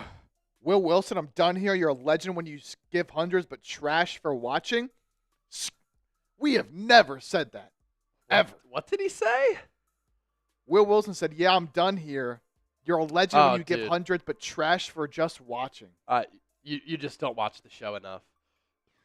Because literally to start every single show, if we ever show a Super Chat menu, we also say, hey, Super Chats aren't everything.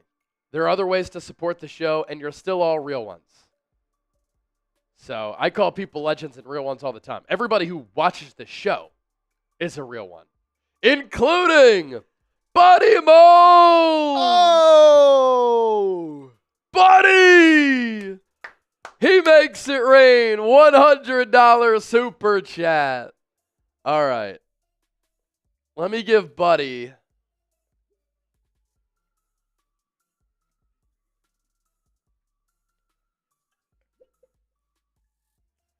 little shambong here for Buddy. Oh.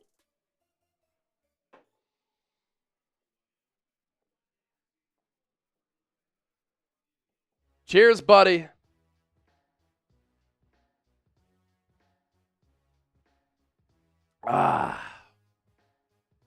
Buddy Moles, one of our Super Chat MVPs here today. Making it rain.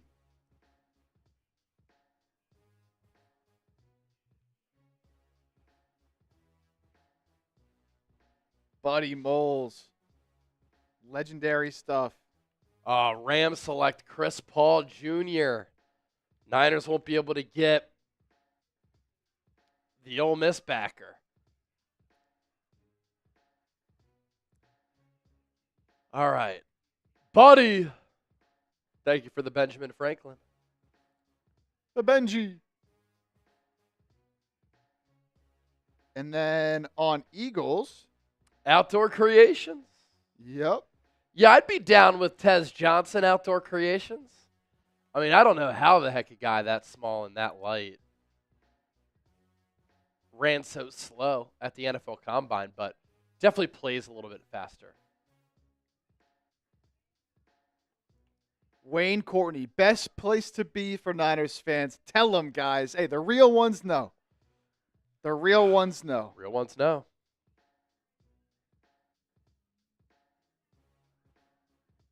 We're working long hours, 2 channels, getting you every single pick that's made, man. Yep, we've been live every single selection.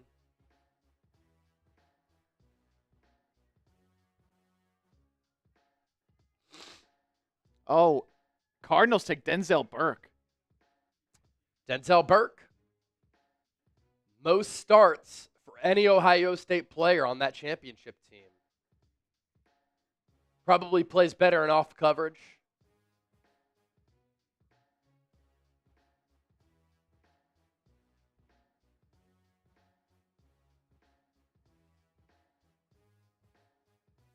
All right, so Eagles are up again soon.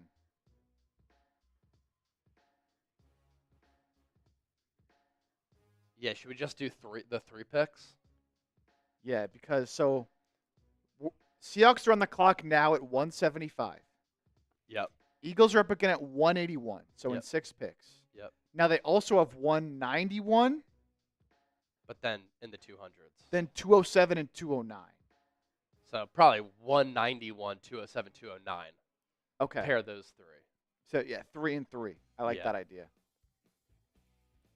All right, so we'll wait here to get into it. Let me message – who's doing that for us? Let me message Albert and tell him.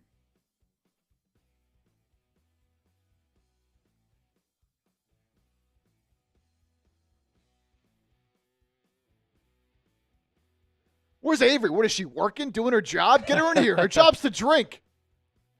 Yeah, just handling a lot of cuts today. My gosh. The volume of videos that we're pushing out today is crazy company-wide. Insane. I mean, how many have we done so far?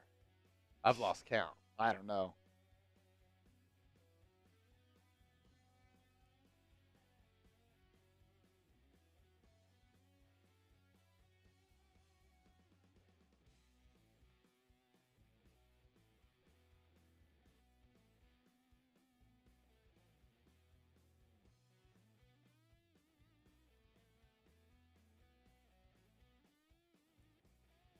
I've even lost count of which players have been going off the board. Well, good thing that we have graphics for that. Yes, sir. That's what we're here for, baby. Let's recap. Let's go back to this Eagles pick here.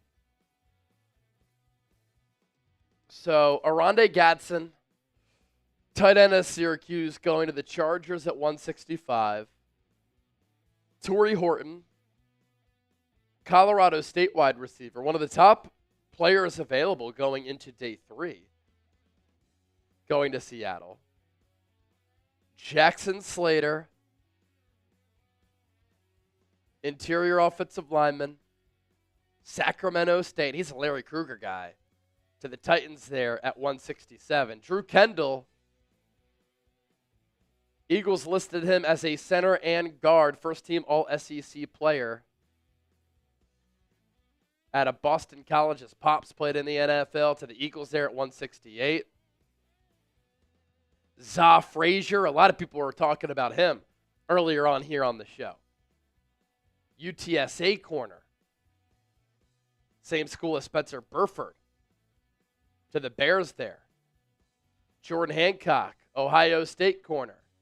Goes before Denzel Burke. Miles Frazier, LSU guard. To the Lions, good value there, late rounds along the offensive line. Chris Paul Jr., I liked him for the Niners. He goes to the rival Rams. Ole Miss linebacker. Jackson Halls, Georgia Tech tight end. To the Bills, Denzel Burke. Tell you what, Denzel Burke, Will Johnson for the Cardinals in this corner class and draft class. I like that. And then Robbie, let's see if we can get this name. See if we can get this name.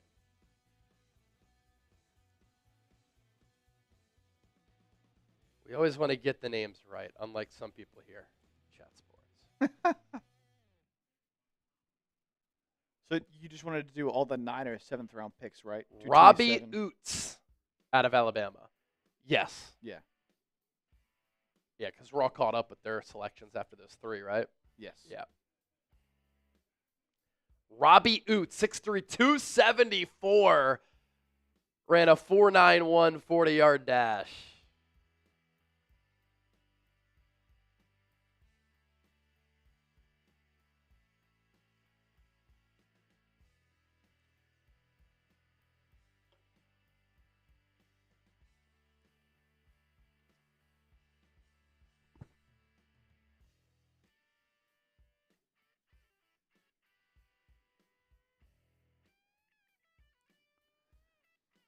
All right, so after those two big supers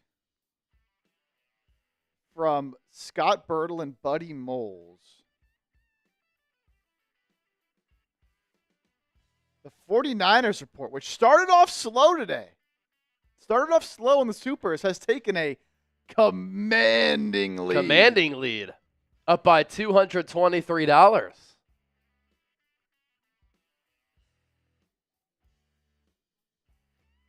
$453 to $230. Eagles won night 1. Niners came back to win night 2. And here on day 3, Niners with the commanding advantage.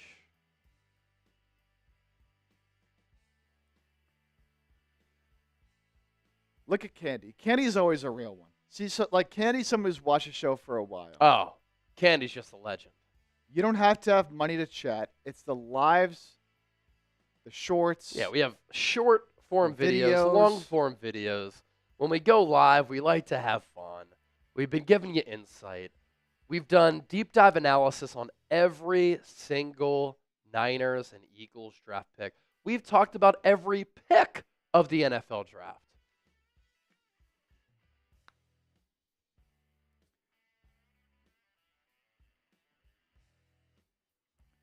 And then Buddy Moles, like, this is a good point. Like, everyone who chats and watches and likes and comments, like, they're all the ones who, like, make the show go, right? Yeah, we're all about that audience interaction, man. And then the super chats on top of it is what adds that extra element of fun to the show, as No Buddy doubt. Moles says. Yep.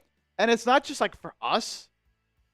It's Like- for y'all, too. It's for y'all. For those of you who don't know, like, you send in super chats, you get into our draft hat raffle for every $10. Yep. $20, you get to spin a wheel. And whatever happens in the wheel, we have to do. We drink for 50s.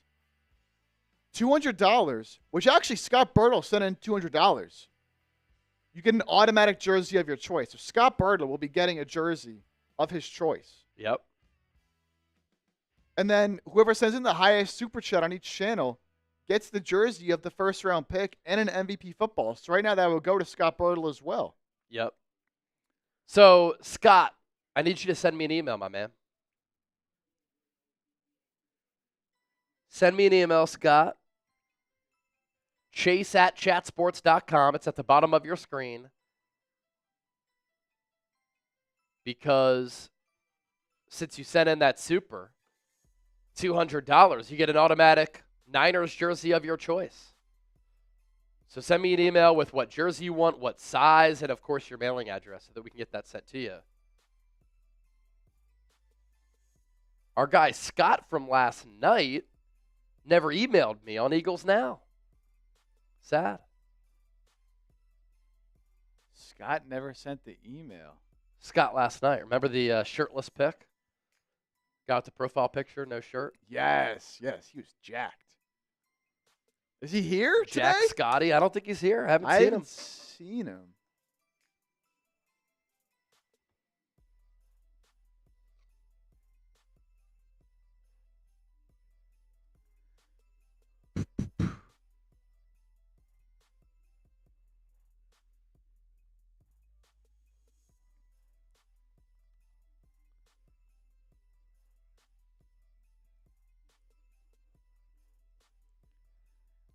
All right, remaining picks for each team right now. Niners don't pick again until the 7th round. So there's some Niners fans asking in the chat about their remaining picks. Yep. They don't pick again until 227 in the 7th round. We are currently on 178 Yep. in the 6th. So a while to go there for Niners fans. But then 3 picks in the 7th. And then Eagles fans asking about some of those picks as well. The pick again coming up here soon in about 3 picks at number 181. They'll make that pick. We'll do a video on their last 3 picks. Smale, Munden, Drew Kendall, and whoever gets picked at 181. And then they will have, again, a lot of movement here with these picks. Eagles made a lot of trades. Then they will have 2 more picks after that, after 191. at 207 and 209. We will then combine 191, 207, and 209. Yeah, Peter, no picks until the final round for the Niners. Now, they can always trade up if they have somebody they like, but Yeah. we'll have to wait and see.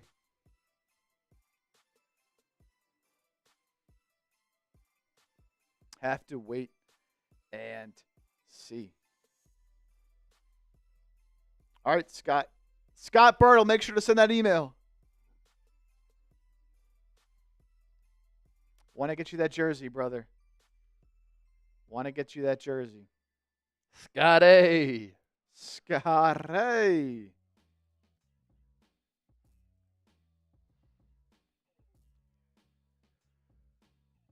I'll check my email now, Scott. Don't see it in there, but if you want that jersey, shoot me that email. Dennis Designs. I'm doing dental work. Gotta save. Dennis, you good? Is it like serious Dennis, dental work? hope it's all right, man. Hope you're all right, brother.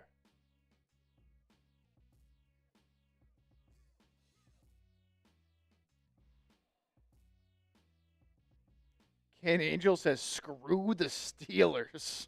All right. I love the Pennsylvania rivalry right there. I guess because Tomlin's talking right now on NFL Network. Maybe that's where that came from. Also, bad job by us going with ESPN night 1 of the draft. Yeah. We should have been on NFL Network then, too. Yeah.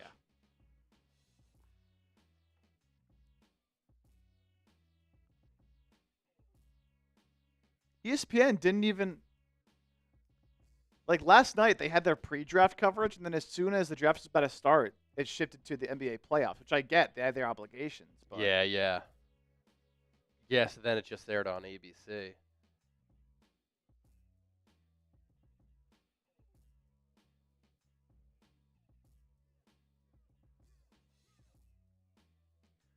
we still need Avery to do her shotgun, man. Yeah, she's pushing out a Giants, and then she said she'll come in here. Stop doing work. All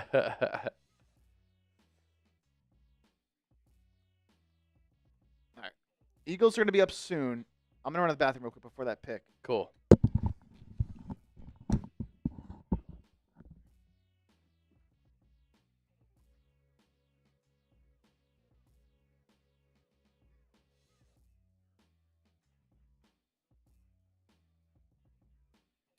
Ohio State, by the way, had 13 picks in the first 5 rounds.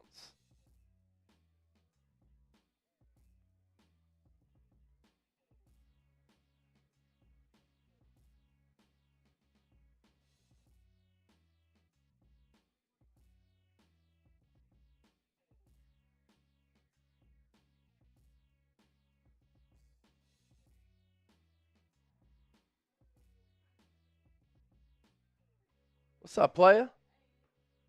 Got a little shotgun tool here for you if you want it. Cool.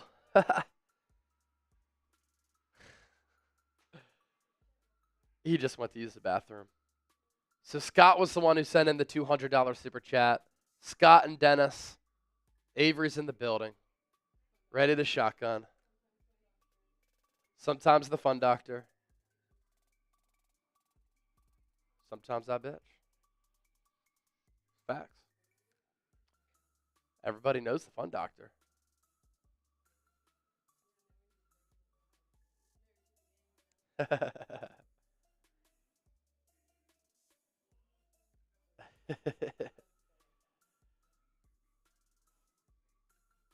Bill's pick is in at 177. We did ours, so you just got to do yours. Yeah. Bill's pick in at 177. Up next, Ravens, Dolphins, Raiders, Eagles, Patriots, Titans, Saints, Steelers, Ravens, Texans. It's all coming up. Yeah.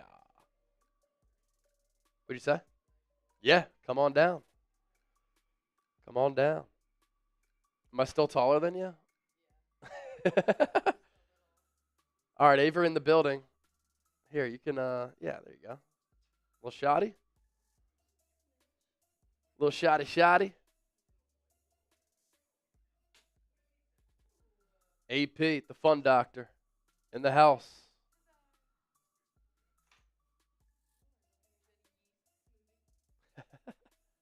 Here, make sure you're on camera, though. There you go. The shotty, don't trip. For Scott, for Dennis. Here we go.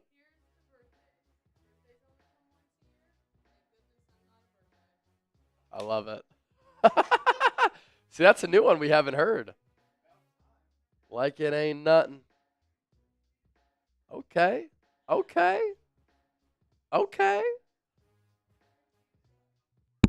Avery said, cheers to you, Scott. And she said, here's to birthdays. Birthdays come once a year. Thankfully, she's not a birthday. I love it. That's awesome. Uh-oh, what happened? Oh!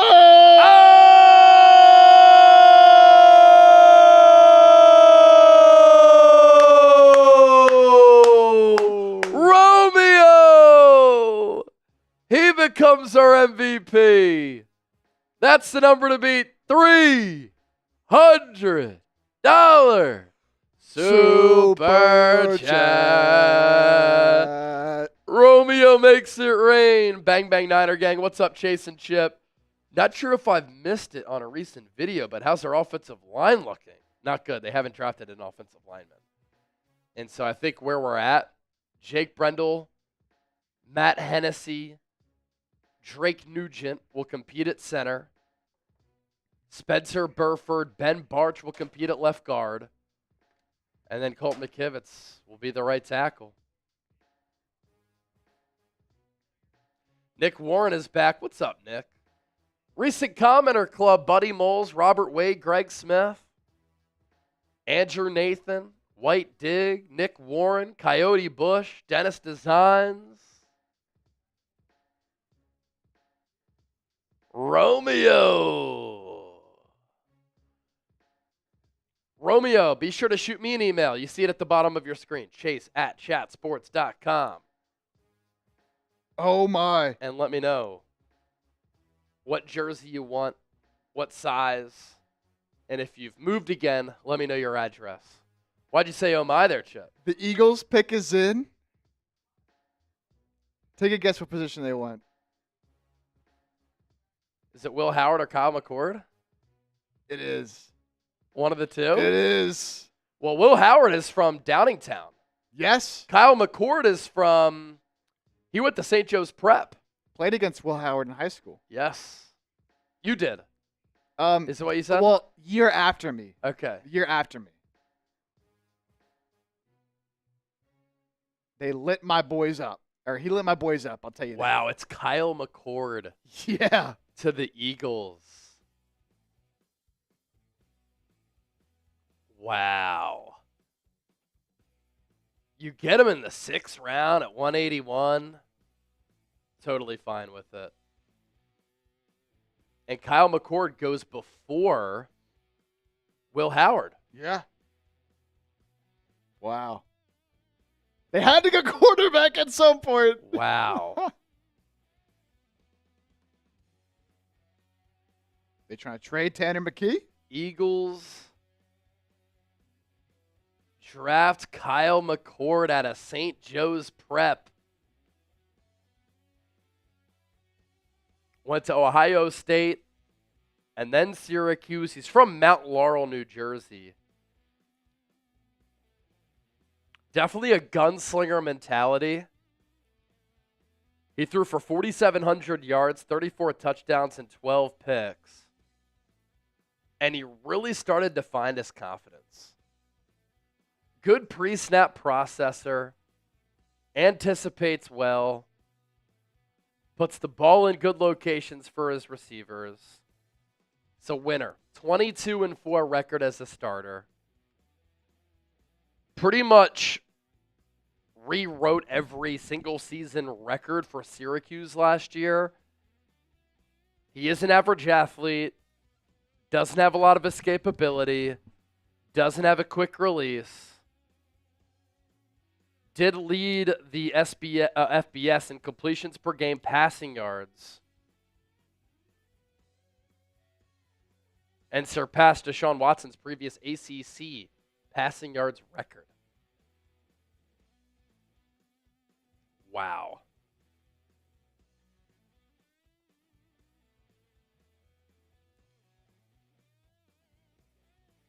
So that's at 181. Wow. Wow. 181. Eagles go McCord. I'm not going to lie. Like, I do think that he could be one of the top quarterbacks of this class. But obviously, he's going to be behind Tanner McKee and Jalen Hurts. Dorian Thompson-Robinson is also on this roster. Well, that's going to make preseason fun. Oh, yeah. Watching Kyle McCord sling the pill. You want to know something else, too? Kyle McCord broke all of Donovan McNabb's Syracuse passing records. Yep, single season. Yeah, if he was there for his whole career, he could have put up some insane numbers. Yeah. All right, so we're going to talk about McCord. Eagles have drafted a center. Yep, Drew Kendall. And then Smale Munden. Smile. Sorry. Smile. Smile? The linebacker out of Georgia. What a name. All right, so 3 picks that we're about to talk about here for the Eagles.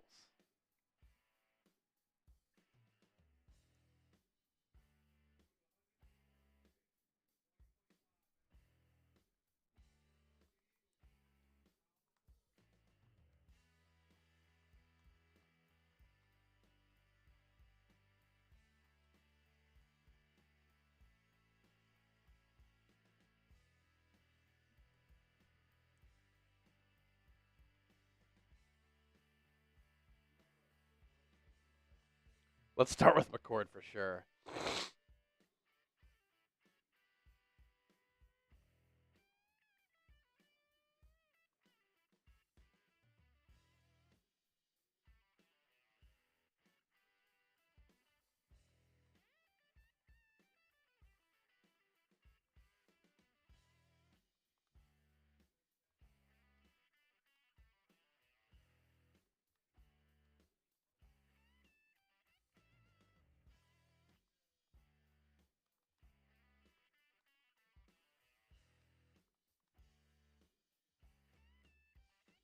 Wow.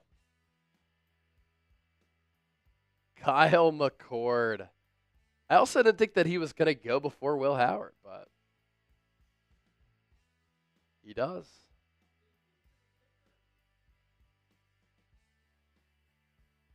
Patriots draft a kicker? Is it the Miami guy, Andres Borregales? Okay.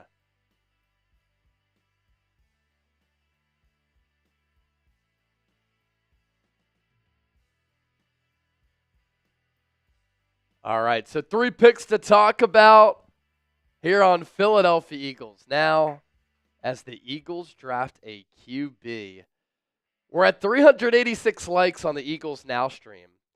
Let's get the 400 here. And then on Niners, we're at 395. So a very close battle there. Let's get the 400 on both. Hit that thumbs up icon. Like the video. And we'll talk about these 3 Eagle selections here for a bit. Again, Niners not picking until 3 selections in the 7th round. But here we go. Kyle McCord to the Eagles. Let's do it. How about this? You knew at some point things were going to get interesting for the Philadelphia Eagles on day 3 of the NFL draft here, and they certainly have. The Eagles are drafting Kyle McCord, quarterback out of Syracuse, who transferred to Syracuse from Ohio State after he got replaced by Will Howard.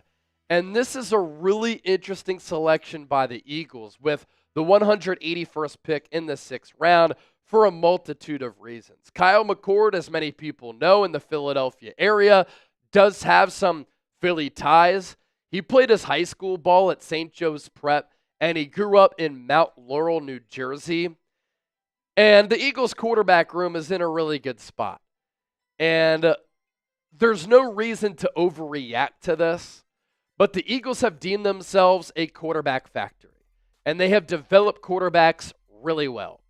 And they have had to see a lot of backups play in huge games really my entire lifetime, from the early 2000s onward, whether it was A.J. Feely or Coy Detmer, Jeff Garcia, Michael Vick, Nick Foles won a Super Bowl.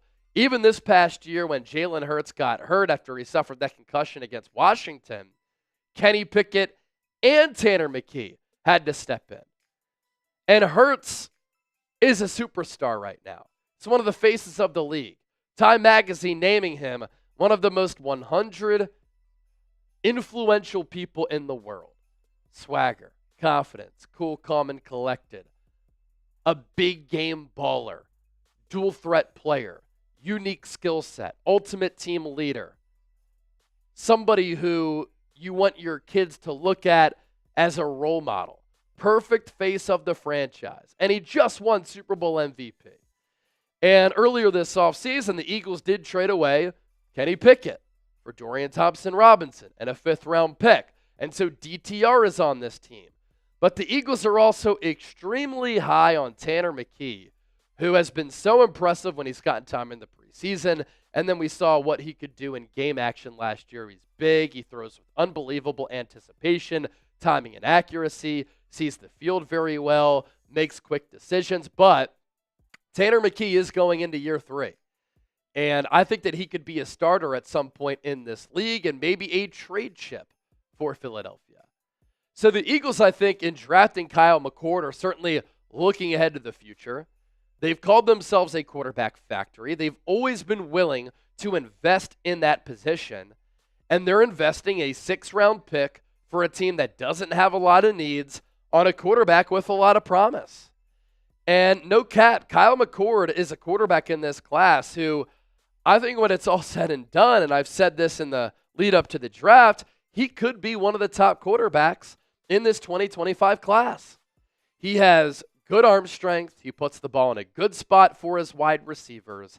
He can throw and complete passes at any level of the field. I like his size at 6'3", well over 200 pounds. He is a little bit of a statue in the pocket. He's not going to make plays out of structure. He does process pretty well, though. And he played awesome in 2024 for Syracuse after he transferred from Ohio State with less talent around him compared to when he was with the Ohio State Buckeyes. And I think at Ohio State, he lost his confidence a little bit. And that's why Ohio State wanted to move on. Ryan Day opted for Will Howard over Kyle McCord. But he went to Syracuse, and it was interesting. With less talent, he balled out. He led the country in passing yards, throwing for nearly 4,800 yards. And he set pretty much every single season record in that Syracuse program, edging former Eagle Donovan McNabb. Completed 66% of his passes, 37 total touchdowns. He does have a gunslinger mentality, and so sometimes he will put the ball in harm's way. 12 interceptions, but 0 fumbles. So good ball security when he's within the pocket. And I think what the Eagles also like and value here, Kyle McCord is a winner. 22-4 record as a starter. 12-1 at Ohio State.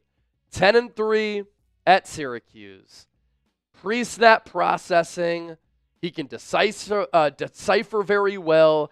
He throws with pretty good anticipation. He's not afraid back there to test the defense and test his arm strength and press the defense with some throws.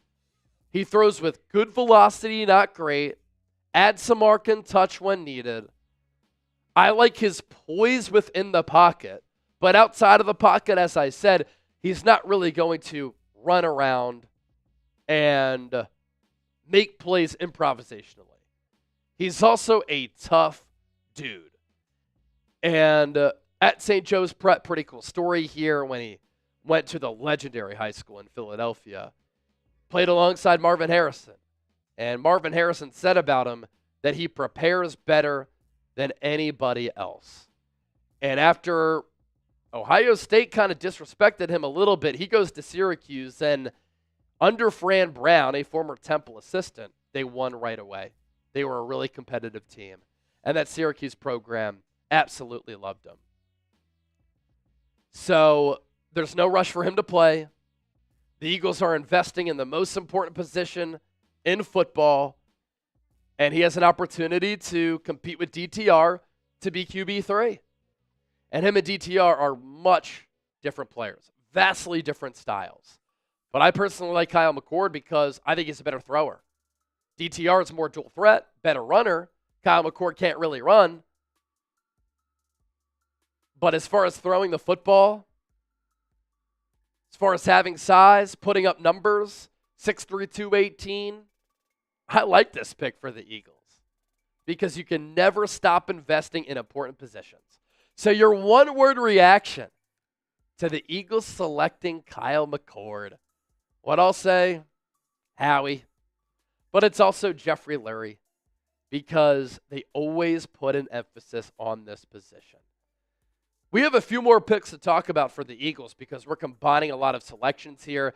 The Eagles have drafted a center whose dad played in the NFL. They also drafted a linebacker out of Georgia. That's coming up here just around the corner. But first, our sponsor for today's Philadelphia Eagles now, our wonderful friends at Chubby's. At the end of the day, your wardrobe deserves a springtime upgrade. We have a great deal for all of you. For a limited time only, Chubby's is giving our listeners, our viewers, 20% off your order with our exclusive code CHAT at chubbyshorts.com/chat. Look, fellas, April is here. This ain't the time for fooling around. It's time to let those thighs breathe. Whether you're playing around at golf with the fellas, hitting up a beer garden, or visiting an actual garden, Chubby's has you covered for all of the good vibes that warm weather brings. If you want some bright polos that demand attention, check. Killer shorts, they got you. Hitting up a pool or the beach, Chubby's has great swimsuits as well. The Classic Line Swim Collection has your new favorite trunk for the sunny days. For everything non-water related, their original shorts provide that classic look with a fresh vibe. They also have some stretch everyday wear with some flexibility to give you some movement as well. So one more time, live good vibrations. Head to chubbyshorts.com/chat. Use the code CHAT for 20% off. Of course, they have some of the vibrant and loud tops, but if you just want a standard shirt or a polo, Chubby's has that as well, and you always have to love their logo. Next up, for the Philadelphia Eagles here, they of course had to tap into the Georgia well, and they are drafting a linebacker who was a former highly touted recruit coming out of high school in Smile Mondone Jr. He does have some injury concerns, and he's missed some time throughout his Georgia career. He's not the fastest player, but at 6'2", 224 at that linebacker spot, the speed is good enough. He does have a large wingspan at 80 1/8 inches. And so, long-armed athlete who's lean, defined muscle tone. He hails from Dallas, Georgia. In 2024, 57 tackles, 4 TFLs, 3 sacks.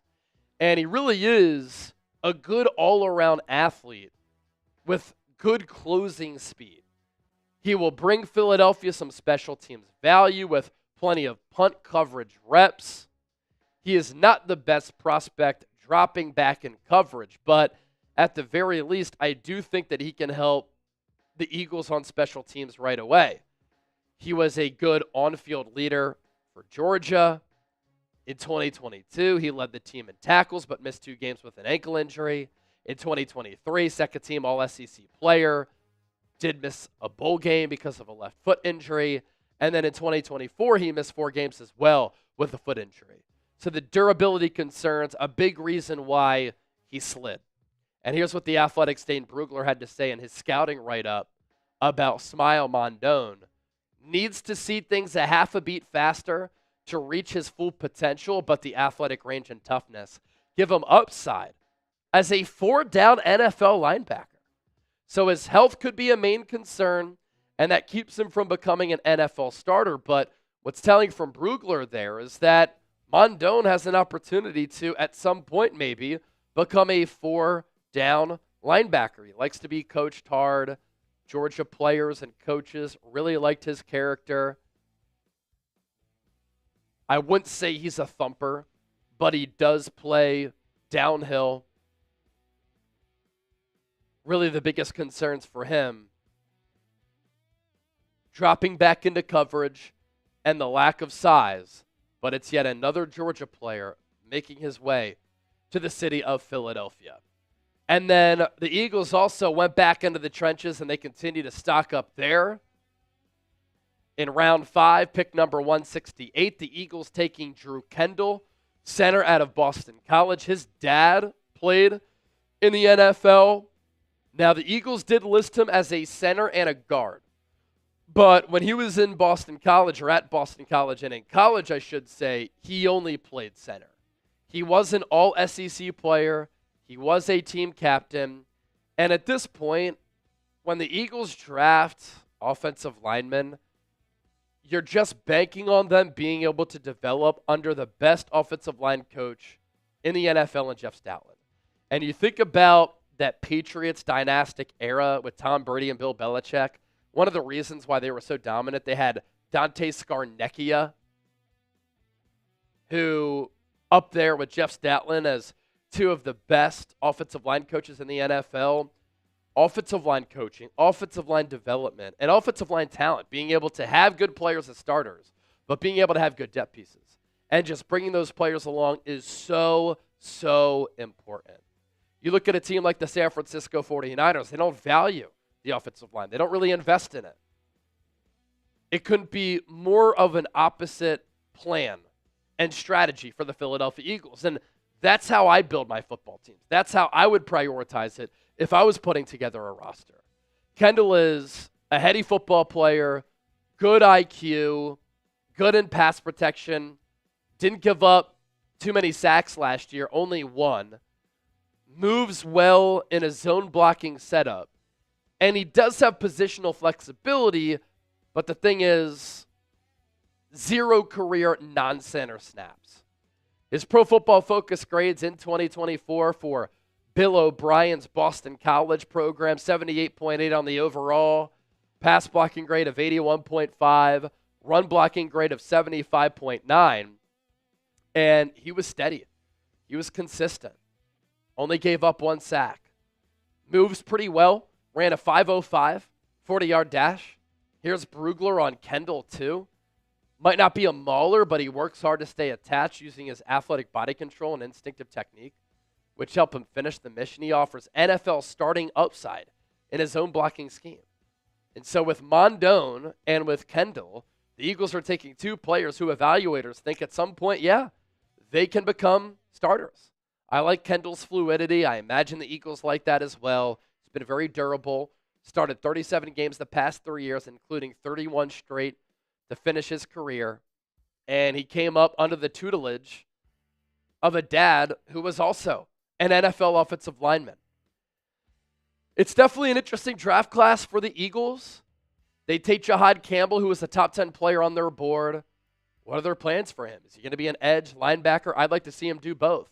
I thought it was a little bit of a reach to take Andrew Mukuba out of Texas, a very C.J. Gardner-Johnson type of player with what he does on the field, the versatility, the game, but also the lack of size.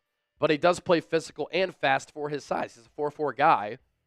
Ty Robinson is 6'5", almost 290 pounds. He ran a sub 4.9 40-yard dash. He could help replace Milton Williams. Mac McWilliams is another undersized DB like Mukuba. Eagles did not bring him in on a pre-draft visit, and he too has some injury concerns. Smile Mondone, Georgia Pipeline. The ability is there, and I believe he was a former 5-star recruit going to Georgia, but again, injuries for him. Drew Kendall, very durable, and then in round 6, 181, a potential backup quarterback, and a local native, a Kyle McCord, who grew up in Mount Laurel, New Jersey, and went to St. Joe's Prep and played there alongside Marvin Harrison. And they both went to Ohio State before McCord went to Syracuse and straight up was able to sling it, chucking the rock and balling out in 2024 under Fran Brown. Grade the Eagles draft so far. A, B, C, D, or F. I'm going to go somewhere in that B range as of right now. We'll see what they do with their remaining picks. Be on the lookout here on the show because we will be doing draft grades for all 7 rounds once the draft wraps up.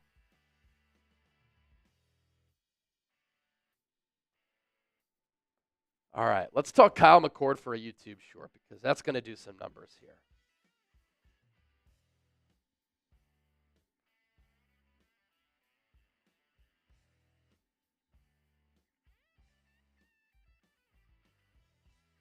And that was at what? 6th round, 181.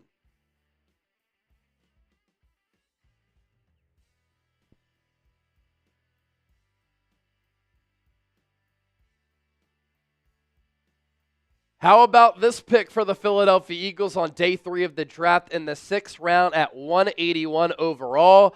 The Eagles are taking quarterback Kyle McCord out of Syracuse, who is a local guy. He played his high school ball at the legendary program St. Joe's Prep alongside Marvin Harrison Jr., and he's from Mount Laurel, New Jersey. He went to Ohio State originally, and it didn't really work out well for him there. Ohio State wanted to move on. They went with Will Howard. It worked out for Ohio State because they won the national championship with Chip Kelly as the OC, but it worked out for McCord because he transferred to Syracuse under Fran Brown, a former assistant under Matt Rule, and McCord balled out. He threw for 4,700 yards. The production was excellent. He's a gunslinger, good pocket feel, good accuracy, puts the ball where receivers can catch it, and has really good arm strength. The Eagles call themselves a quarterback factory. This is a part of that.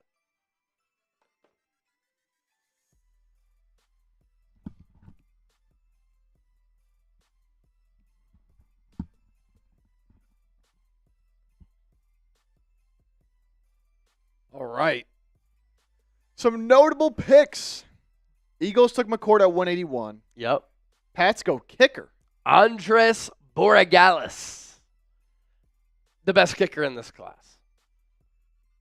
Titans then go Marcus Harris, corner out of Cal. Saints go Devin Neal, running back out of Kansas. I like Devin Neal a lot.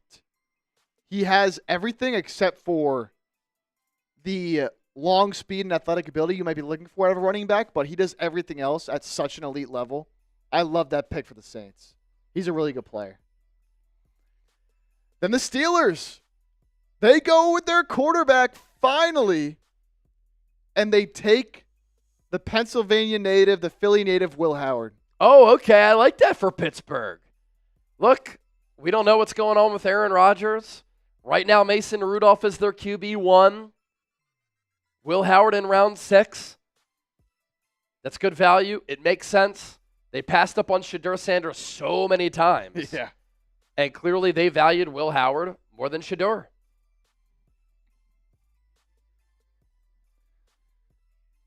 So Will Howard staying in state.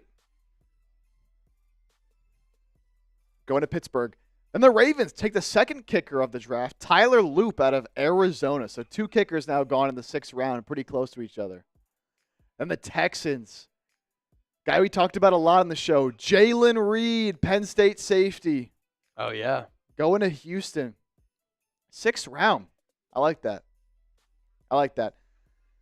Tennessee Titans go Khalil Mullings, running back out of Michigan. Shout out to James Yoder, who actually wanted to come in here. Let me message him that we're done with the cut. I don't know what he wants with you, Chase, but he wants something. Who? James. Oh, I think it has to do with the McCord pick. Oh, I did Slack him separately.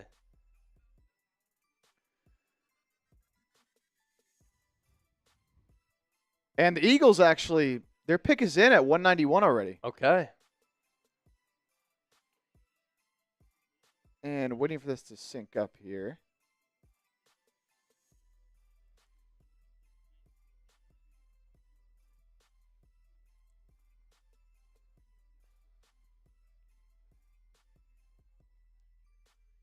Let's see. Riley Leonard to the Colts, I believe. Yeah. Yeah, he's staying in Indiana. Riley Leonard.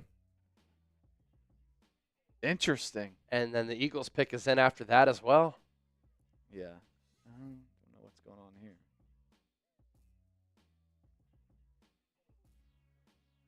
Oh, I guess the Colts have 2 picks, Chip. Yeah, they had 2 picks, but I don't know But how. we don't know 190 yet. I guess I could show it. It's fine. So we don't know the Colts pick a 190 yet. We know their pick a 189 is Riley Leonard. They have another pick of 190, but it's already been reported that the Eagles are going back to the O-line Okay. at 191. Miles Hinton, offensive tackle out of Michigan. All right. Maybe that's why James wanted my attention.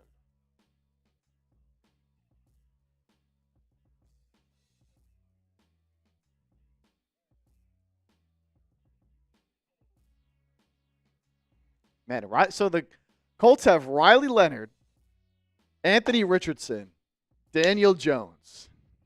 Quite an interesting quarterback room.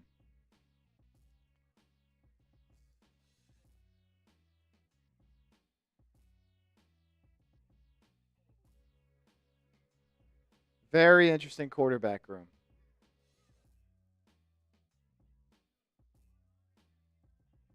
Yeah, so here's that pick. Miles Hinton. All right, Miles Hinton to the Eagles there, round 6, 191. They drafted Drew Kendall, 168, a center out of Boston College, all ACC player. And then they go back to the offensive line with Hinton here at 191.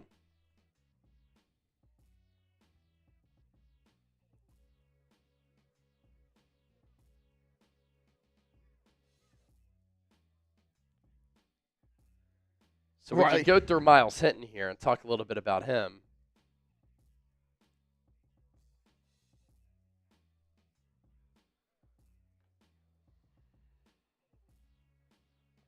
Let's see. What do we got here on Miles Hinton? 6'6", 325. Big dude. I like McCord. I think he can be one of the top QBs in this class, to be honest with you. He was slinging it last year. Good tackle versatility from Hinton. Yeah, let's hear from Bossman James Yoder about Miles Hinton or Kyle McCord. You know both. Yeah, I mean, look, I've been friends. You can get on camera, too, right here. Hey, look, manifested it. Eagles now, Eagles now, baby. I've known his dad since he was like a sophomore, maybe junior in high school. McCord's, yeah. He's been out in Dallas. We've hung out. I just think the world of the family. I think they're awesome. We hung out at the Ohio State Notre Dame game last year, and I mean, look, I thought he'd go earlier than what he went. Me too. I don't know if he's going to obviously start in Philly with what they got in Jalen Hurts, but if Hurts goes down, what an arm from McCord. I mean, he can throw the ball. I would say he's probably got the second or third strongest arm in this class. Yep. Maybe some decision-making at times at Ohio State. Gunslinger. Was limited. Threw the ball sometimes when he shouldn't have, and then didn't throw the ball sometimes when he should. But I think he figured all that out at Syracuse last year. Outside of the one game they lost where he threw the 5 picks, it was almost a flawless season, right? Yep. Taking a 4-win team to a 10-win team. So excited about it. I'm going to try to get him on the show, Chase, before too long. Oh, let's go. Yeah, totally down. He's got a sponsorship deal through NIL that goes to the pros with, I don't know how you guys do this with the echoing shit. I'm going to take this off. Hearing myself talk. We should, they've got he's had a draft party tomorrow. I think there's a couple other prospects that are doing deals with that are from Philly area with BW3, Buffalo Wild Wings, right? Okay, cool.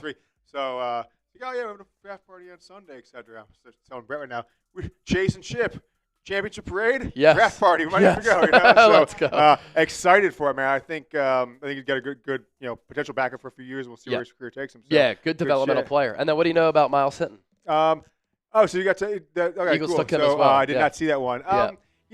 Was a 5-star, went to Stanford for a couple years. His brother was at Michigan, got drafted by the Giants a few years back. But I would say unlikely to make the team, right? He's a size, he has the ability, but he's kind of just like there. I wouldn't say he's a road grader. He never really made a massive impact at Michigan.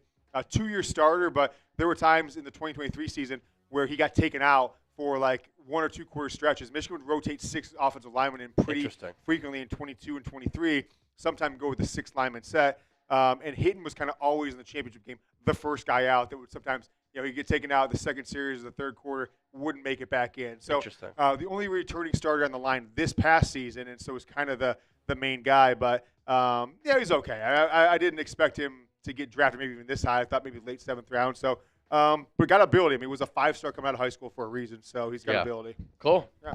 So, a lot of snaps played. I mean, 4-year college that's starter, what I'm seeing. Stanford, Michigan, so tons of snaps. And it's not like he was one of these guys that sat the bench for 3 years, played 10 games, and was going to the pros. Yeah, 19 starts at right tackle, 12 at left tackle. So that's James, boss man here at Chat Sports, host of the Michigan Football Report. So that's the Michigan insight there. And then, as he said, knows Kyle McCord and his family very, very well. So always good to get that insight here on the show. Appreciate Yoder for coming on in here. Yes, sir.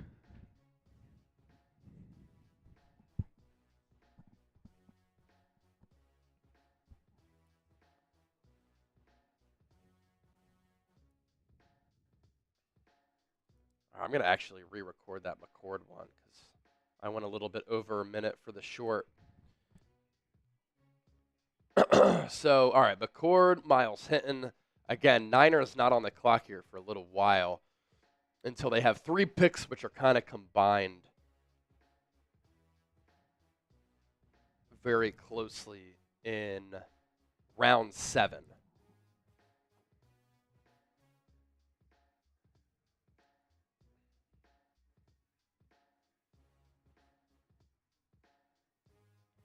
Let's see here.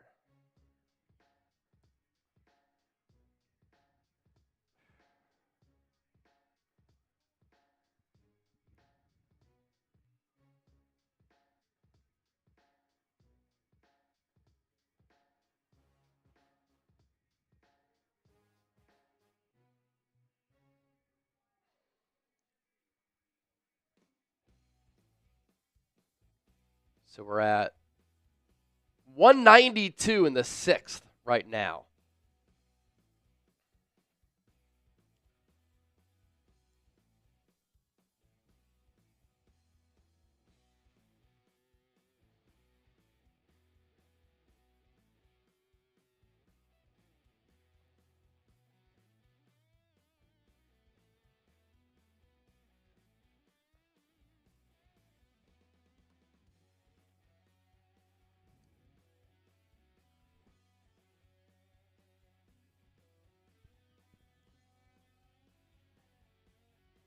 How about this pick for the Philadelphia Eagles in the 6th round? They have called themselves a quarterback factory. Jeffrey Lurie, Howie Roseman, Nick Sirianni. They've echoed that time and time again. And so they are taking Syracuse quarterback Kyle McCord here in the NFL draft. And he's a local guy from Mount Laurel, New Jersey. Played at the legendary program St. Joe's Prep in Philadelphia alongside Marvin Harrison Jr. And he started off at Ohio State, won a lot of games there, but then transferred to Syracuse, and Ohio State replaced him with Will Howard, and he really put it together in 2024. You saw the confidence come about, good leadership qualities, and he's one of my favorite quarterbacks in this class. Good size, good arm strength, good accuracy, puts the ball in a catchable spot for his receivers, basically rewrote the record books for a single season in Syracuse program history, overtaking Donovan McNabb, led the country with 4,700 plus passing yards, and he threw for 34 touchdowns.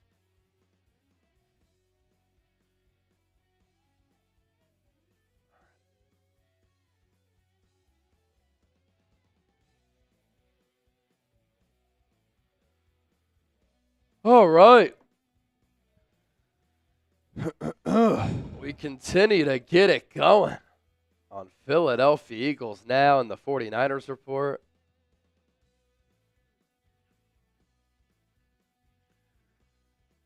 All right, so the Colts took Riley Leonard, and then Tim Smith, defensive tackle out of Alabama. Eagles took Miles Hinton, as we said. Seahawks go Bryce Campbell, Okay. guard out of Kansas. Then we got 2 more picks that just came in. Bengals go Taj Brooks, running back out of Texas Tech. And then Jags go Jalen McLeod, linebacker, Auburn.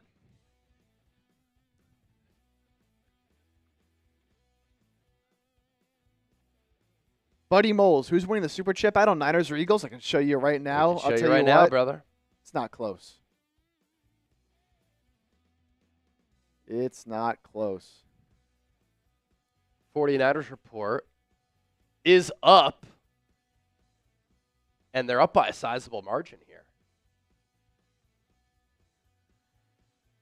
They're up by $500. Yeah. Can we get to 1,000?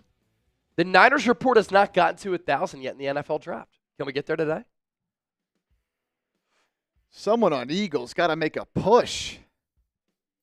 Make it more respectable at the very least.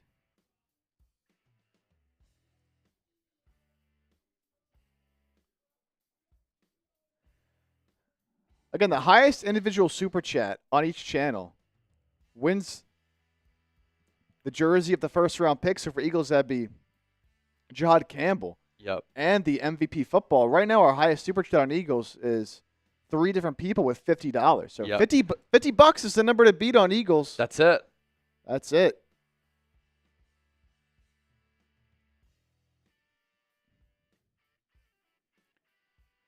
I'll make a deal right now while we're sitting here kind of waiting for these picks. Next person to send in a $100 super chat, that would normally be 10 raffle tickets. I'll give you 20 raffle tickets, and I will do a beer bong for you. So you get double the amount of raffle tickets to win a draft hat. Eagles or Niners, whatever channel sends it in. And I'll do another beer bong for you. I got a lemon lime Happy Dad ready to go. Yeah, Rusty, Eagles did get Kyle McCord. Take another quarterback.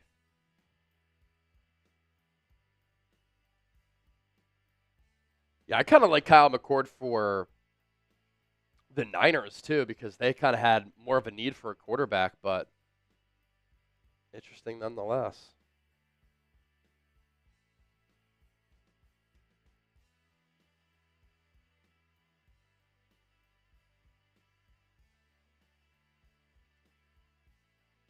All right.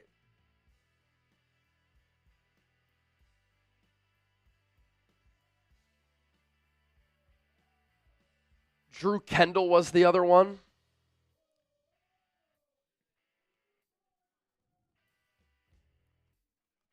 And then Miles Hinton. 3 most recent ones.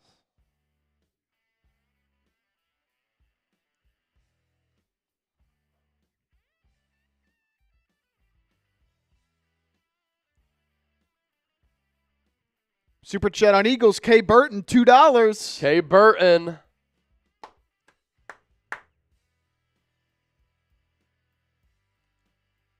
All right, let me use the bathroom here, then I'll be right back. Chip can chop it up with the peeps, and I will be right back.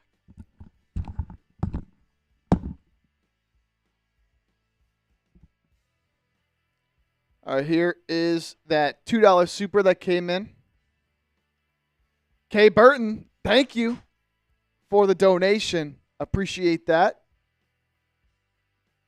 Robert Smith, any signed jerseys available? So the jerseys aren't signed, but if you do win a jersey, we will send it to us first, and we'll write you a little note with the jersey, and you'll have that note with the jersey, but the jerseys are not signed by the player. But again, if you're the MVP, you send in a $300 super chat, you get the jersey of the first round pick and our MVP football. Number to beat on Niners is $300. So you have to beat $300 to win that. Number to beat on Eagles is $50. But if you send in $200, you can get a jersey of any Niners player that you please, or Eagles. So for $200, you get a jersey. $300, you get, well, if you're the MVP, you get the draft jersey and the football. And again, I said if someone sends in a $100 super chat right now, we're doing a raffle as well. So even if you aren't the MVP and you send in a super chat, you still have a chance to win something. We're doing a draft hat raffle. So We'll spin a wheel, and whoever wins a 49ers and Eagles draft hat. It's $10 for a raffle ticket. So that would mean $100 is 10 raffle tickets. If someone sends in $100, I'll give you 20 raffle tickets, and I'll do a beer bong. But only the next person to do that.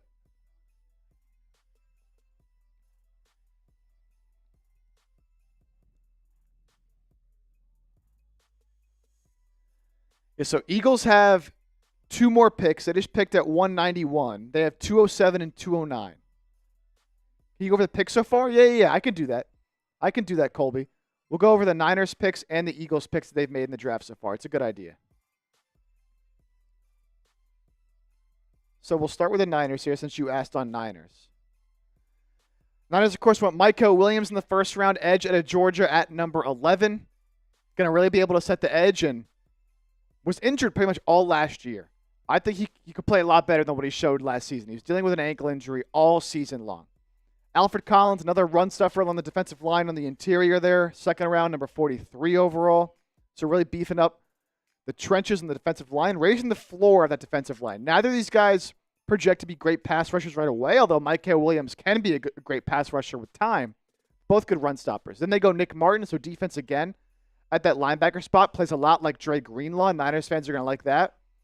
Defense again with their 4th pick, round 3, number 100 for the Niners. Go Upton Stout, slot corner out of Western Kentucky. CJ West, another defensive tackle out of Indiana, another good run stopper. So really a big focus for the Niners on stopping the run. Jordan Watkins, receiver out of Ole Miss. Jordan James, running back out of Oregon. And then Marquise Siegel, safety out of Kansas State. So that is where the Niners are at right now. And then they will pick at 227, 249, 252 in the 7th round. So 3 more picks left for San Francisco. For the Eagles, Jihaad Campbell in the 1st round. Can play linebacker, can play edge. Andrew Mukuba, safety out of Texas in the 2nd round. Plays a lot like C.J. Gardner-Johnson. Plays well back there on the deep end of the field. Then Ty Robinson, defensive tackle out of Nebraska. Had some good production, 6-year senior. Mac McWilliams, corner out of UCF in the 5th round. And then 4 more picks here. They got Smile Mondone, linebacker out of Georgia. Back to the Georgia pipeline. Back to the Georgia well. On defense there. Drew Kendall, center out of Boston College. And the Eagles go quarterback Kyle McCord. Led the FBS in passing yards last year. Over 4,000 passing yards. Gunslinger. Can make some bad decisions though, but an intriguing player in the 6th round as they added that quarterback farm. And then Miles Hinton, offensive tackle out of Michigan. Huge dude with a lot of experience, but has to put it all together. And then Eagles have 2 more picks remaining in the 6th round at 207 and 209. Juju trade 207 and 209 for Trey Hendrickson. It's never going to happen. Never going to happen. But I like the thought. I like the thought. All right. I could talk about Jordan James a little bit for a little YouTube short action. Didn't do one there.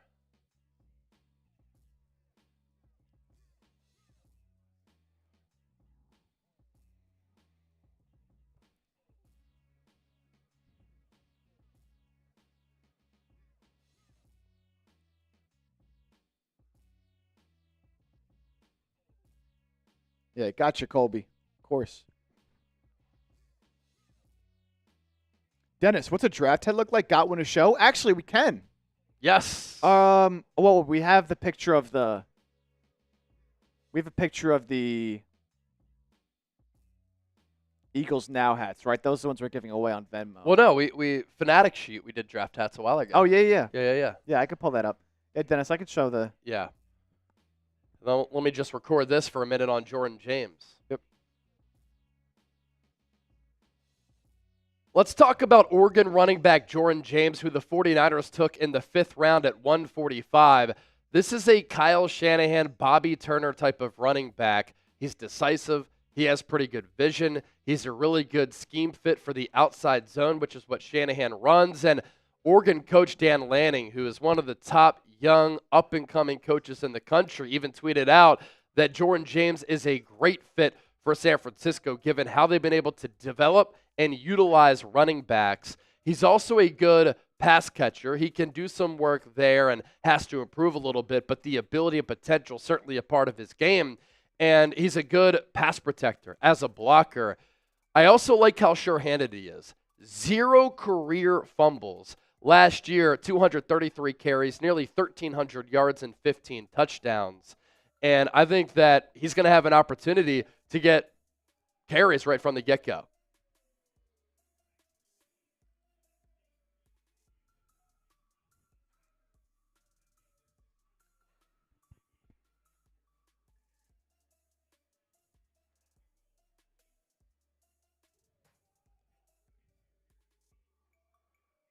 What type of NBA playoff games we got tonight? Yeah, we actually already had one. The Cavs blew out the Heat today. Okay, so that's a sweep, right? They're up 3-0. 3-0. They're Okay. probably going to sweep. And then the Thunder and Grizzlies are playing right now. No Ja Morant for the Grizzlies. Okay. That one right now. Thunder only up 1, though, at half, 60-59.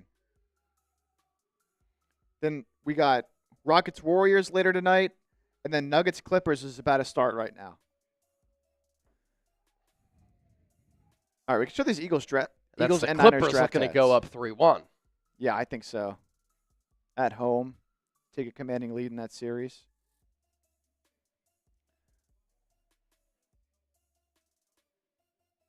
All right, then, as you asked, we delivered. Here's the Eagles draft hat. This is what this looks like. So if you win the raffle, this is what you'll be getting on Eagles now. Sweet Eagles draft hat. And then the Niners one. There's 2 different versions as well. You have the black with the Liberty Bell on there. Yep. And then you have the kind of cream as And well. you can get it that style or the like dad hat style. There's also fitted and snapbacks available too. And then on the Niners, got them too, Chip. Got them both. Niners draft hats also in multiple colors, multiple styles. They have that new design on the brim this year. I think these are fresh hats. I haven't loved draft hats always in recent years, but these and this version, definitely one of my favorites. Yeah. So again, if you want your chance to win one, $10, every $10 you send in gets you a raffle ticket to win, and we're going to spin a wheel to see who wins the draft hat. So every $10 you send in, one raffle ticket. I did say whoever the next person is to send in a $100 super chat. Instead of giving you 10 tickets, which is what that would be worth, I'll give you 20 and a beer bong. But only the next person who sends in 100. I see Juju in the seat. Can y'all see hitting at right guard like Becton moving, folks? I could see why you have that idea. The thing with Hinton is that he's not really a mauler. He's not really a road grading offensive lineman. He's huge. He was definitely a highly coveted player for Jim Harbaugh, and then before that at Stanford. But he doesn't really play that physical for his size. Mekhi Becton, he beat people up. And so you heard it from James, who covers Michigan football. Doesn't know if he's going to make the roster. So we'll see. If not, maybe a practice squad guy. But look, it's 6th round. Colby Cash, how many if I give 100 on Venmo? For what? How many raffle tickets? I said I'd give 20 raffle tickets to the next person who sent in a $100 super chat. I mean, how about this? If you send in a $100 Venmo, we'll give you 10 raffle tickets, and I'll send you a 49ers Report hat. Boom. And you said that on Niners? Is that on Niners? Yes, Colby Cash asked that on Niners. Colby. So I'll send you a 49ers Report hat. I can show you here.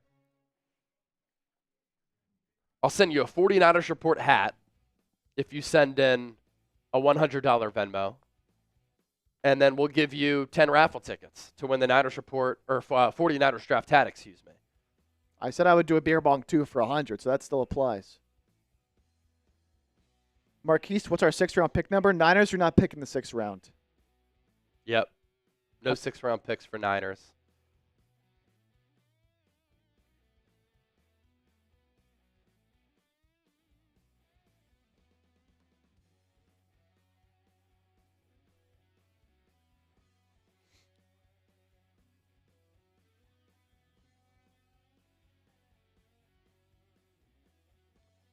How about what's up with NFL Network not being live from Green Bay right now? Why are they doing stuff in the studio? Really? They didn't send people out? I mean, Well, no, because like Rich Eisen's been there, and last night they had Daniel Jeremiah and others, but like right now they're on the set. maybe they called it for late day 3. Called it for late day 3. I think they were out there earlier today. Yeah, they were. Joe Klatt was there last night. What are we doing?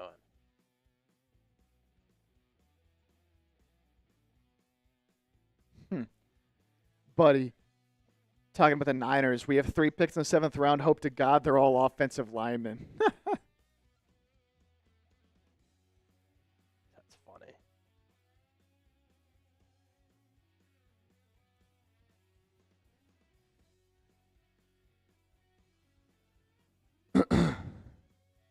Rusty, I'm surprised we didn't get a tight end yet. We're keeping Goddard. Yeah, Rappaport reported that the Eagles are going to keep Goddard. Yeah, we'll probably hit on that on Monday. Could do a YouTube short on that.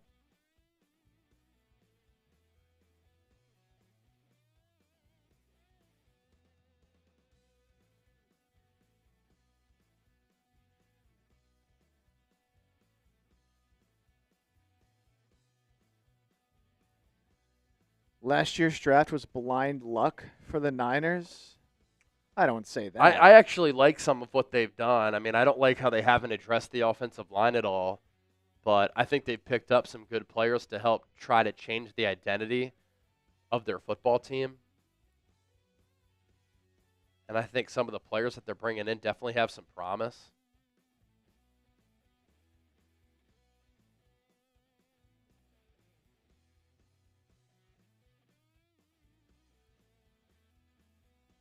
Susan, I got your email for the Boise jersey. All good on that front. I got you.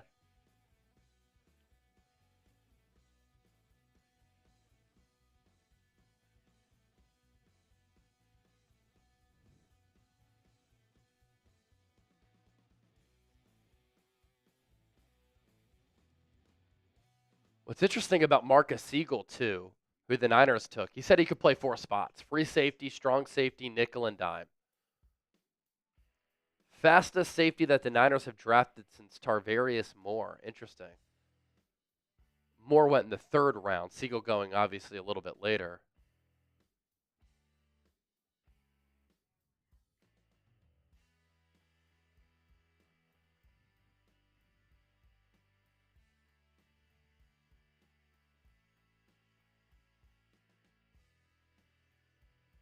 I didn't even realize this. The Steelers took Jack Sawyer and Will Howard, so they're reunited in Pittsburgh. Okay, 2 Ohio State Buckeyes. Not having to travel far.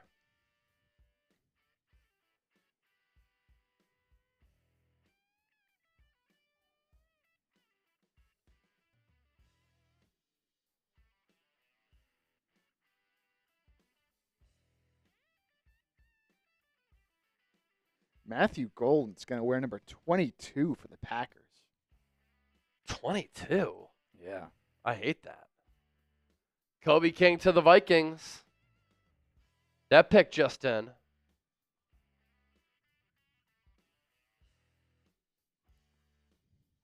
That's at 201. Jags was at 200. Yes, another up again at 202. Back-to-back from Minnesota. Austin Scarberry. What do we got? What do we got? Oh!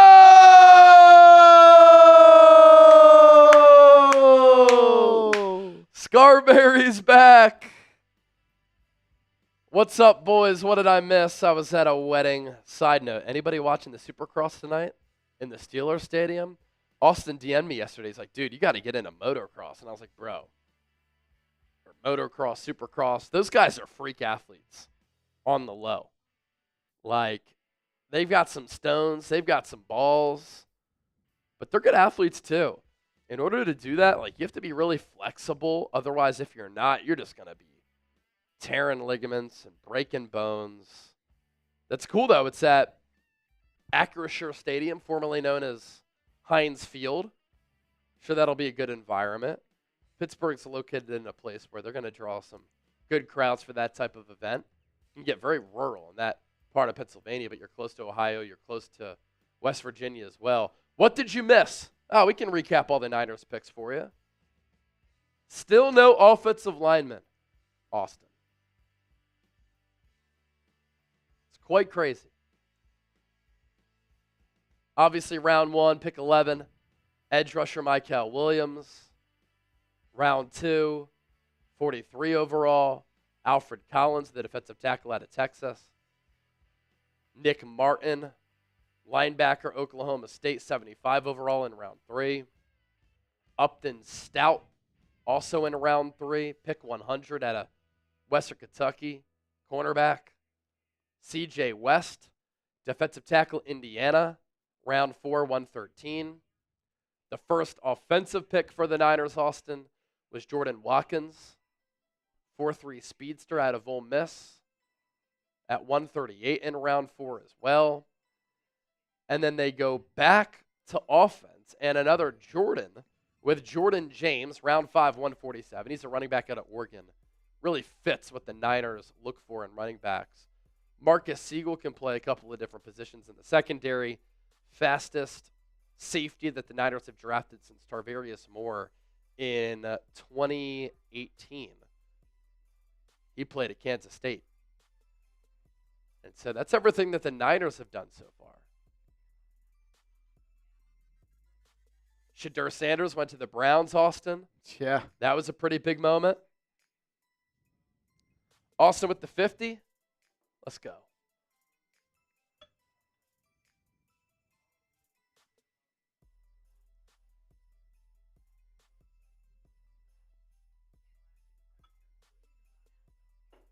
Almost done with the beer boot here.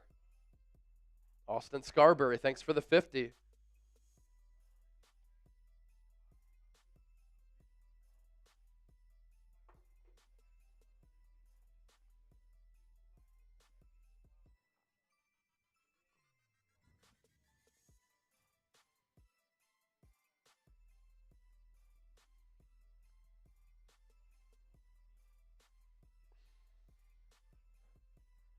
Do we take Willie Lampkin, Paul Watson? Maybe with one of those 3 7th-rounders. Up to 803 in Super Chats on Niners. Which, Chip, let's show last night's numbers. I think we're getting close to beating it. Yeah.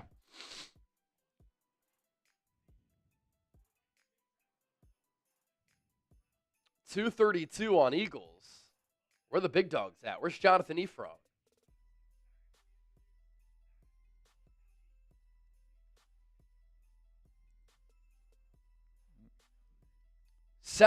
We actually beat our number from last night. Yeah. So day 2, we did $700 in Super Chats on Niners. And today, day 3, 803. Let's get to 1,000. That's the number I love getting to. Electric. Now, Eagles has some work to do. Yeah, Eagles now has some work to do. 670 day 2. 2K day 1. 232 day 3.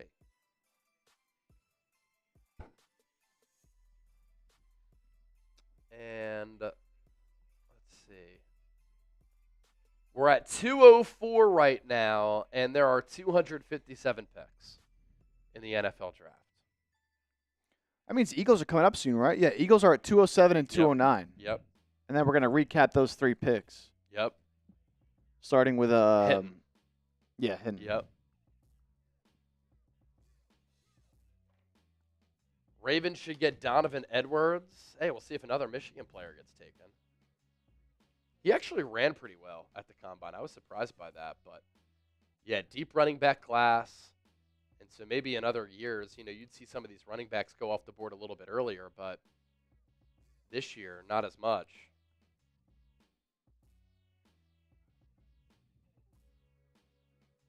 R.J. Harvey taken 60th overall by Denver, getting some Darren Sproles comps.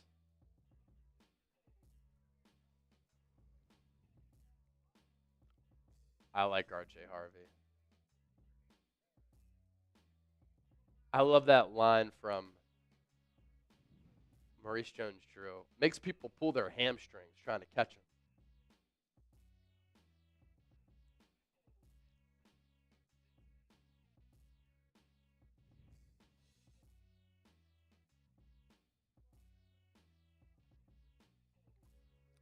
Hey, I mean, if NFL Network isn't going to go live from the draft, at least we have Baldy on.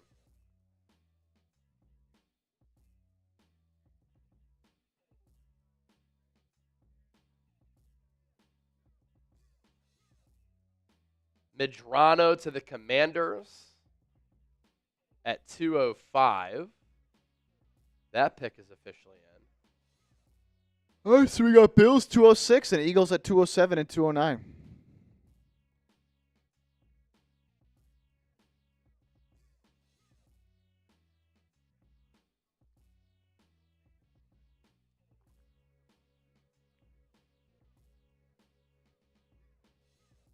Damian Martinez is still available. Yep. The Miami running back. Johnny Cornelius, a guard out of Oregon, to the Cowboys.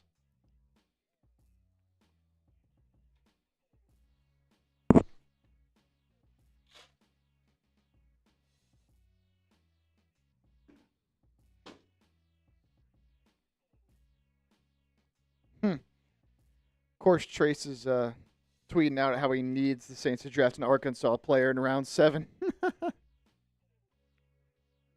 Woo pig, baby. Woo pig, I can respect it. All right, Eagles in the hole.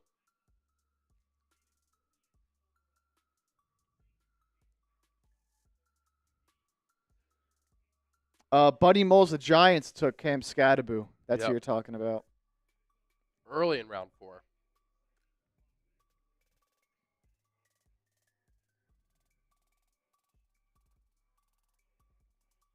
Chase Lunt to the Bills. He was still on the board? Yeah. Wow. Yep.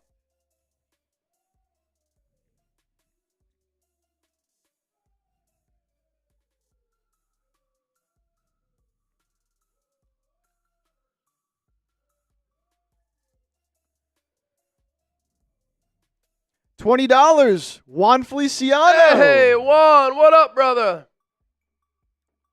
What's up, Chase and Chipper? Still hope. 4-7 offensive lineman. Give me a spin, bros. Hey, we'll spin that wheel for you. Yes, sir. Man, need offensive linemen, right? We really running it back with Jake Brendel and Colton McKivitz.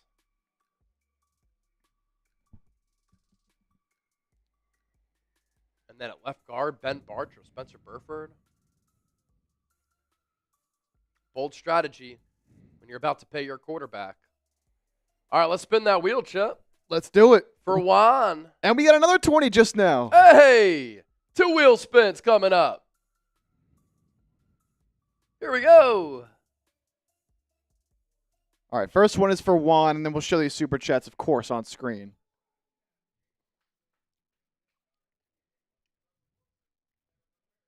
Talk about a team. I saw some people on Niners saying, hey, what are the picks? We can run through them. Absolutely.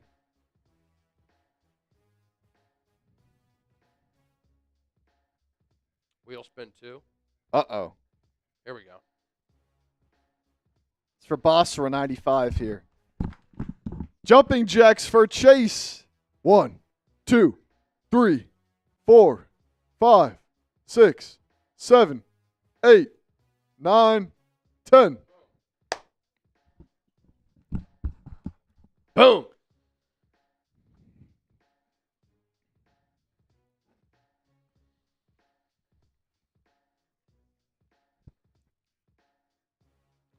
So that was for Juan and Basra, 95.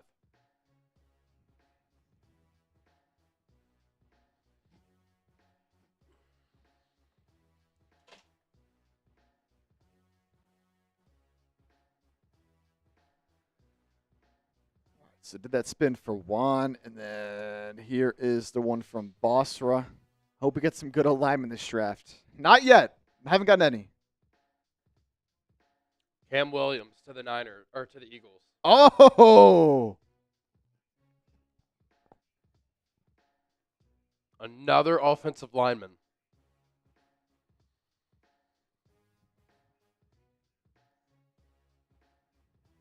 Cameron Williams is huge. 6'6", 334. Had been as heavy as 380 pounds.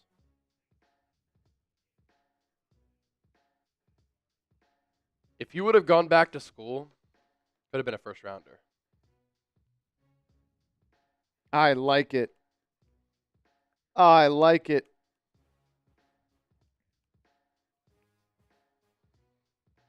Wow. Quinn Ewers is still on the board, huh? Holy shit, I didn't think about that. Yeah.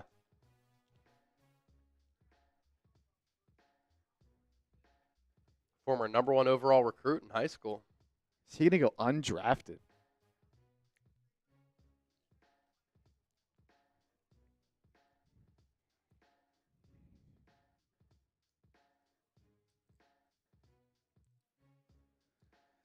I like this pick, man. 6 rounds, great value. Yeah, great value.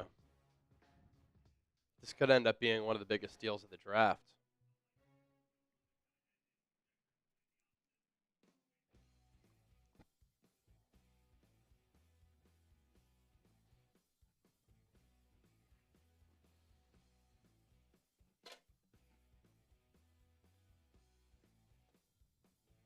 I like it.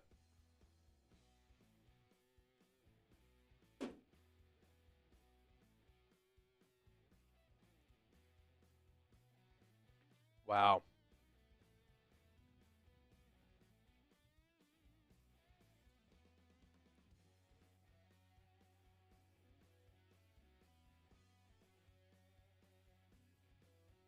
So Cam Williams, Howie Roseman, third offensive lineman.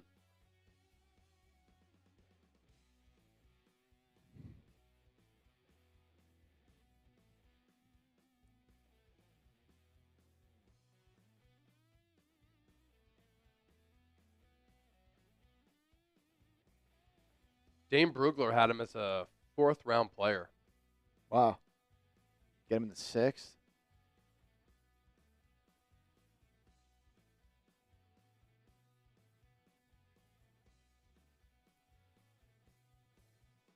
We about to rip that that Eagles bid, or we got one more, right? They should be up at 209. Yep, right? they're up at 209. Yeah.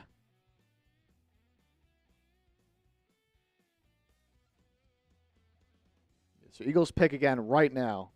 Jimmy Horn to Carolina.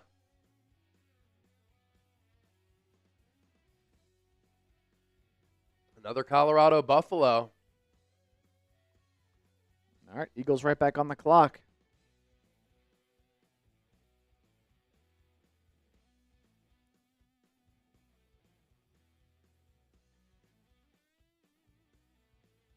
Final scheduled pick coming up.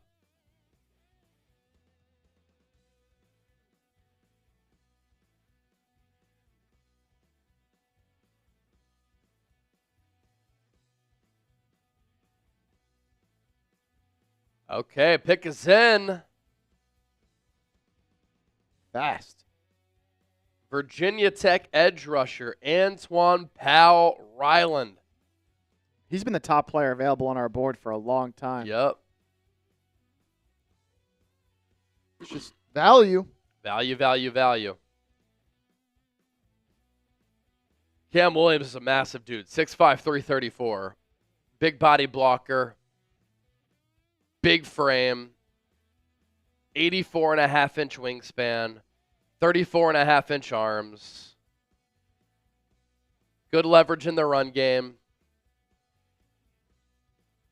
Sometimes engulfs rushers with his pass slides. Heavy hands and strength. He's still young. 21 and a half years old.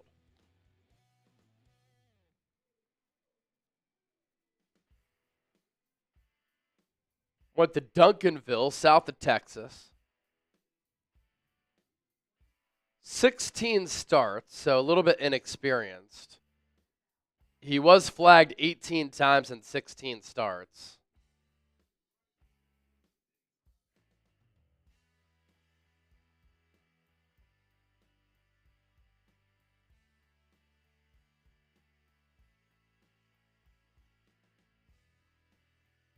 Sometimes gets a little bit off balance.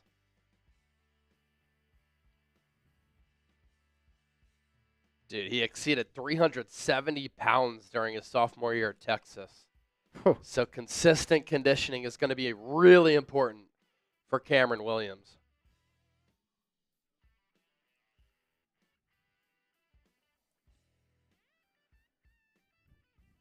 All right, so after picking Antoine Powell-Ryland now here at 209, that's the draft for the Eagles. That's unless the they draft. trade back in for some reason, but And then for Antoine Powell-Ryland,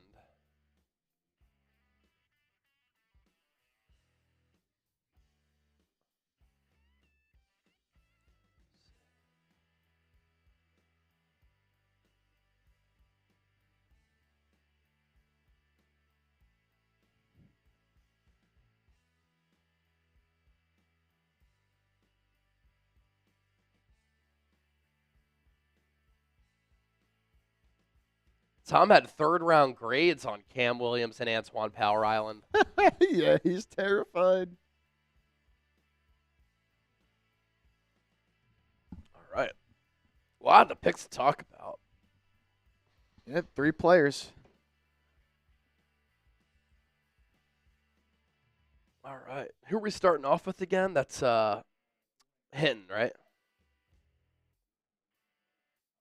Yeah.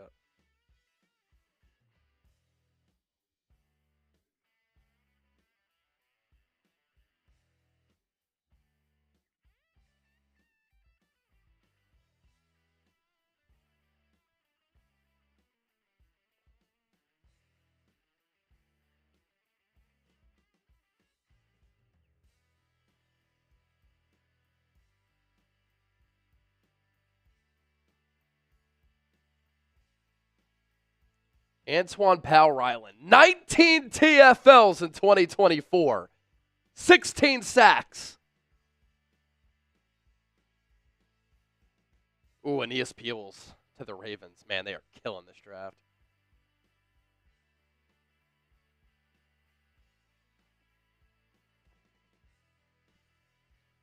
All right, so 3 picks that we're going to talk about here on Eagles Now. And it's a pretty classic Howie Roseman way to end the draft.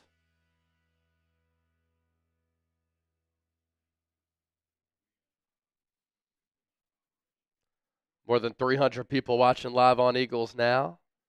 About 300 on the Niners report. We're at 843 in Supers. If we get to 1,000, I have one more shotgun to do.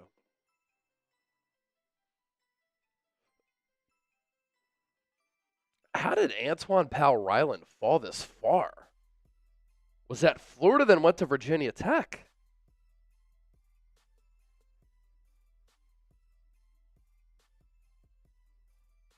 I mean, we're talking about great production.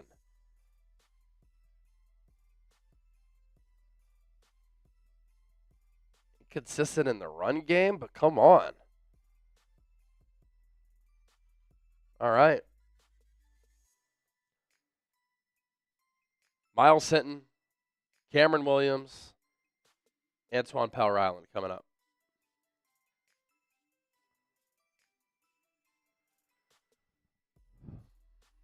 All right, here we go. Let's do it.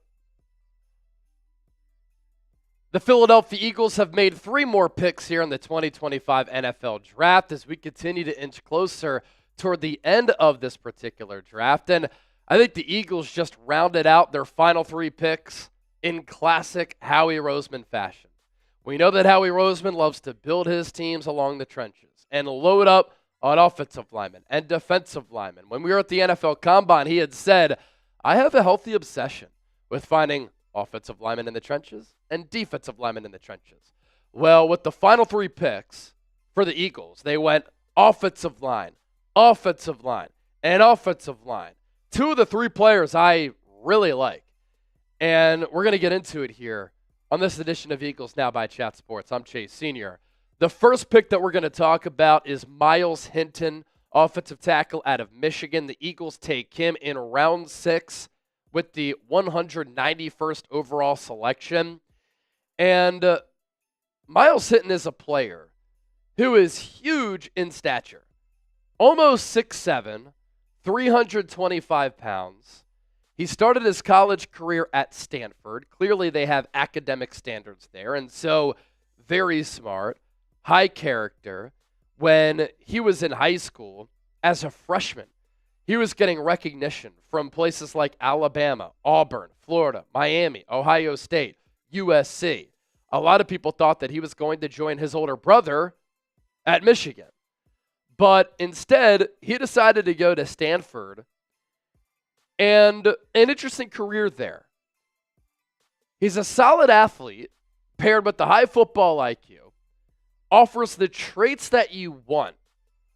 But what's weird about him, and you saw this at Stanford, you saw it at Michigan, needs to finish more often, is not a road grader for his size, left a lot to be desired, sometimes plays tall, and his hand placement is a little bit too low, and so that leads to swipes from defensive linemen.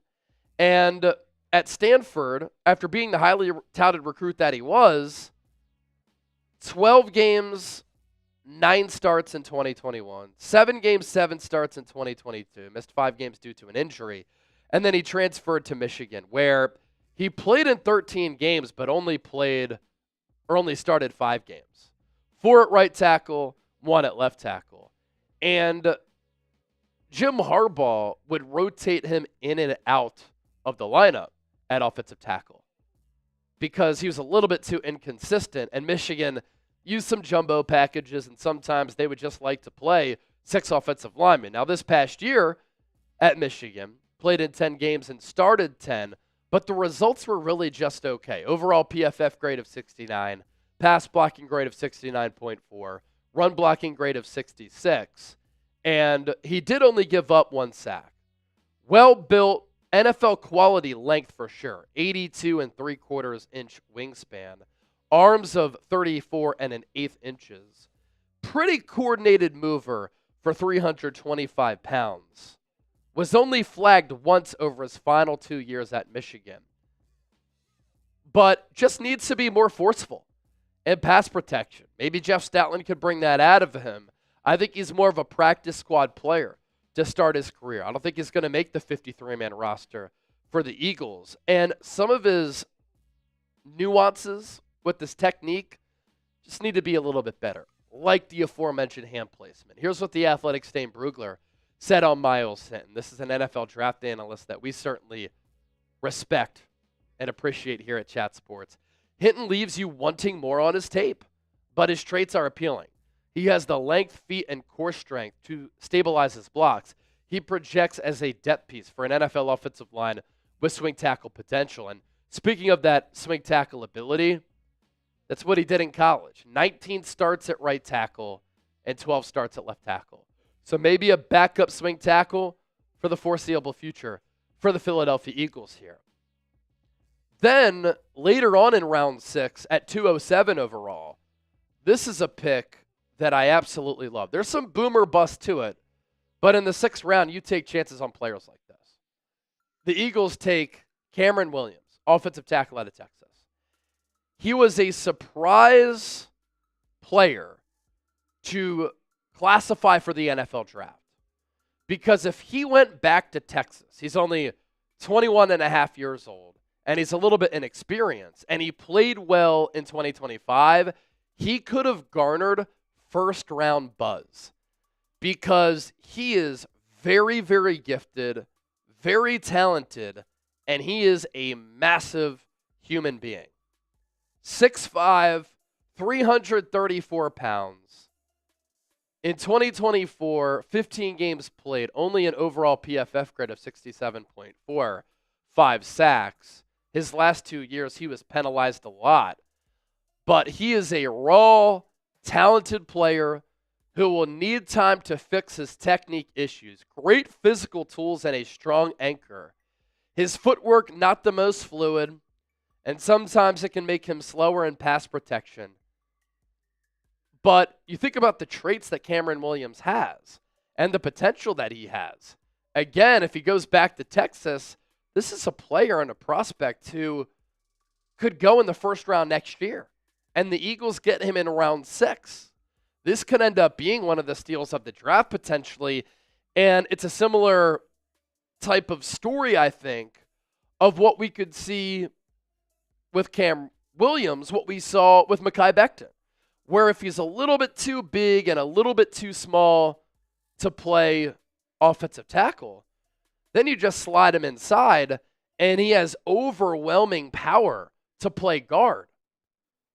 Big body, broad frame, tree trunks for legs, length for days, 34.5-inch arms, 84.5-inch wingspan. Functional mobility for his size, but he's still very, very young in his football life, and this is a player who will now go to the Eagles, not have to be thrust into action right away. They have a top 5 offensive line in football, the best offensive line coach in the NFL, with Jeff Stoutland coaching, maximizing, and developing these players. And down the road, he could end up being a terrific offensive tackle. He's also pretty comfortable climbing, getting out in space on pull blocks in the run game. And as we know, the Eagles really like that within their offensive system, within their running game, and with their offensive linemen. Here's what Dane Brugler said about Williams. Incredibly raw, which presents itself in several ways, but the physical traits and power, easy to identify, and will have NFL offensive line coaches excited about developing him. As long as his knee is healthy, he has down-the-road starting ability at tackle or guard. As far as some of the weaknesses for him, he was flagged 18 times in 16 career starts. That included 11 false starts, 6 holding calls, 1 unsportsmanlike penalty. He, at one point during his sophomore season at Texas, exceeded 370 pounds.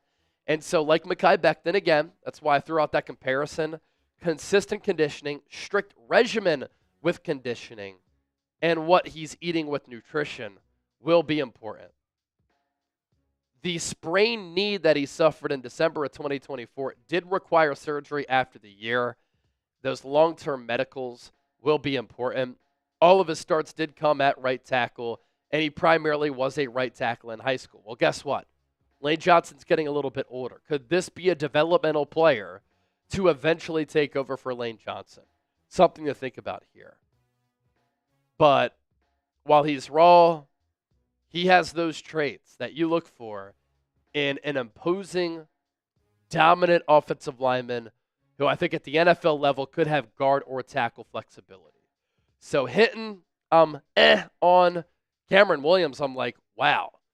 And the next player who we're going to discuss was one of the most productive defensive ends in all of college football. And I can't wait to evaluate him and talk about him coming up just around the corner. If you've been watching our Day 3 NFL Draft coverage, you know it's been powered by our friends at Chubby's. Skies out, thighs out. Limited time only for our loyal viewers, our real ones, our legends. We're giving you 20% off if you use the code CHAT at chubbyshorts.com/chat.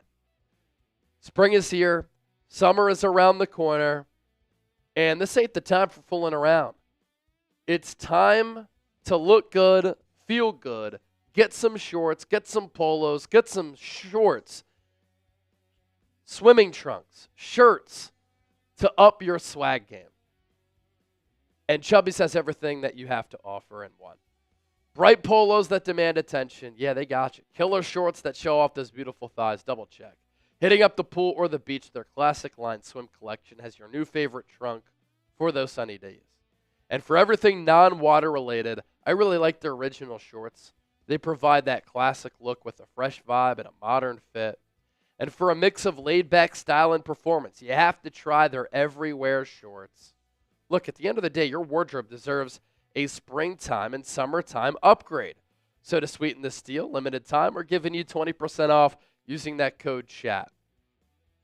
I like their bright, loud, vibrant polos.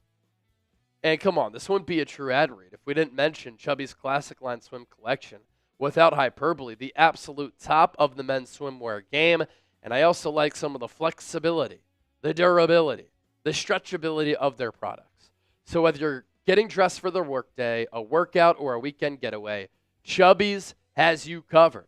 For a limited time, Chubby's giving our viewers 20% off. Use that code CHAT, chubbyshorts.com/chat. We'll put that link down below in the comment section and in the description of today's Philadelphia Eagles now. So Cam Williams, according to our draft expert, Tom Downey, he had a third-round grade on him. He also had a third-round grade on Antoine Powell-Ryland, edge rusher out of Virginia Tech. He originally began his college career at Florida. He wanted to be closer to home, so he transferred to Virginia Tech. And get this for his college production last year.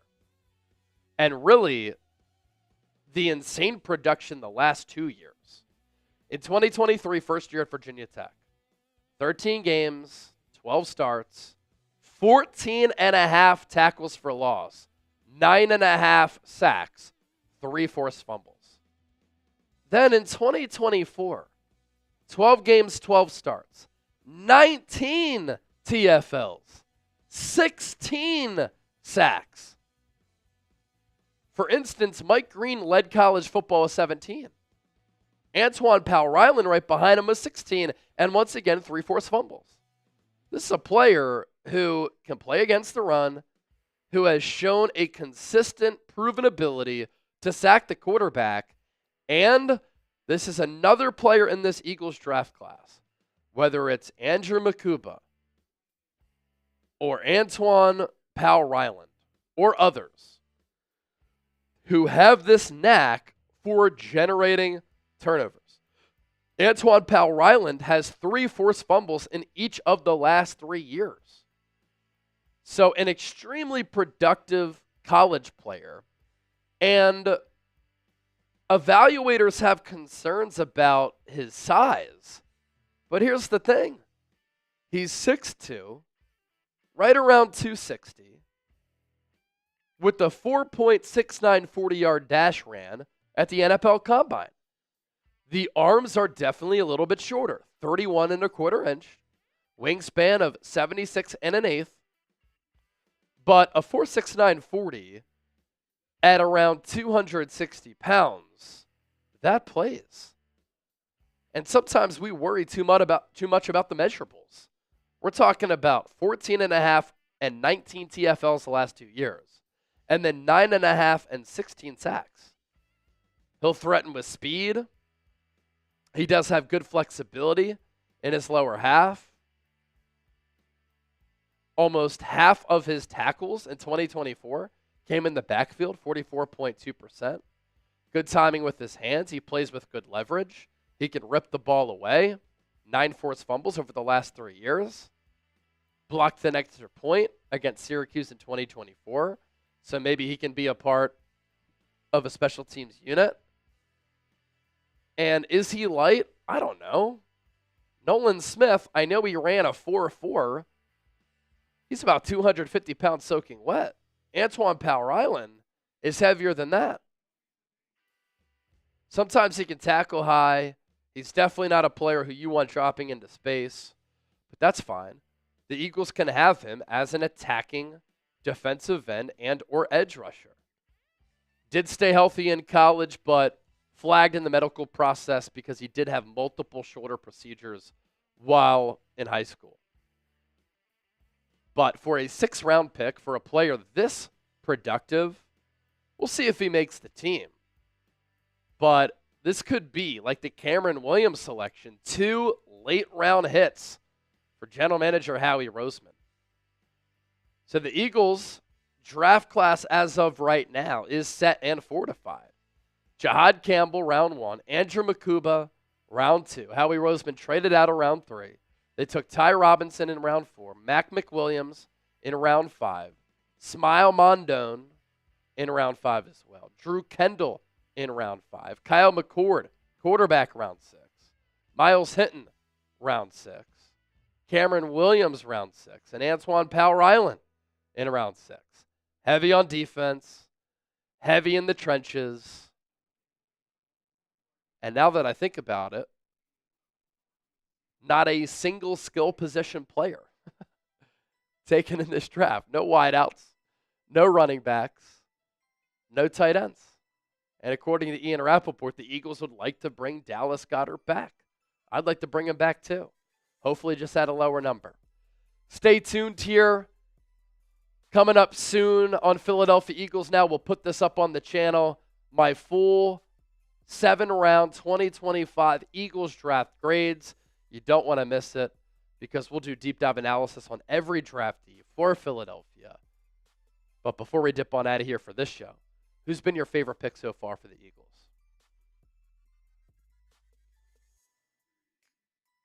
Okay. Recent picks here.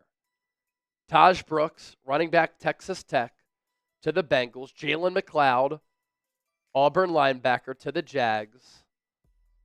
Luke Newman, guard out of Michigan State, to Chicago. Ahmad Hassanein, edge rusher, Boise State. Lions in round 6. This is gross. Graham Mertz, quarterback out of Florida, to Houston. Warren Brinson, defensive tackle, Georgia, to the Packers. Branson Taylor, offensive tackle, Pittsburgh, to the Chargers. Raywan Lane, the Navy safety, who the Eagles did meet with in the pre-draft, to the Jags at number 200. Kobe King, Penn State linebacker, round 6 to Minnesota. And then the Vikings back on the board with Gavin Bartholomew, tight end out of Pittsburgh. LeJonte Walker, Colorado wide receiver, to the Ravens at 203.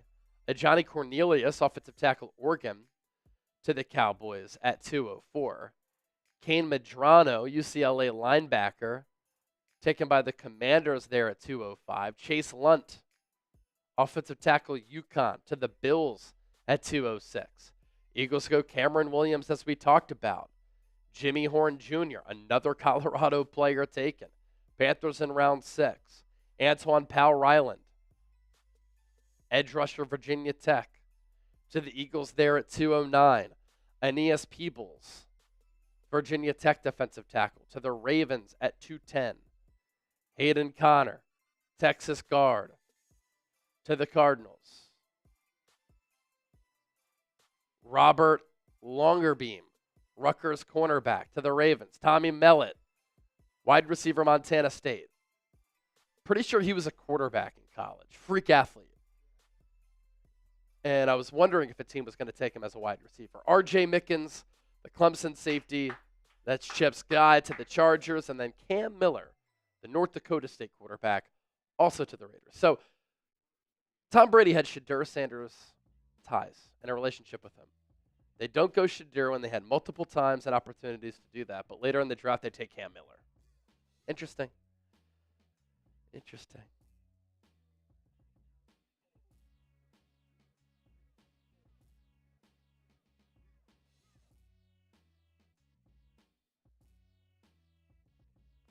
Cam Williams could end up being the steal of the draft.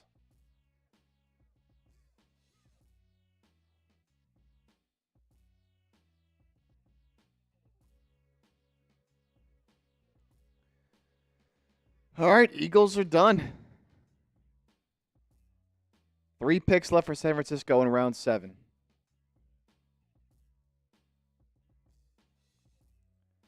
But the Eagles draft is complete. Carol, thank you for joining us. Appreciate you hanging out with us every single day. Carol Hosey, you're a legend. All right, I need to wake up. I need to wake up with the shotgun. Somebody help me out. We've been live every day, every round, every pick. I need a shotgun. $50 super chat. Let me do a shotgun.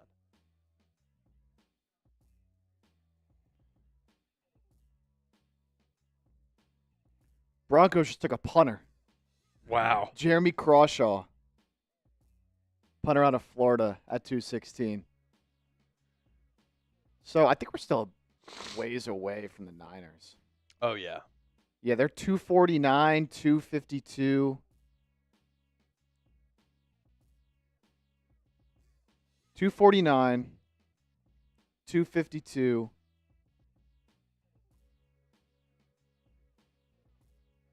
They have another one? 227.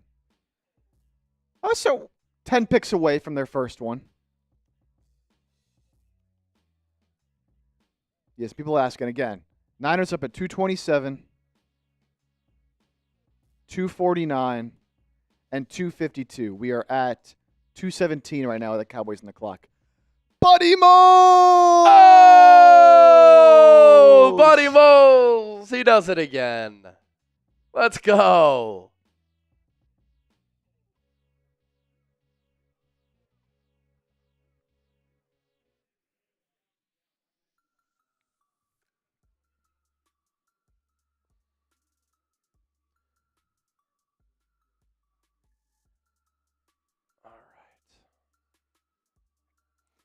Interesting. So for Damian Martinez, we were wondering why he was still on the board. Brett Coleman says apparently he's very immature and had horrible interviews. Really? Yeah, Man, can you imagine messing up to that level? that's insane. Like, you've got an opportunity to do something pretty awesome, man, and you're going to mess it up like that? Brutal. Oh, while we're on it, Bearded Niner, five raffle tickets for Saturday. Did you put that in there? Yes. Yeah. Yes. Can't forget. Bearded Niner, are you here? We didn't forget, baby.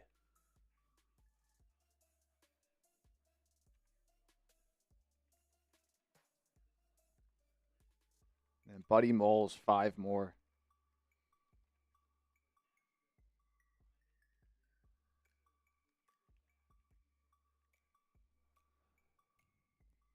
Buddy Moles, the 50. And then, yeah, Bearded Niner with the super chat. And that 10 will get you another one. Keeping us on our toes, Bearded Niner, of course. Is he in there? Yeah, he sent it a super chat. Oh, let's go. See, we never forget. Yeah, so it was a 50 from Buddy Moles here. Scott, did I get 20 raffle tickets? Scott, yeah, if you send in a... Round 7 is underway. Yeah, Scott, you sent in a 200, so yeah. $200 equals 20 raffle tickets for you, Scott. You did indeed. And Romeo got 30. Buddy Moles.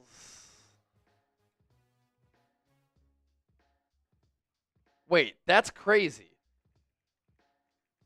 I looked at the doc and I said, we got to remember about those Bearded Niner raffle tickets. He literally sent in a super chat right after that. Yeah. I didn't say it because Bearded Niner sent in that super. That's nuts. That's crazy.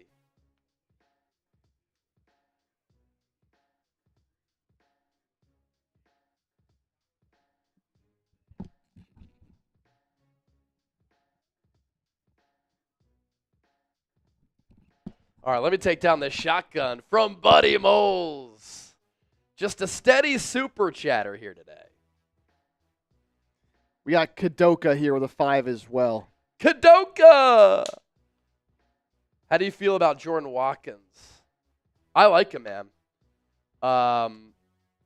He was the only player in college football with 6+ catches, or 6 catches of 60+ yards. He averaged like 18 or 19 yards per catch. He could track the ball well, and he ran a 4.3 at the NFL Combine. Now, for whatever reason, the vertical speed doesn't always show up on tape, but the Niners needed a vertical threat, and they have him and Jacob Cowing, Ricky Pearsall, Brandon Ayuk, who can get past the defense. So I do like it. Bearded Niner! Yes, sir. We're up to 908 in supers on Niners. We got to get to 1,000, man. We get to 1,000, I'll finish this boot. Bearded Niner. Chug, chug, chug, chug, chug, chug, chug, chug, chug, chug, chug, chug, chug. Ah! Let's go.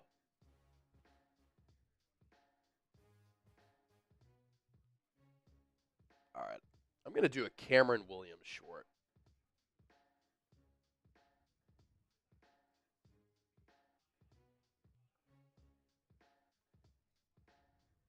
Because, man, he could end up being one of the steals of the draft.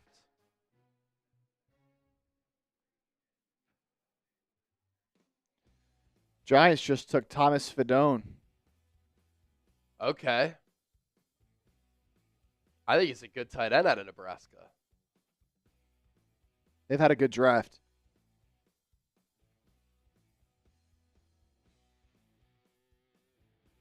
Senator, here's the thing. I know technically, like, you took 2 offensive tackles and a center. They can all play all over the line. So it's not like you didn't take a guard. Like, they all have flexibility. Cameron Williams can have flexibility. The center they took. Drew Kendall can have flexibility. So these guys can play all over the line. All over the line.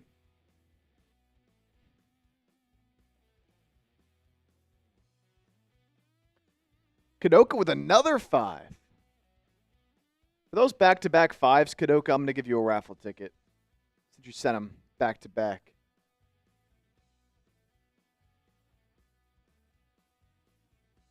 Round 7 targets for the Niners.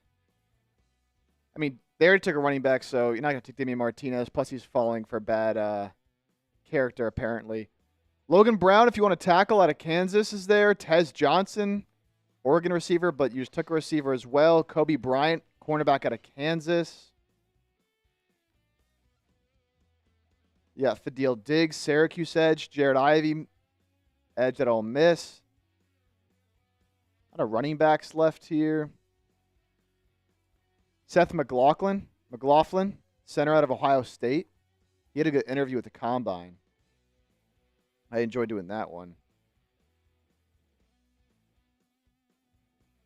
But not a whole lot left as we reach the end of the draft. So, I mean, if someone like Logan Brown falls, you got to take O-line eventually, right? You'd think. Yeah.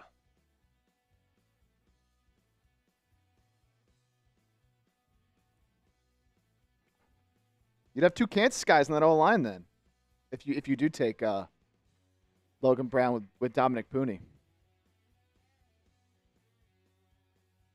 Bearded Niner with another 10. That was crazy. I had just joined the live and was in the middle of sending that super chat when you mentioned me. Dude, nuts. Oh, my God. Crazy, bro. Crazy timing.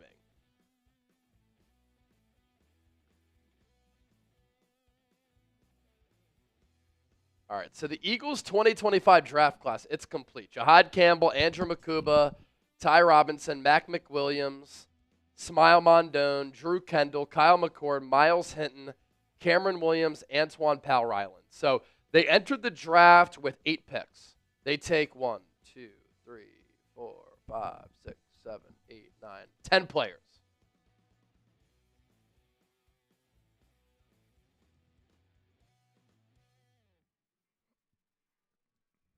Howie Roseman's first 2 draft classes were all 10-plus players. This is only his second 10-plus player draft class since then.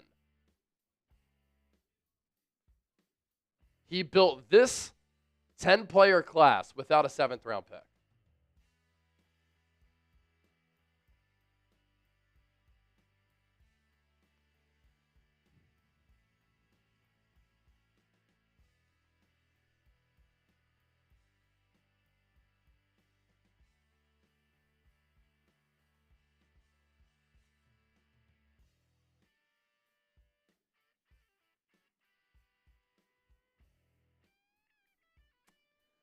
Buddy Moles, who's on the clock? You can see right below Chase, the on the clock graphic. Always let you know who's Yep. up. Always let you know. And Patriots were on the right now, clock. 220. And, we're officially in round 7. Yeah. Bearded Niner. I hope you win now. How epic will that be if Bearded Niner wins That'd be legendary the stuff. draft hat raffle? That would be nuts.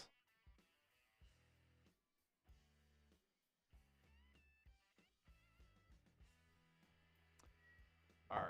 I'm going to do a YouTube short on this because this could pop off.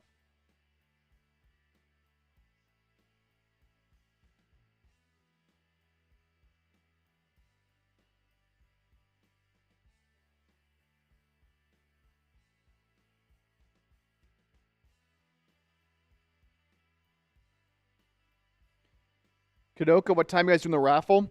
Right after we finish all the picks, we'll do the raffle. Had to be here to claim your prize, so if you have raffle tickets, do not leave.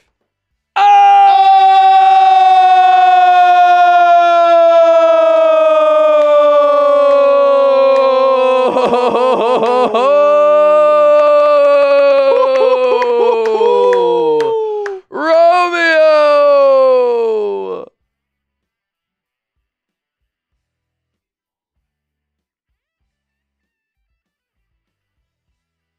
A $200 super chat. He said, man, I'm so stoked to put my little princess in her first Eagles jersey and Super Bowl gear. Her mama is going to hate it. Fly. Eagles, fly. All right, let's see here. Romeo! Got to do a beer bong for that 200, Romeo. It's only right. Romeo, can you please send me an email, bro? Or I'm going to send you one right now. Romeo's going to win the jersey on Eagles and Niners. Romeo!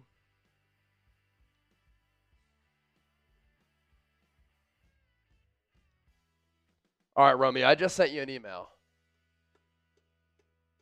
I sent it to the 7 Talon. And I just asked, what jersey does your daughter want? Because we'll send that jersey for your daughter for sure, my man. For sure. How about it? So we're up to 925 in Super Chats on Niners, 432 on Eagles. Good stuff. You know what's crazy about Cameron Williams? What did he do at the Combine? He was 317 pounds at the Combine, 334 at his pro day. And I'm curious, how do you go from having 34.5-inch arms at the Combine to 34 7/8 at your pro day? Are you just like, do you have just like leather straps that just like go around your wrists and you just stretch your wingspan?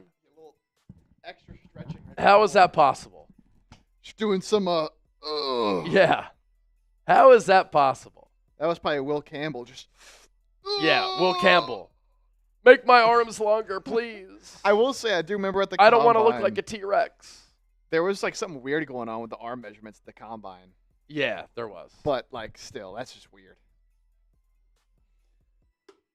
Romeo, I'm going to do a beer bong for that 200. It's only right. Got to show love to the huge ones. But also want to show love to every single one we get. And we got a super chat from Kadoka. $2. What time is in the raffle? Again, so yeah, I did answer this, but Yep. once all the picks are done. Once all the picks are made. And before we sign off.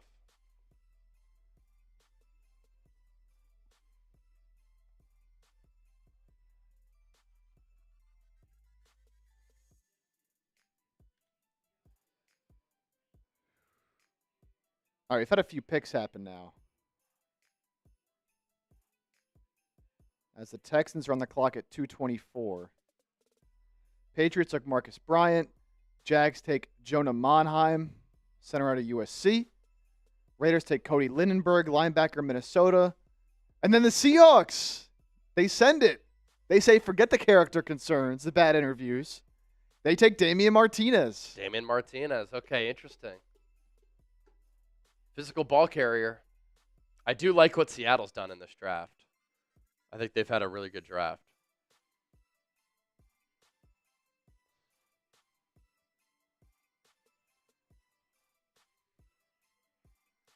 All right, so Niners coming up soon.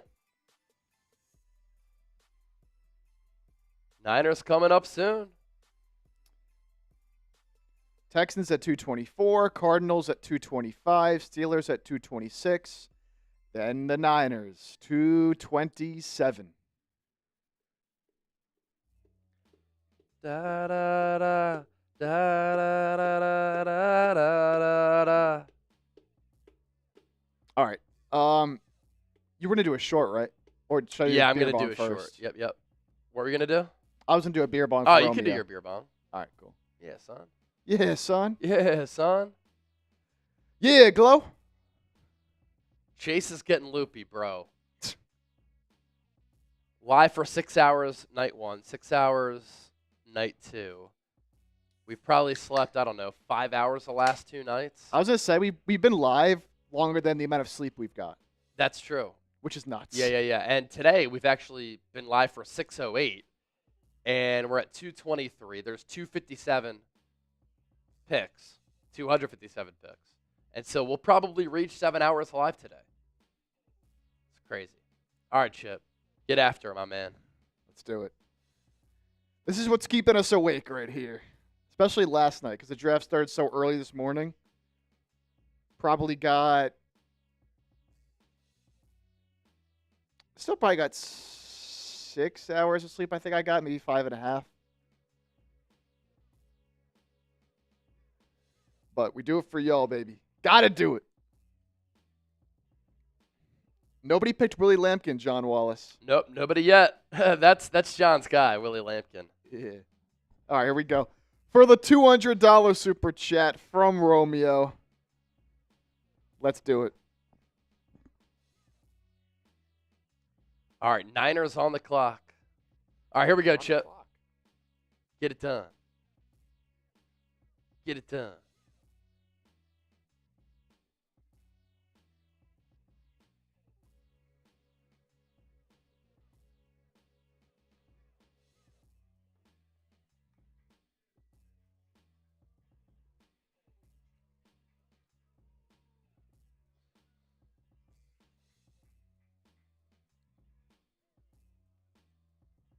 Let's go. Oh, man. It's getting to that point. It is. Ugh. Let's go, Chip. Ugh. So hear me out. I think the Philadelphia Eagles may have ended up with 2 of the biggest steals in the 2025 NFL Draft, both in the 6th round. Texas offensive tackle Cameron Williams and Virginia Tech defensive end Antoine Powell-Ryland. Cameron Williams is a fascinating player. If he were to have returned to Texas and he declared for the NFL Draft late and he played well in 2025, he legitimately could have developed into a first-round pick next year. And he has fascinating size. A couple of years ago, he was over 370 pounds. Then he trimmed down 6'5", 334 at his pro day, 85-inch wingspan, and arms of nearly 35 inches. Needs to clean up penalties a little bit, but the potential is there to play tackle or guard. And then for Powell-Ryland, one of the most disruptive, productive players in college football last year, 19 TFLs, 16 sacks, 3 forced fumbles, and he's been doing it for a while. This is interesting too, Chase. So prior to the draft, we got 29 of the Eagles' top 30 visits reported. And normally, they take guys that go on those top 30 visits with them, right? Yep. Now, we don't, know 100% all their top 30 visits, so can't say this for 100% certain. Yeah. But it seems that not a single of the Eagles' 10 draft picks made a top 30 visit this year. Wow. So there was a lot of talk about them like bluffing their top 30 visits this year. Very possible, yeah. Because they were trying to throw people off. And some people had gotten wind that the prospects that the Eagles meet with as far as their pre-draft top 30s are often the players who they draft. And I think, in the last 2 years, I think it was 9 of 11 of their picks in the first 3 rounds or something crazy like that were on pre-draft visits to the Eagles. So when that happens, like shout out to Anthony DeBona. We talked about him on the show, and he's been doing an awesome job covering the Eagles, both with the draft and outside of the draft. Like, that's a trend that he's been talking about the last couple of years. And there's no doubt, like, the Eagles probably saw that, and they're like, we got to throw teams off because we're just freely giving them information as far as who we like. So next year, it's going to be interesting to see what happens, and it's going to be interesting to see if they hit on these picks, because if they don't, have they gone away from their strategy that worked? That could be a concern.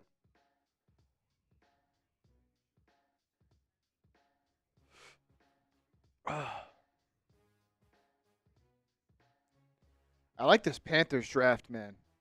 Tet McMillan round 1, Nick Scorton round 2, Princely Unma. I just don't know how to say his name. I'm so sorry. Princely Umamilan, edge rusher round 3. Trevor Etienne Did they get round Olu 4. Olade? Oh no, that's the Titans. Yeah, never mind. Trevor Etienne round 4. Lathan Ransom round 4. Cam Jackson round 5. Mitchell Evans round 5. Jimmy Horn Jr. round 6. Yep. I'm glad they went Ted McMillan. I know there's a lot of split opinions on Get Ted Bryce Young McMillan. another weapon, man. Yeah. Yeah. And a lot of split opinions on him. I think he's going to be so good. Like, yeah, he might not have the crispest route running, or might not be the fastest guy, but he's the big body. Yep. He still does those things well. It's not like he's bad at those areas. No, for sure. The production was insane. The whole, like, pre-draft thing of him not loving football or whatever, like, that was ridiculous to me.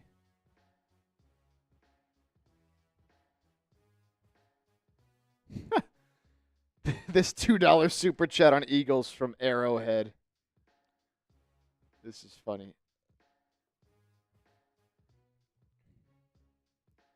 What did he say? Pull this up here in a sec.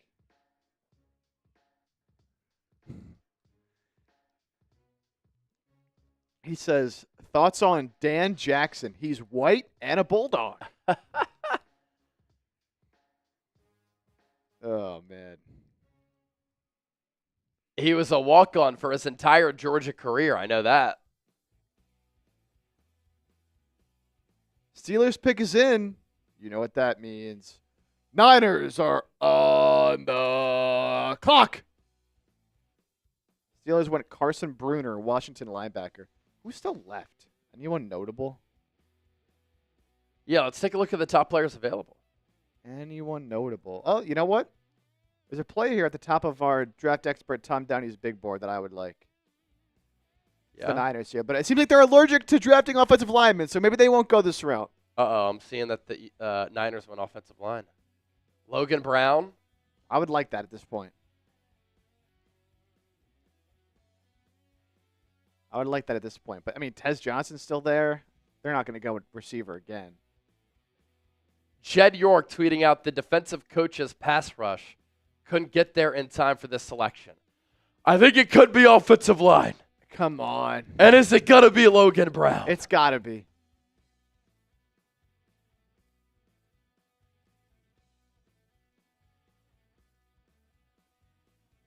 Please.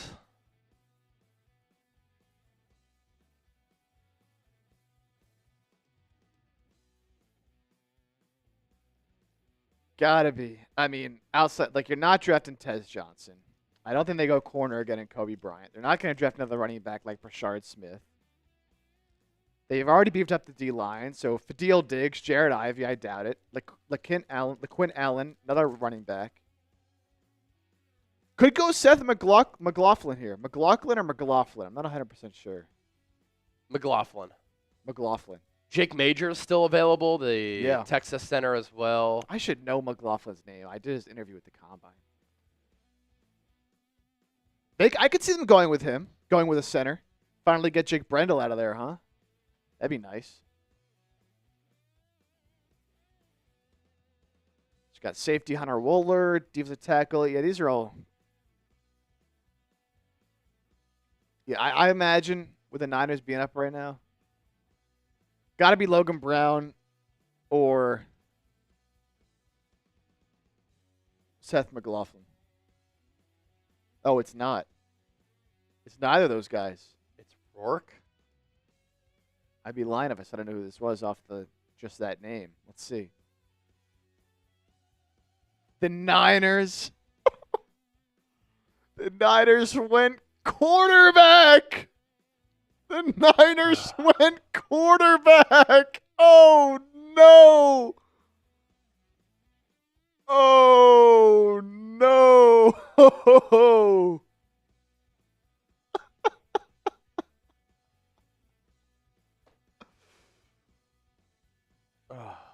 Oh. This guy sucks. Curtis Rourke. Oh. Oh, gosh, dude. Oh, God. Over Quinn Ewers? If you're going to take a quarterback, you're going to take Curtis Rourke over Quinn Ewers?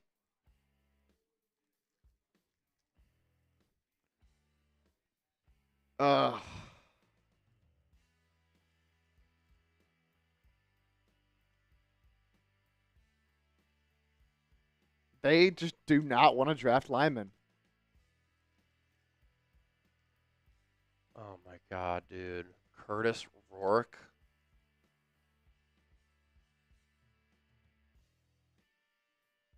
I need to see what the people grade this pick because I want to see the Fs flying in. Grade the pick. Curtis Rourke. F, F, F, D, F, F, A. From Kovev, F, F. Crispy giving it a G below an F. It's all Fs. It's all Fs. Doing, dog? Oh, look at the chat. All Fs. Curtis Rourke? Spam those Fs.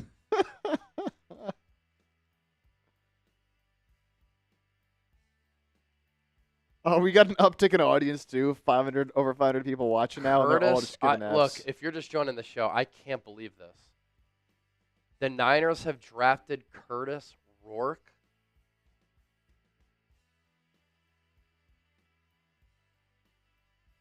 How is Jed York going to play with us like that? What did he say? He said the defensive coach's pass rush couldn't get there in time for this selection.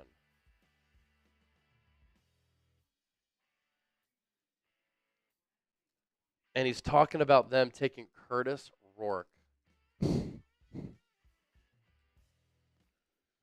Curtis Rourke.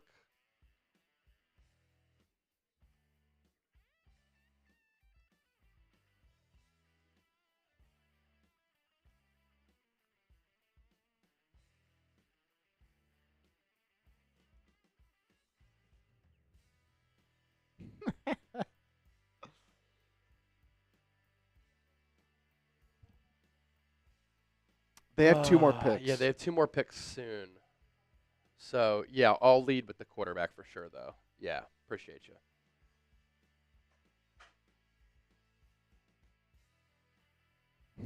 you. Oh, the chat's hilarious. I can't believe this. I mean, is this real? Like, is this real, bro?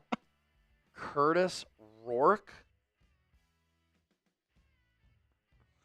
Not Quinn Ewers? Curtis Rourke? Like, if you're going to take a quarterback, at least take Quinn Ewers.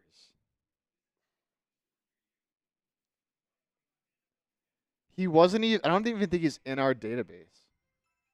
He is a 6-year college player. 6'4", 220.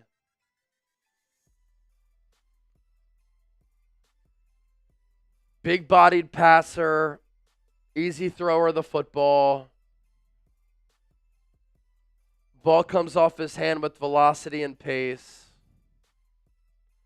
Doesn't even sometimes need to generate torque from the lower half. Definitely a tough dude. 3-time team captain at Ohio. Good pocket mobility, sliding away from pass rushers.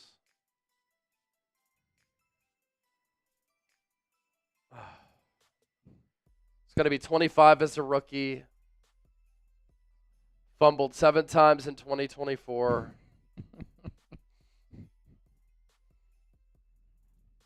So many injuries. Left shoulder injury in 2020. Torn ACL in 2022. Right thumb in 2024. Tore his ACL in his right knee in 2024. Played through the injury with the heavy brace. And then missed most of the draft process undergoing surgery.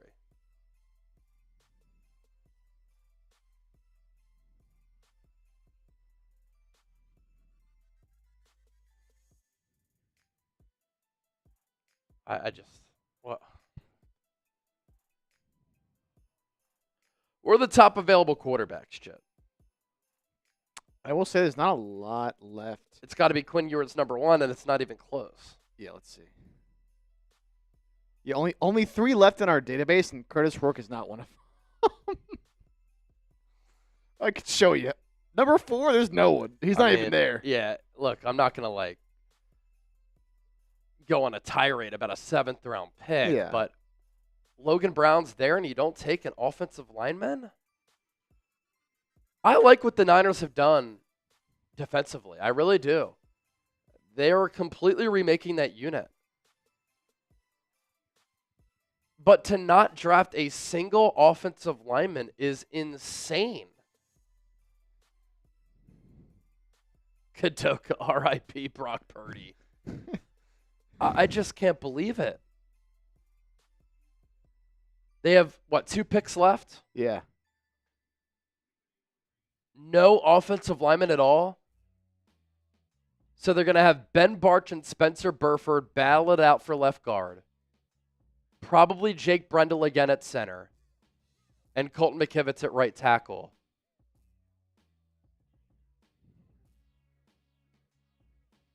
With Trent Williams old. And no clear backup swing tackle.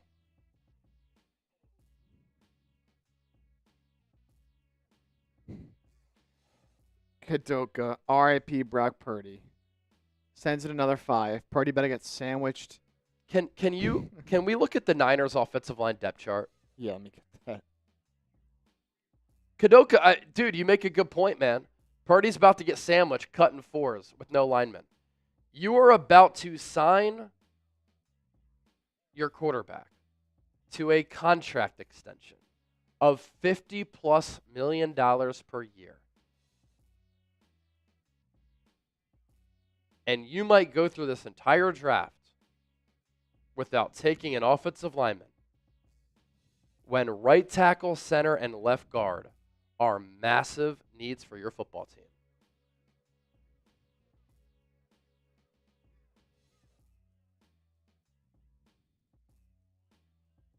Are they just trying to troll us at this point?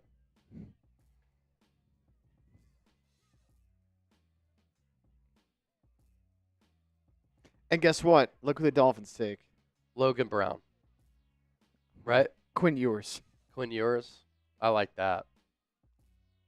Tua stinks. Might as well have taken Sanders at this point. Yeah, Joseph Ernberg. He did go to Cleveland in round 5. You know, I was talking with my buddy Max McGee. Shout out Max. He was texting me, and he was like, do you think Shadur Sanders would be a good fit for the Niners? And I'm like, look, I just don't think Kyle Shanahan really wants to deal with the drama and the baggage of a backup quarterback. and if they took him, it would be a bad sign for Brock Purdy that things weren't in a good spot. If we're just talking about player and forget the name, right? If you were just to talk about the traits of the player, Shedeur Sanders is a Kyle Shanahan quarterback. Gets rid of the ball. He's accurate. He throws with anticipation. He's good against the blitz. He can create a little bit, but he's not too mobile. But I just don't think the Niners wanted to deal with that. Look, this is what the Niners' offensive line is going to be in 2025, most likely. They have no backup swing tackle. Sebastian Gutierrez got suspended. Austin Pleasant stinks. Or no, sorry. Isaac Alarcon got suspended. This is going to be the Niners' offensive line. I got to take a photo of this.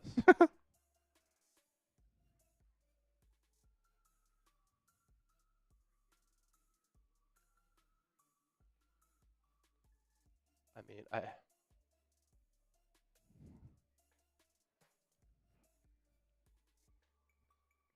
just...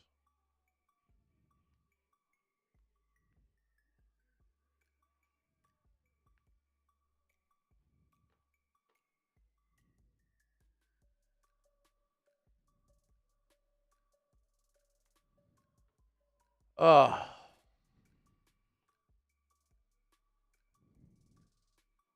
I just can't. Trent Williams is old. He's been injured, and his play is slightly declining. If he gets hurt, you have no backup plan at left tackle. If Colton McKivitz gets hurt, you have no backup plan at right tackle. Ben Barch and Spencer Burford are going to duke it out at left guard. And Jake Brendel, Matt Hennessy, and Drake Nugent are going to compete at center.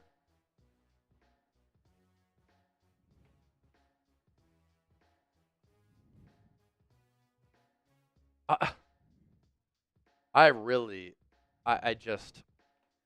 can't believe it.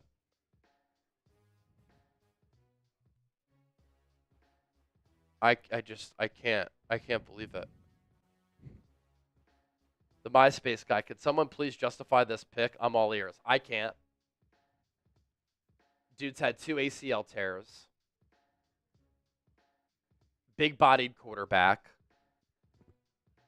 Why not take a player with upside like Quinn Ewers? You fix his footwork. He was the #1 quarterback in his high school class. He played at Texas.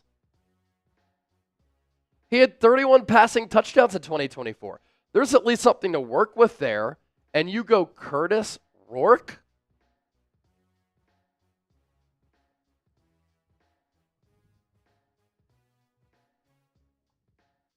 Jake on Eagles Now. Looks like you've been through it, Chase. Yeah, I've been through it, man. I just can't believe it. I can't.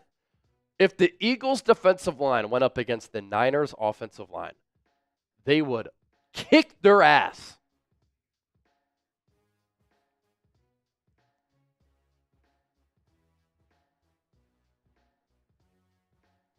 I gotta do a video on this. Logan Brown's there, nothing. We're at pick 232, no offensive lineman.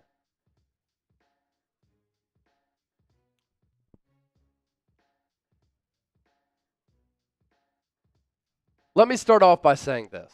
I really like what the San Francisco 49ers have done in this NFL draft on the defensive side of the ball. That unit needed a turnover. They needed a makeover. And the Niners are bringing in a lot of really intriguing players on defense. And Robert Saleh's fingerprints are all over this draft class on defense. That being said, I am perplexed. I am flummoxed. We are sitting here at pick 233, and the 49ers have not taken an offensive lineman. They just selected Indiana quarterback Curtis Rourke over a player like Logan Brown. What is their plan along the offensive line? Trent Williams is old. Ben Barch and Spencer Burford are going to compete at left guard. Jake Brendel, Matt Hennessy, and Drake Nugent are going to compete at center.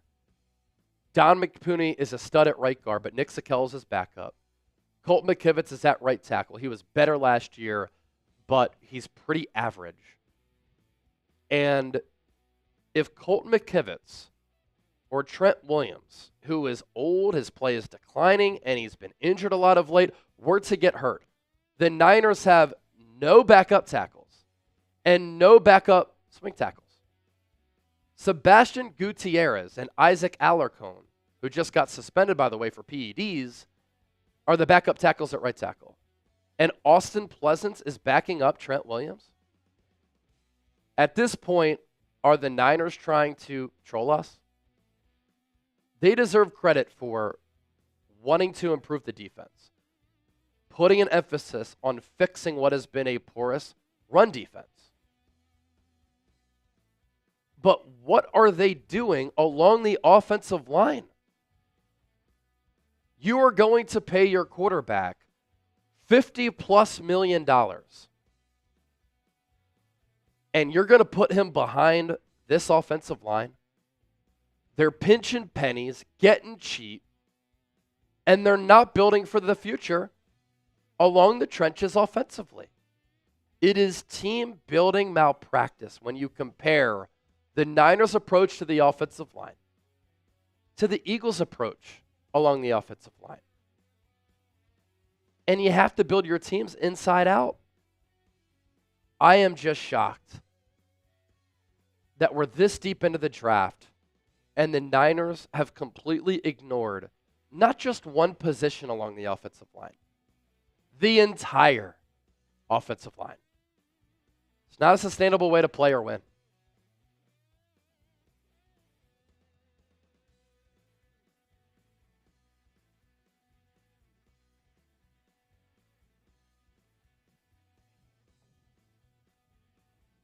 Kadoka.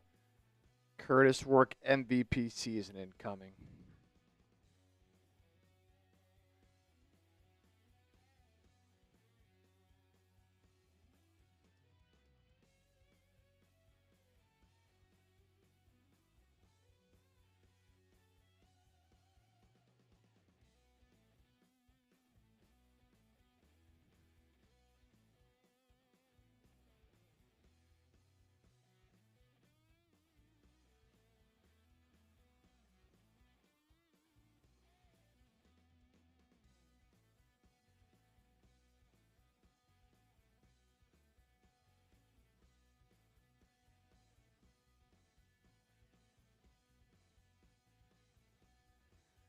Oh, man.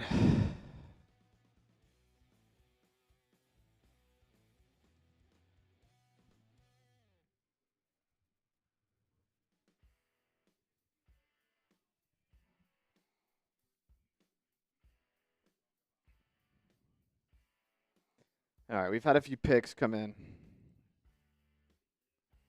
as the Packers are on the clock now.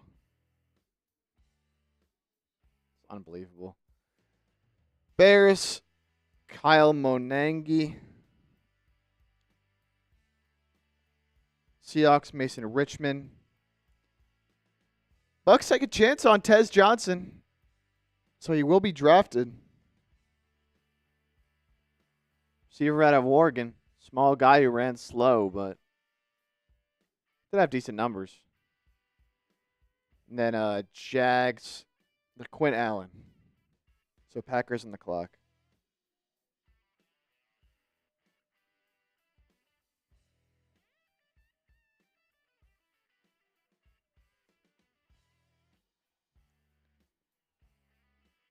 Man.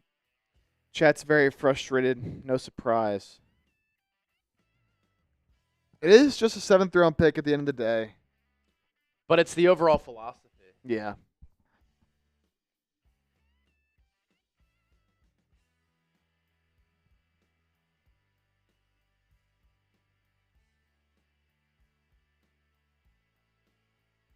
Oh, fuck.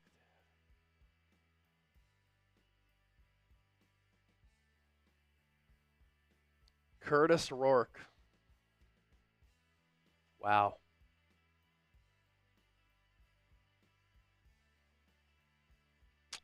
Well, I see somebody in the comment section. Who was that? Chualor. Next week when you're on with Kruger, ask him why the Niners didn't draft an offensive lineman. Him and I agree. Him and I are offensive line guys.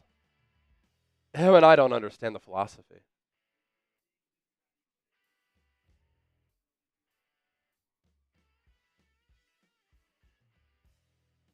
Manan guy, you're talking about the running back? Manan guy? Yeah, he's good.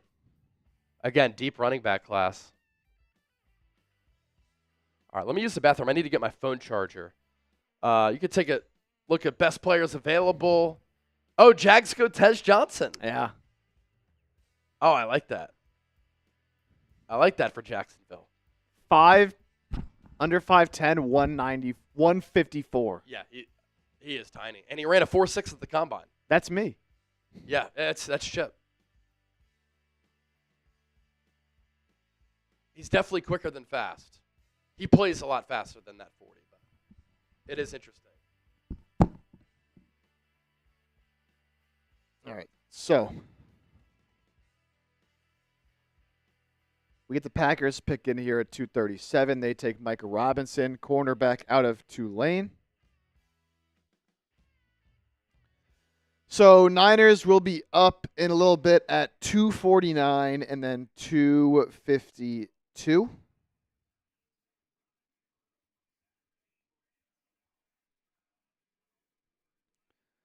Jacksonville got LaQuint Allen, Syracuse running back. Manan guy. Gotcha. So, I mean, like, at this point, who's even realistic options for San Francisco? I mean, Logan Brown is still there.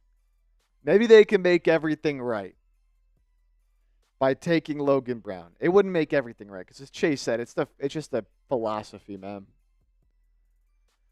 But if Logan Brown is still there when they're up again and they don't take him, my gosh. They're going to take a kicker probably, honestly. They're going to take a kicker. You brought in Mac Jones, dude. Is Logan Brown better than what we have, or is just another theme quality player? I know it's a 7th round pick, but I think he would have a chance as a young player who can still get better. Like, he might not be better right away than some of these other tackles you have, but he at least has more promise to get better and be your long-term swing tackle. And who knows, maybe you can develop him into an eventual starter. You never know. Don't put that juju on us drafting a kicker. I'm sorry. I could see it happening. I could see it happening. You also have Seth McLaughlin, center out of Ohio State, still on the board. I feel like there's no point even talking about offensive linemen, though. Like, they're not going to draft one. They're just not.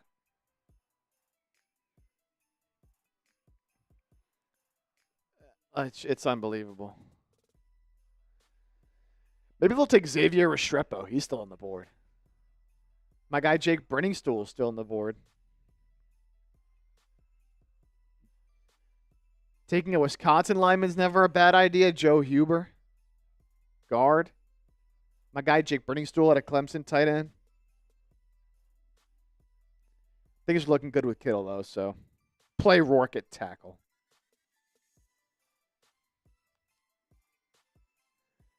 I get the frustration, man. But it shouldn't take away from what's been, I think, a pretty good draft.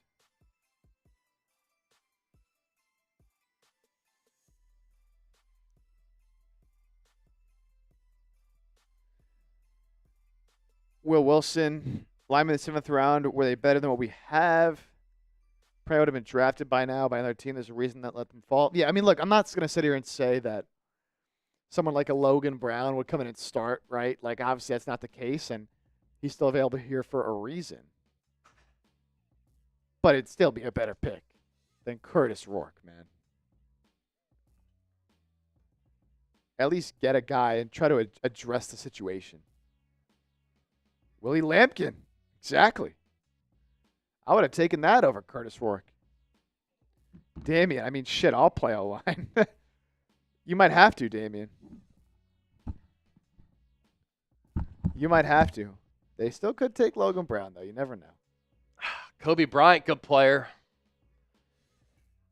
He's still out there.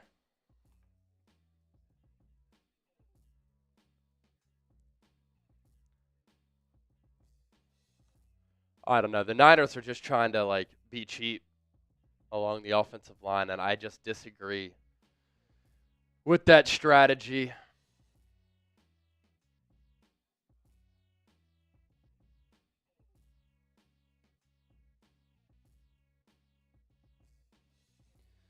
Seahawks take Ricky White the third, receiver UNLV. Cowboys take my guy Phil Maffa, Clemson running back. Oh, there you go. I like that. I think he's a dog, man. Still no ETN, right? Trevor Etienne, you're Yeah. saying? He got picked. Oh, he did? Yeah, Trevor Etienne was picked. Okay. By what team picked Trevor Etienne?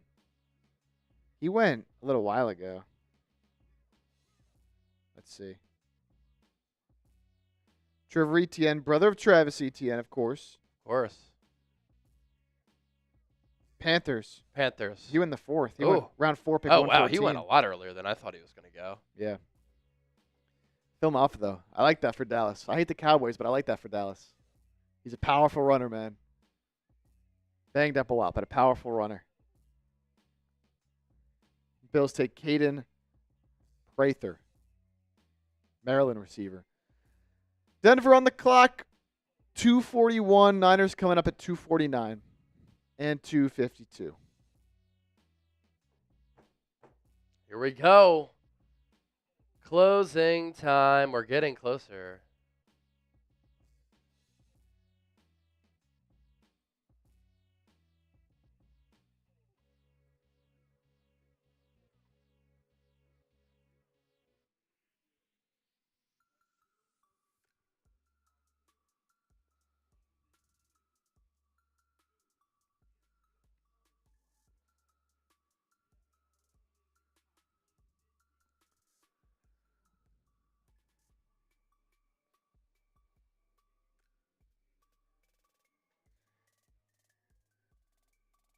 Alling, what's up? Yeah, good point. Alling! What's up, brother? Always good to hear from you, my man.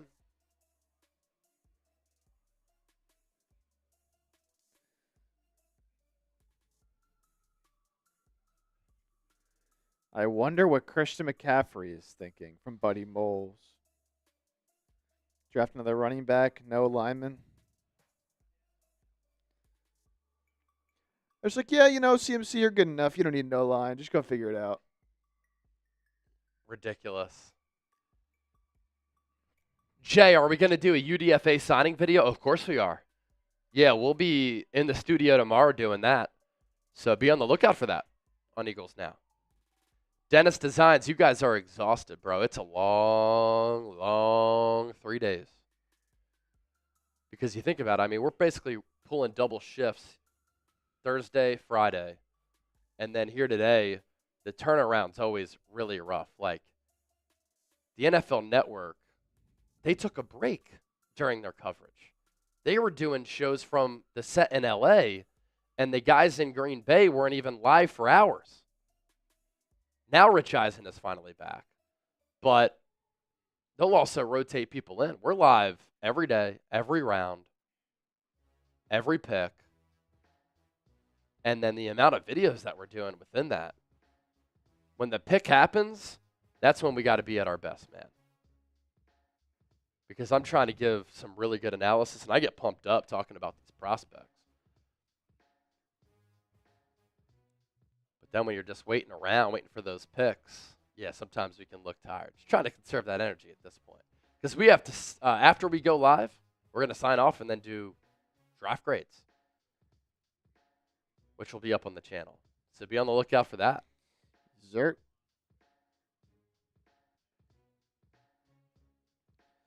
Broncos, Caleb Lohner, Utah tight end. Rams on the clock. Draft is slowing down, man.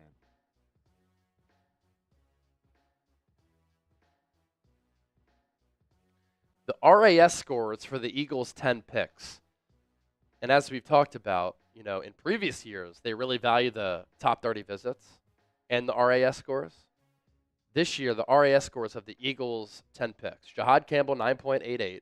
Ty Robinson, 9.89. Smile Mondo, 9.42. Drew Kendall, 9.2. Antoine Powell-Ryland, 9.18. But then the two defensive backs they go with. Mac McWilliams, 7.38. And Andrew Mukuba, 5.12.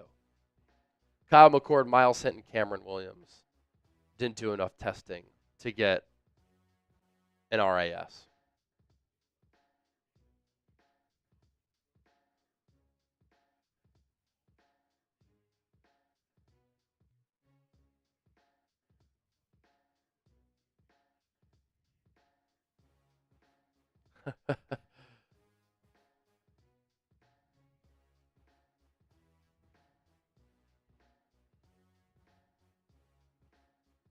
Love this tweet from John Middlecoff. Quinn Ewers is about to kill about 10 more deer.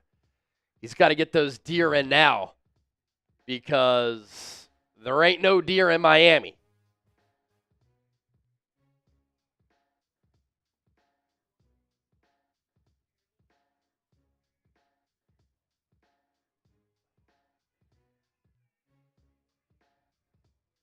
Caleb Lohner, a basketball player at BYU and Baylor, gets selected by the Broncos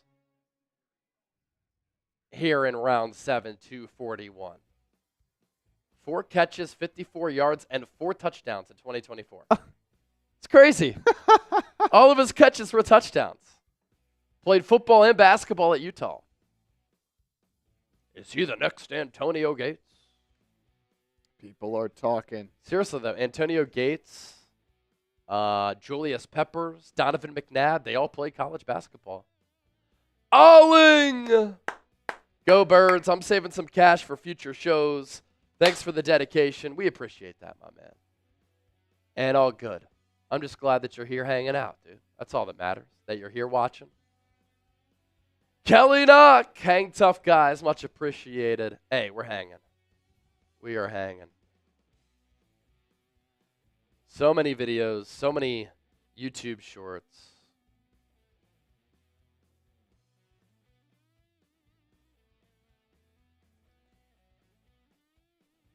It's 2 raffle tickets for each of you guys there, Alling and Kelly Knock.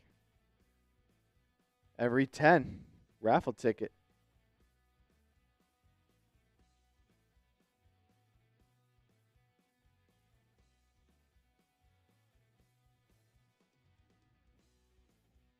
I didn't really think about this. If the Browns didn't trade out at 2, they could have had Travis Hunter and Shedeur Sanders. Yeah, they could have. And if you're the Browns, I know you get that future first and you got other picks, but, like, why not try to make that happen? They were dynamite at Colorado. So right there, they got I guess they got Mason Graham, yeah. They doubled up at running back and they doubled up at quarterback. Yeah, they got Dylan Gabriel and Shedeur Sanders. Don't worry. Rams take Kanata Mumpfield.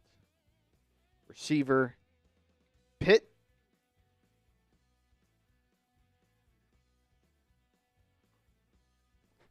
And then Garrett Dellinger, the guard out of LSU, to the Ravens at 243. I really like what the Ravens have done. Robert Irwin, is this Steve Irwin's son? I think so, yeah.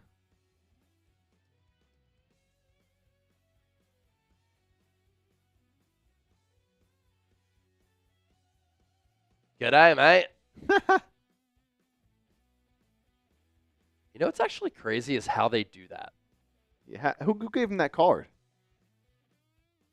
They get the card, they know the pick, they send the video back, all within 5 minutes. 5 minutes on the clock for all these picks. And That these is people are nuts. international, and they're getting these videos back. That's pretty nutty. The draft is scripted. They filmed that weeks The ago. draft is scripted. They filmed that weeks ago. Man. Drew Nathan. Andrew Nathan with the 5. Who would you like for UDFAs? I like Donovan Edwards, Raheem Sanders, Tyreen Powell out of Rutgers, to name a few. Great coverage, guys. Luke Leahy out of Iowa. How about Sebastian Castro out of Iowa? He was a safety who played with Cooper DeJean. He's good downhill, a little bit slow, not great in coverage. Did get an NFL Combine invite, but he could be fun. I like Donovan Edwards, though. You know, the Eagles didn't take any skill position players in this draft. No running backs, no wide receivers, no tight ends. They took a quarterback. Outside of that, they went real heavy defense and offensive line. And so I like Donovan Edwards if he doesn't get taken. He actually really surprised me at the Combine. I think he ran a 4.5. And he played awesome in big games for Michigan. Brugler had a 6th or 7th round grade on him. Let's see.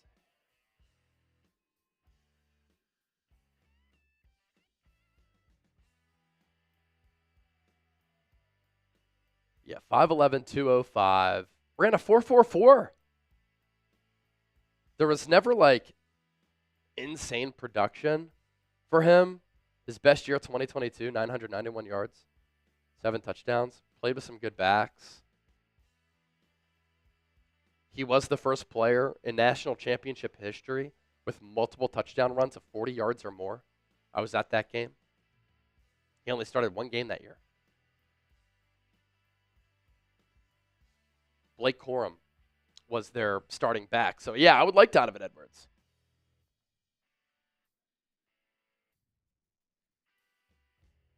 I will say, I've been saying this for a while. I kind of said it in the preseason last year. Don't sleep on Will Shipley. He can play. Oh, yeah. 4th round pick from last year. Chip knows him obviously well because he's a Clemson grad. Kane Angel, Chase, and Jake, do both of you think there should be another rival? To me, there should be rivals between Jags, Panthers, Bengals, Lions in the NFL. Wildcat battle. I like that. There was some like weird talk of people, you know, a few months ago. I don't think this will ever happen. But people were like, the NFL should get rid of divisions. Why would you ever do such a thing? Divisional football is awesome. Great for TV ratings, great for fans, great for teams to get up for some of those games. The familiarity between opponents leads to those games being very exciting. Can you imagine if the Eagles didn't play the Cowboys, Giants, and Commanders twice a year? Those are like historic games, awesome games. Kane Angel, though, a Wildcat division. That would be pretty wild. But, yeah, rivalries are great for football, and you lose that if you get rid of divisions.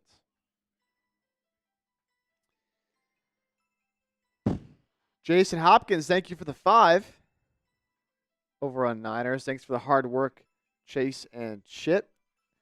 Thank you for hanging out. What's the super chat contributions from Scott? We're up to 948 on Niners. Yep. 948 Niners, yeah. Romeo at the 300. He's the Super Chat MVP over there. And then 200 on Eagles. Let's see. Did Romeo email me back? There he is.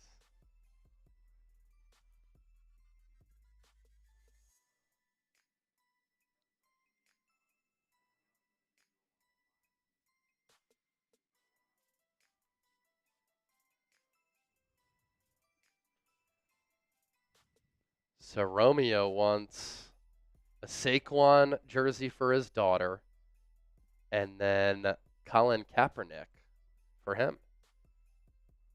What's cool about Romeo, we've sent him so much stuff over time, and he just adds it to the man cave.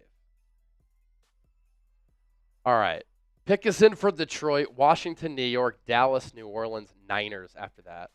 Green Bay, New England, Niners again. And then that'll be the final pick for San Francisco. $52 away from 1,000 on Niners. Can we get there? If we get to 1,000 on Niners, I get to finish the beer boot here. 52 away. Rick Torres, what's up, my guy? Play Rourke at tackle. How much did Romeo contribute? He sent in a $300 super chat.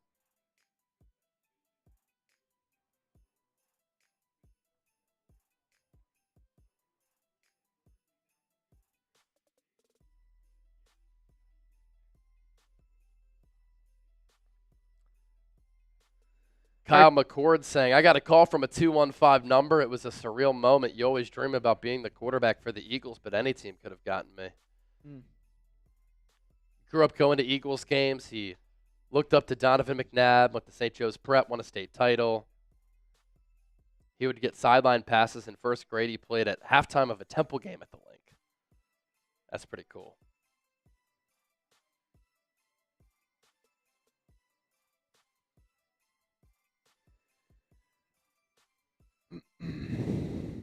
Lions take Georgia receiver Dominic Lovett. And then Commanders, Arizona running back Ja'Cory Krosky-Merritt.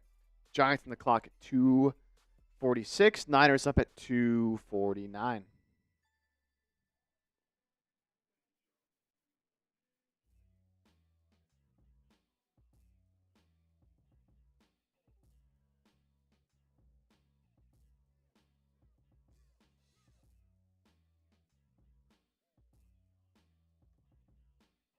Eduardo wants 1,000 from Niners fans, but keeps talking about the Eagles. I guess you've missed us talking about the Niners all day, my man.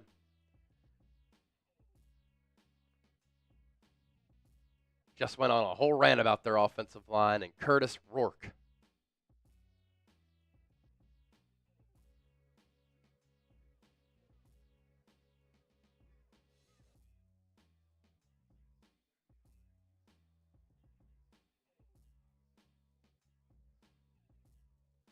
Mitchell Ray, $10.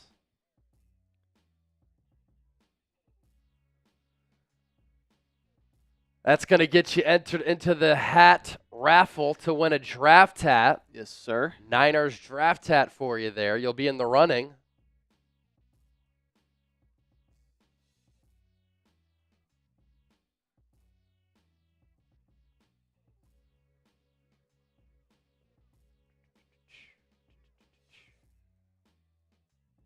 Here's that Mitchell Ray super. Thanks, bro.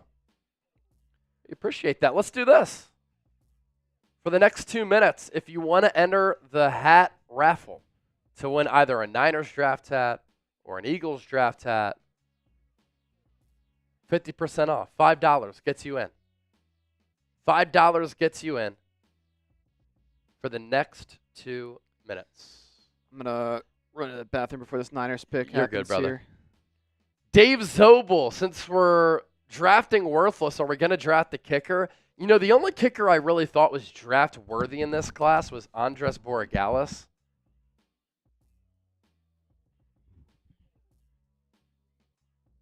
But he was taken by the Patriots.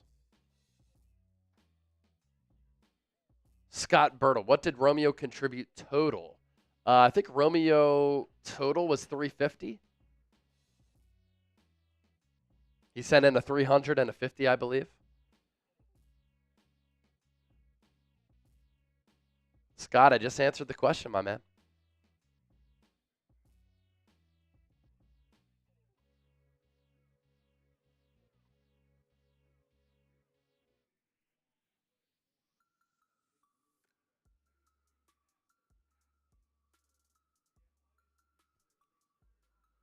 So let's see. Scott, we're still sending you a jersey, though, regardless.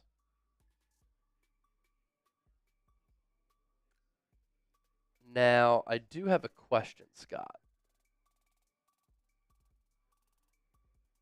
Scott, you sent in the 200, so we're going to get you a jersey regardless.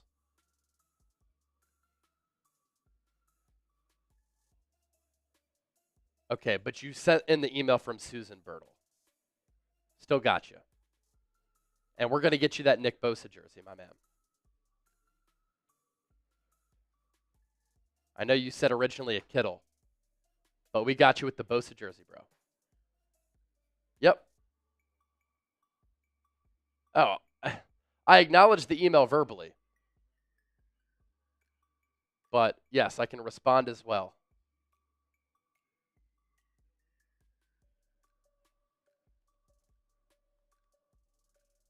Just sent you a confirmation. And then I got your address as well, Scott. Large, got your address. I see that you're serious on the shirt idea. That's awesome.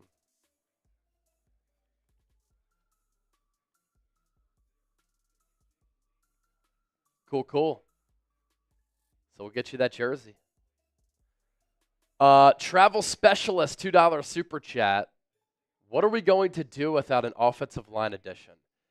You know, I was talking about the offensive line earlier, and I have a lot of concerns about it, Travel Specialist. Chip is in the bathroom, so I'm just reading your super chat right now verbally. But this is where things are. From left to right, Trent Williams, Ben Barch, Jake Brendel, Dominic Pooney, Colton McKivitz, right? I would say at left guard and center, there will be a competition between Ben Barch and Spencer Burford. And then at center, maybe there will be a competition. If there is, it'll be between Jake Brendel and Matt Hennessy. Matt Hennessy was a former second-round pick out of Temple who has been injured a lot, but the Niners are high on him. They liked him in the pre-draft. My concern is, one, the age with Trent Williams and the injury problems, of course. Colton McKivitz is really a pretty average offensive tackle. If one of them were to get hurt, the backup swing tackles, Austin Pleasance, Sebastian Gutierrez, and Isaac Alarcon, who will have a PED suspension this year. So they are so thin along the offensive line.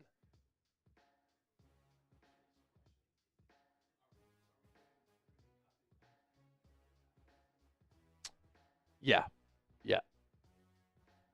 I think that makes sense, right? Because we'll do Eagles first. The grades. Yeah. Plus the quarterback pick. They'll have some juice there. Yeah. Let's see. Scott, what does the top super chatter get?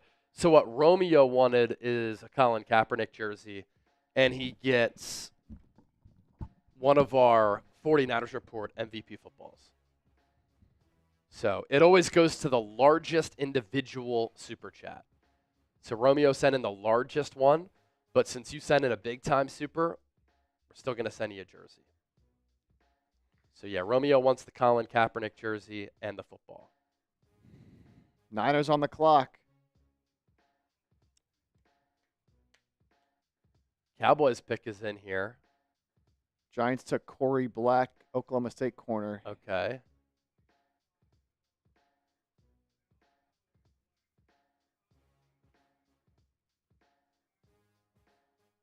Aiken Bisodi?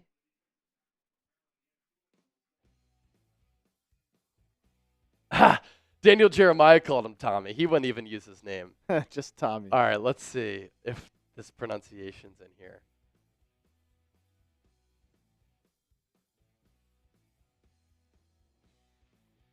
Aking Basote. Tommy Aking Basote.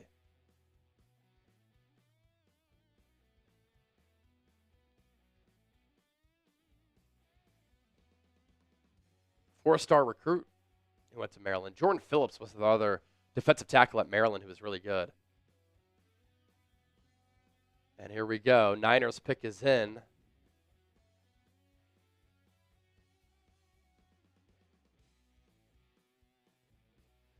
It's an offensive lineman.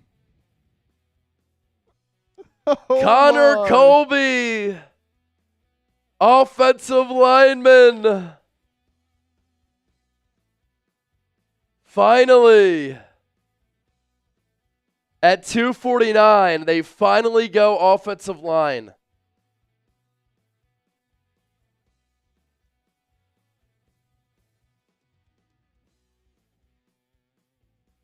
.65,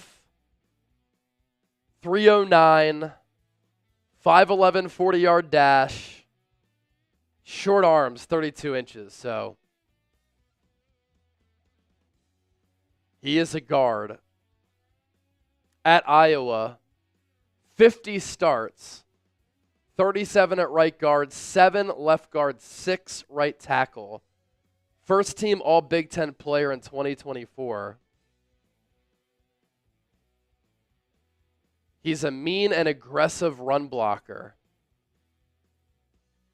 Does a good job steering on the move. Good accurate angles. Can climb in screens.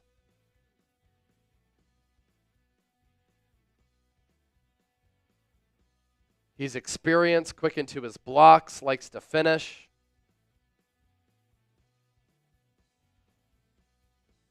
Good player in his zone blocking scheme.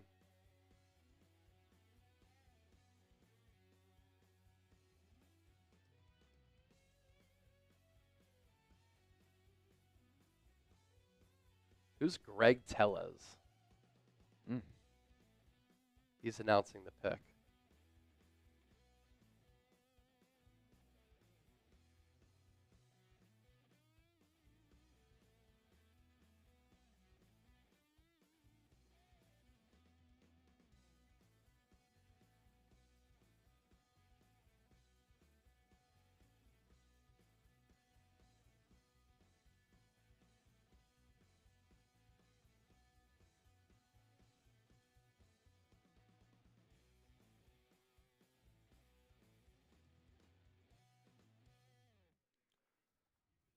So what we're going to do here on the Niners report, they have one more pick left, and we're going to recap the last 3 selections.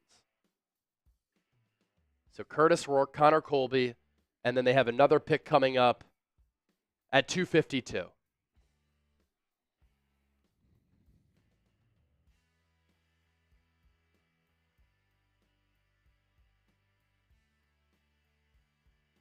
We can make Willie Lampkin a fullback. That's what Kruger has said a lot.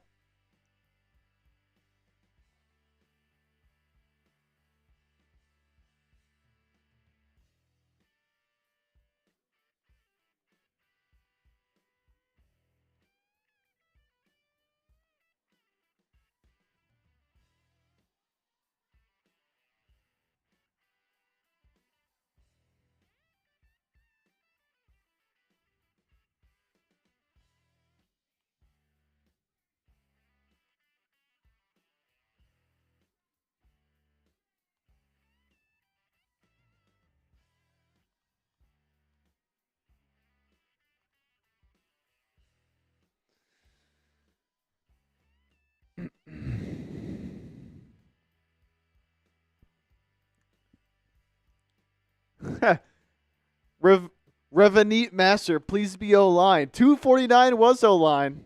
He's spamming it. 49 for the 49ers. There we go. Do it again. He says more O-line. Do it again. Patriots pick is in. That means the Niners are on the clock at 2:52. Patriots go. This is unbelievable. I can't believe we even have this in our database. A long snapper. Oh, wow. Julian Ashby. Oh, wow. Okay. Get on that video, Foot. The long snapper.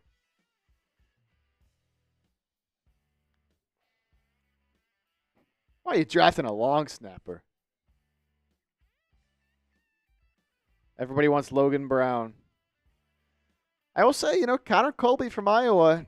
You'll take an Iowa offensive lineman. Oh, there you go. Sam said it wasn't in our database until 30 seconds ago. I mean, why would we have a long snapper in there? The Patriots drafted a kicker and a long snapper today. That is the most Patriots thing ever. Yeah.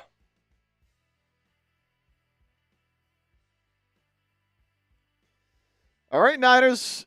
What are you going to do at 252? Yeah. 252 for San Francisco here coming up.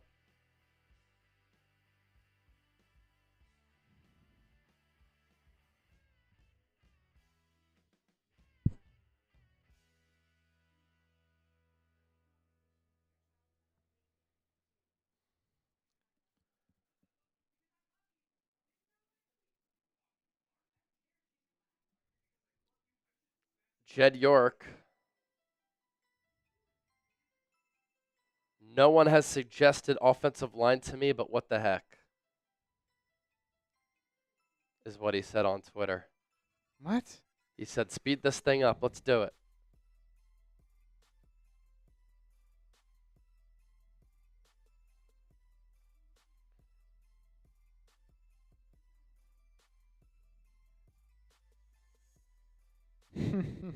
Is Jay York watching the show?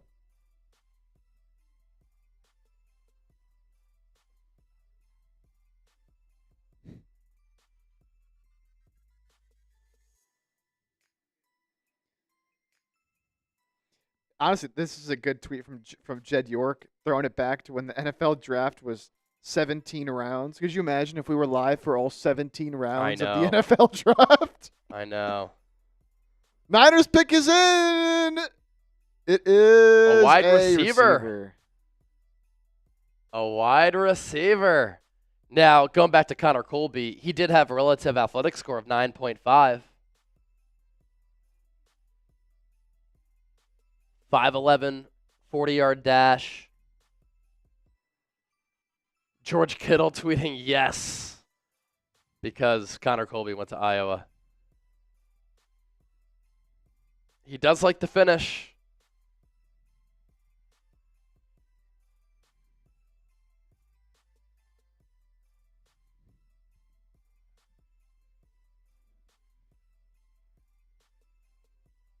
And Junior Bergen, a wide receiver out of Montana, is the final Niners pick of the 2025 NFL Draft. So Junior Bergen is the selection here. We're about to talk about all three of the Niners' last three picks coming up. So for those of you coming on board here on the Niners Report, stay tuned. 5'9", 184, 4.53 40-yard dash.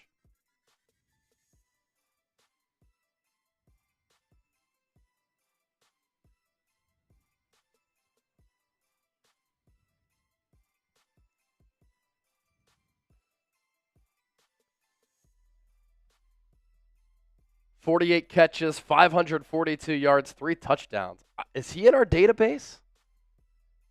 Junior Bergen?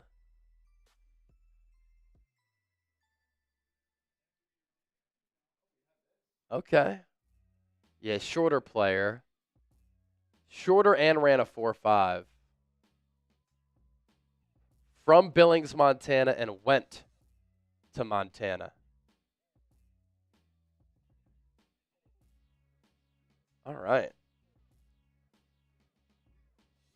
So 3 Niners picks to get to here. We'll do our Super Chat giveaways. And then we'll sign off so that we can do our draft grades.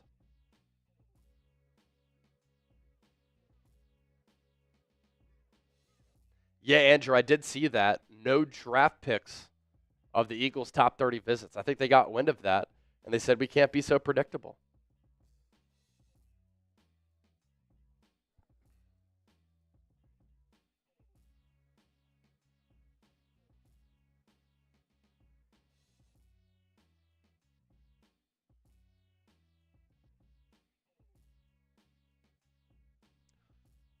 So we'll see if Willie Lampkin gets taken. I think he's more of a UDFA guy because he's like 270 pounds at center.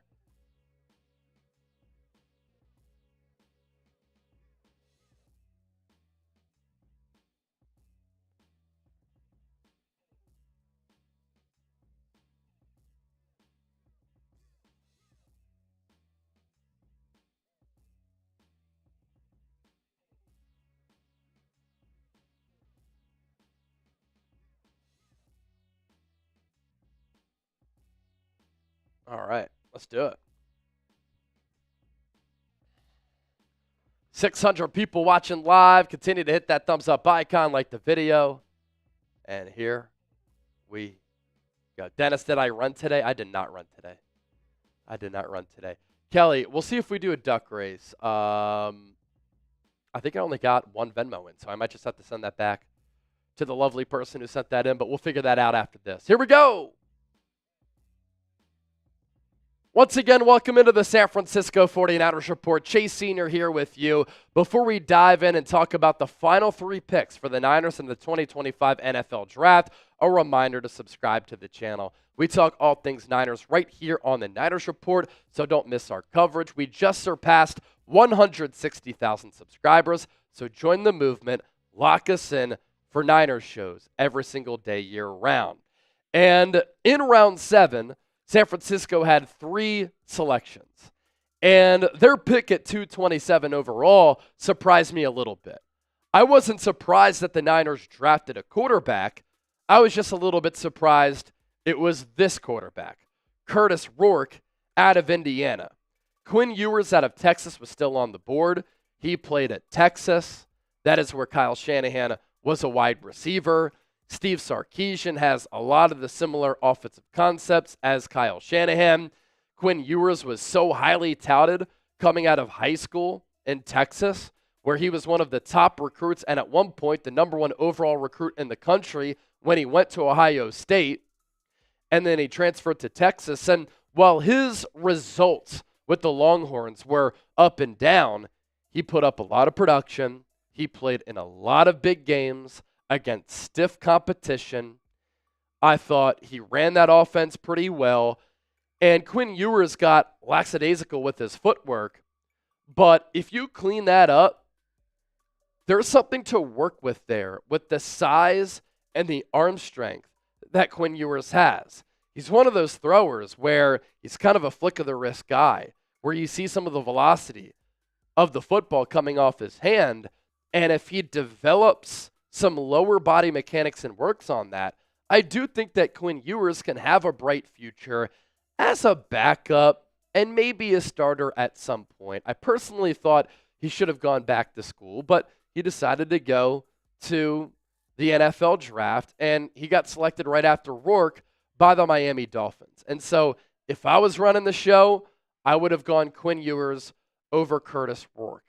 This is a pick that just doesn't make a lot of sense to me at all. The Niners are set at quarterback, right? You have Brock Purdy, you have Mac Jones, and now Rourke will battle it out with Tanner Mordecai to be QB3. But Rourke is a player who is 24 and a half years old already, 6'4", 220. With Indiana last year, he battled through injuries. He's tough as nails. He has a big body. He has a strong arm. He did complete 69% of his passes for more than 3,000 yards, 29 touchdowns, 5 interceptions. But the age and the injury history, that's what's concerning to me.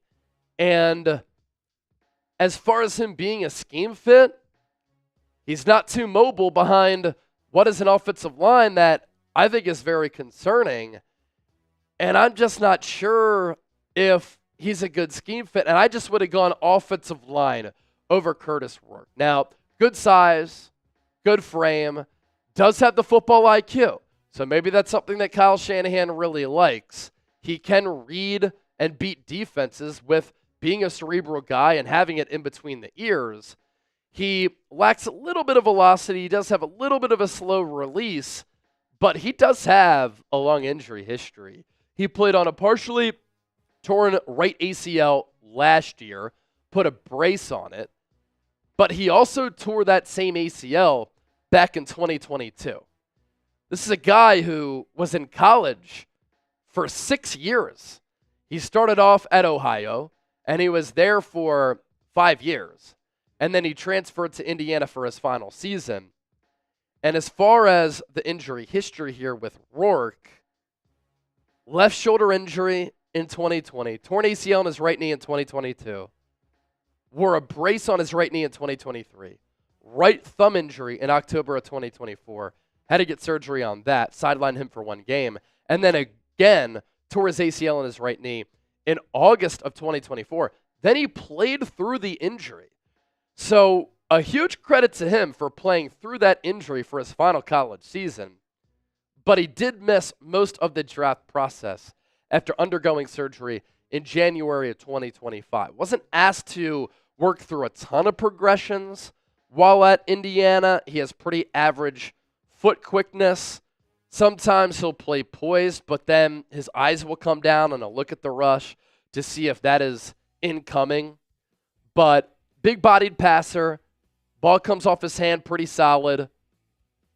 He will be aggressive in trying to fit balls into tight windows.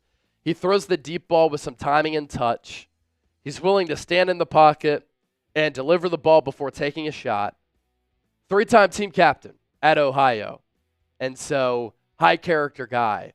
But I personally would have gone with Quinn Ewers. Younger player.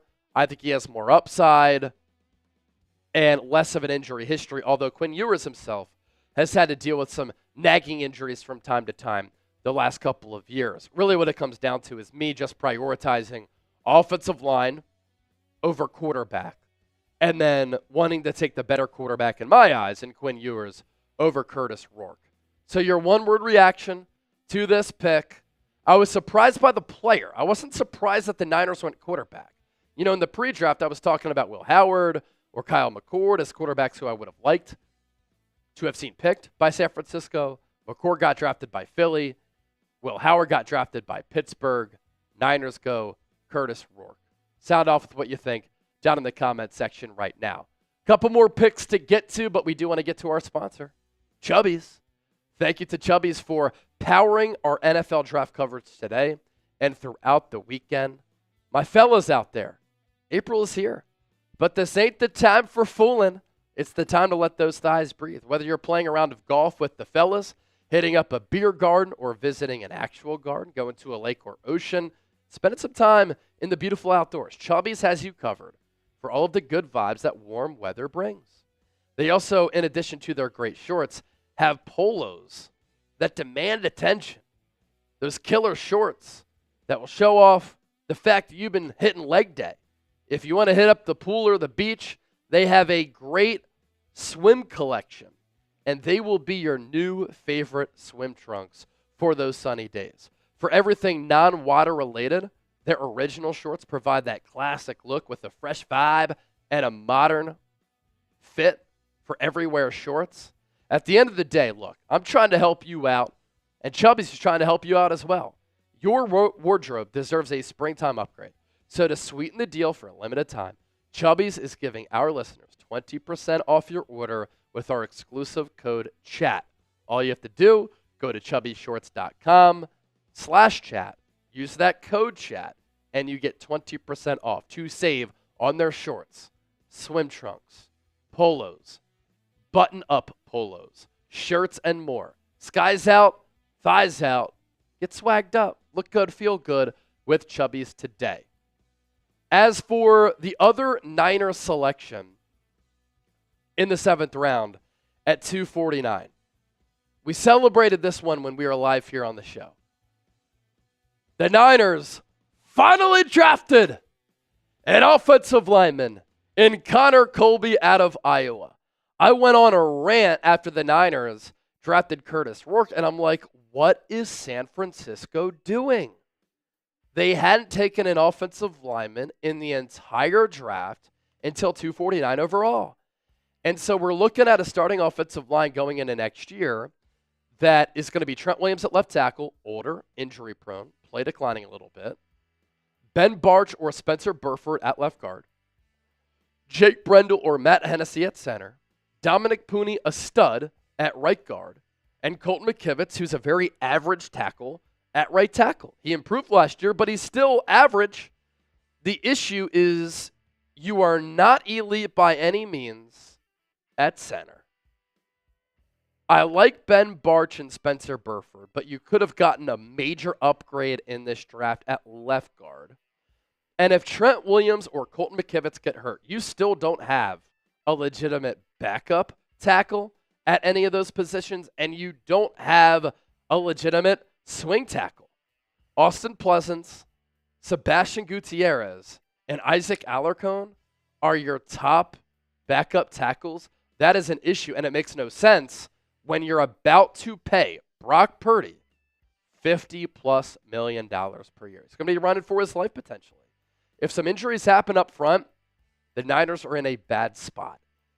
With Connor Colby, there are some things to like. George Kittle, of course, put his stamp of approval on this pick because George Kittle went to Iowa. Colby has good size, 6'5", 3/4, 309 pounds. He earned a 9.5 relative athletic score on a scale of 0 to 10. He's a very experienced player. 13 games played last year. 77.1 overall Pro Football Focus grade. Gave up 2 sacks. He is a good run blocker who fares well in outside zone and on the move. That is the Kyle Shanahan offense. He has the mean streak and finishes extremely well. He has definitely had some issues with pass blocking. He can lunge and get himself into trouble. But what you will like about Connor Colby, good run blocker, good scheme fit, can get out in space, highly experienced, 50 games started in his college career, and like any Iowa offensive lineman, he likes to finish, put you into the ground, and he does have a mean streak about him. And as you can see, a beautiful mullet. The athletic Stain Brugler on Colby gets himself in trouble with timing, pad level issues, but as one would expect from an Iowa offensive lineman, experienced, quick into his blocks, loves to finish. He is a potential backup in a zone blocking scheme. So that is the lone offensive lineman that the Niners added in the draft. I imagine they'll try to bring in some offensive linemen as UDFAs, and we'll give you a UDFA video tomorrow. And then lastly, the Niners drafted Junior Bergen, a small school wide receiver. The second wide receiver who they took in this class. I had him as a UDFA and honestly pretty deep on the UDFA list. He's a smaller player, 5'9", 184 pounds, and not that quick. 4.53, 40-yard dash. His production last year, not crazy. He grew up in Billings, Montana, and so he went to Montana, 48 catches, 542 yards, and 3 touchdowns. He did in 2021, of note, have 118 carries for 493 yards. The Niners might like that background as a guy who can run the ball, and those are running back carries right there. But his carries did go down his final 3 seasons. As for a little scouting report on him, let's see if we can find one here. Smaller guy, 36th pick, obviously, in the 7th round. He was one of the all-time great players with that Montana program. Associated Press All-American. He does have kick returning, punt returning, wide receiver experience. And he was named to the East-West Shrine Bowl 1,000 preseason watch list.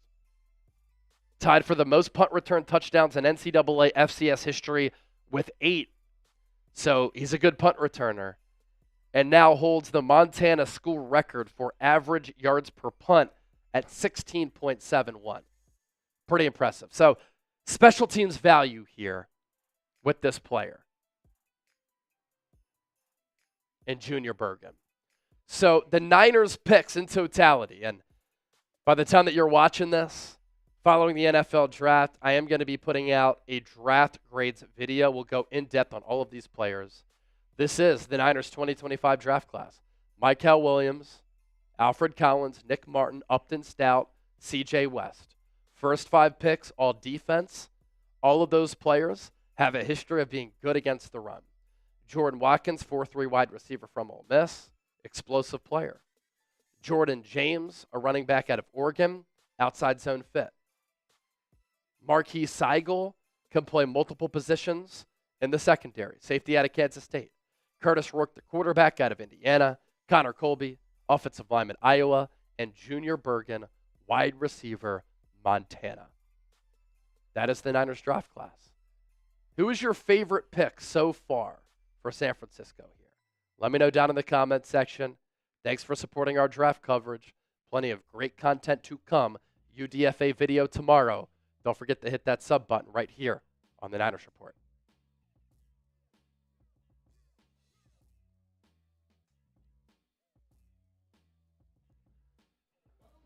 Still about 400 people watching live on Niners, more than 100 on Eagles. Dennis Design said, got to check Venmo. Let's see. Let's see.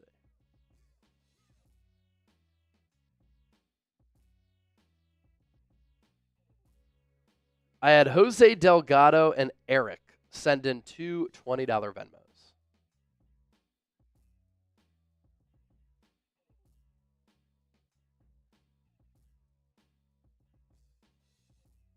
Jose, I'm going to send you your $20 Venmo.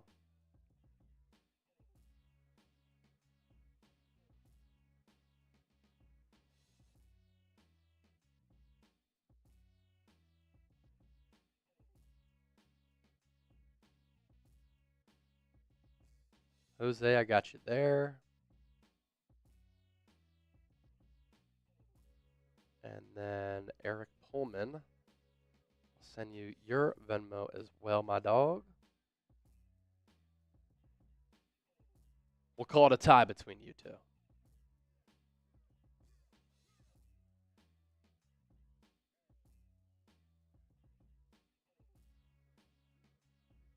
Interesting here, Chris Kosera compared CJ West to DJ Jones. And, you know, we were thinking maybe the Niners could sign DJ Jones in free agency, and then ended up getting, I think, $12 or $13 million per year. And so CJ West will cost a fraction of that.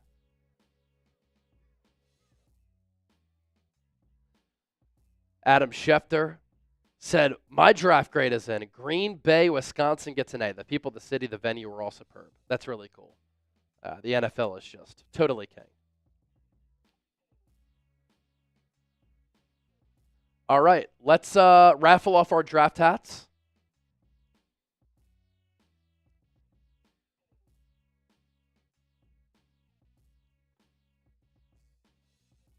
We're going to go Eagles first.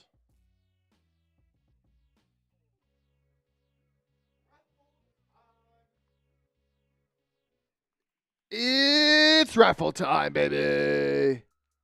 Let's see who gets the draft hat here. Giving away the draft hat. Oh, you know what? I didn't add a Romeo for his big super. Let me add him real quick. Yeah, add 5 there for Romeo.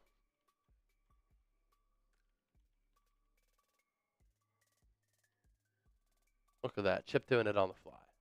It's too easy. Shuffle them up. Oh, I like that. All right. All right, Romeo. Let's do it. We got you added. See what we got here.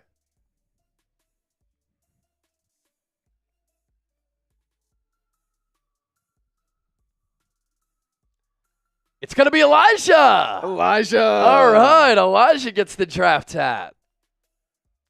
Congratulations, Elijah. Sent in a couple of big-time super chats over the weekend. Curtis Rourke probably won't be cleared for practice until the start of training camp. Okay.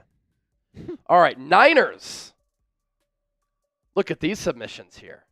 Yeah. Let's see who wins the draft hat here. Let's go.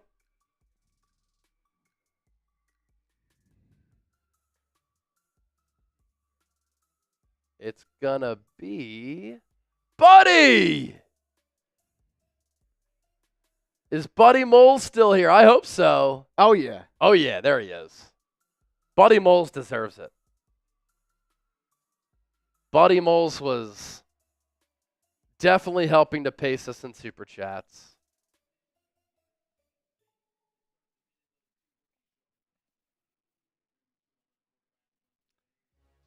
And so, day 3 MVP, Romeo, he wants a Kaepernick jersey.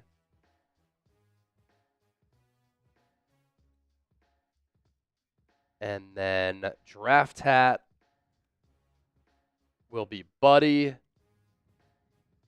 And then we also have the jersey for Scott Birtle. I got you there, Scott.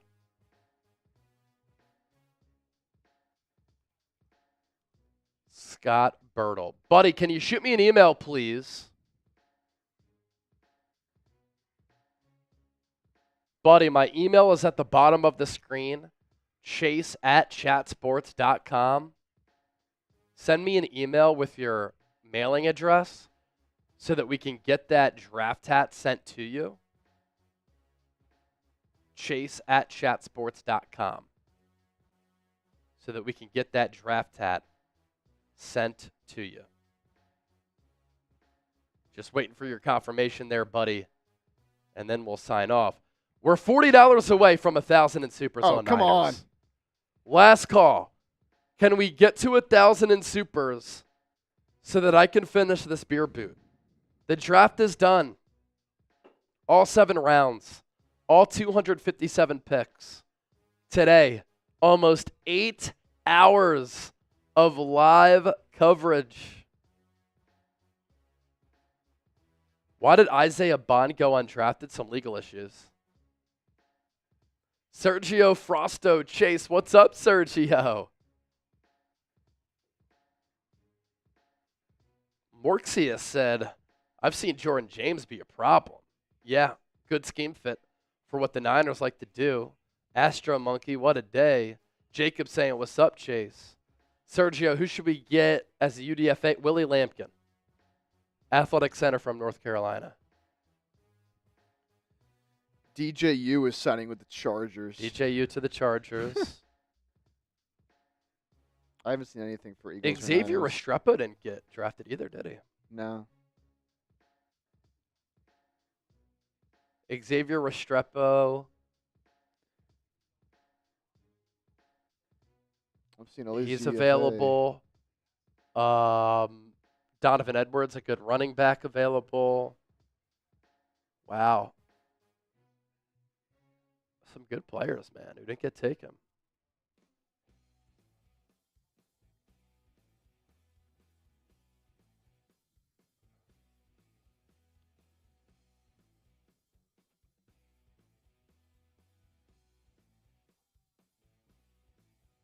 John Lynch said, the Niners intended to target more offensive linemen, but ended up drafting one. There were a number of times it just didn't align, and we didn't want to force things, bruh.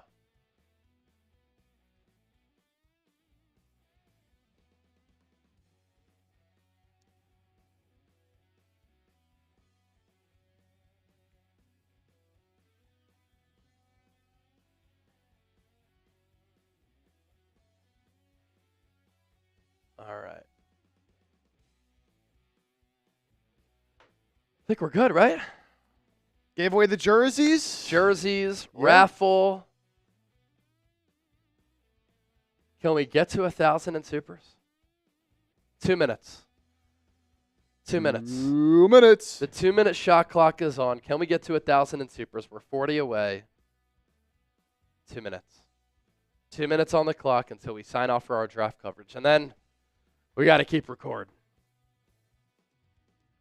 Astro Monkey Duck Race. We only got 2 Venmos, so I sent back the Venmos to those who sent them in. Not a lot of people biting the bait, wanting to compete in the Venmo 50-50.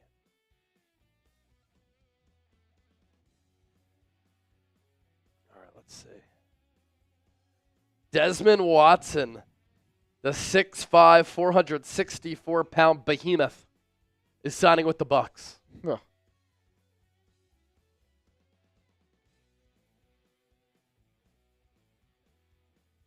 Can we get to 1,000 in supers?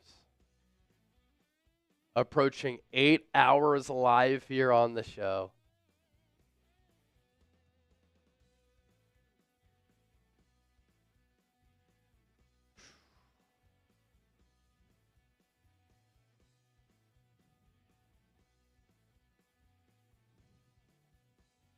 Two minutes, dose.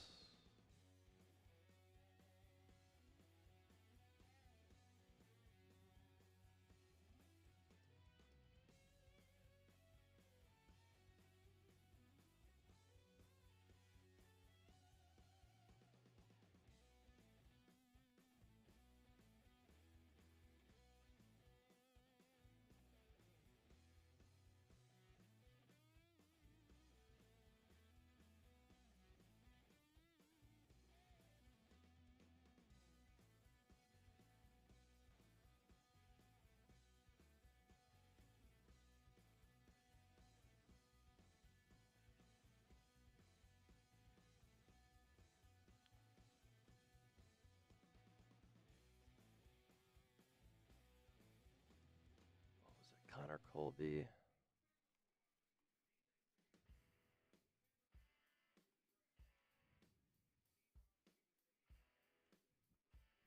Let's see. All these UDFAs being reported, nothing for the Eagles or Niners. Keep checking. Junior Bergen.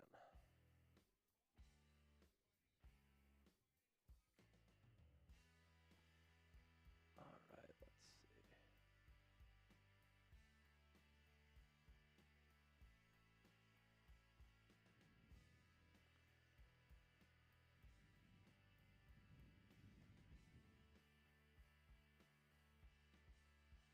Oh, Donovan Edwards signed with the Jets. So former Michigan running back Donovan Edwards. On the cover of last year's NCAA football game, went undrafted. Signing with the Jets.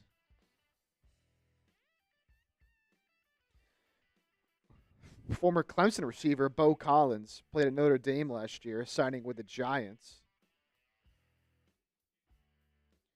Let's see other notable names here, UDFAs. Chase mentioned Desmond Watson.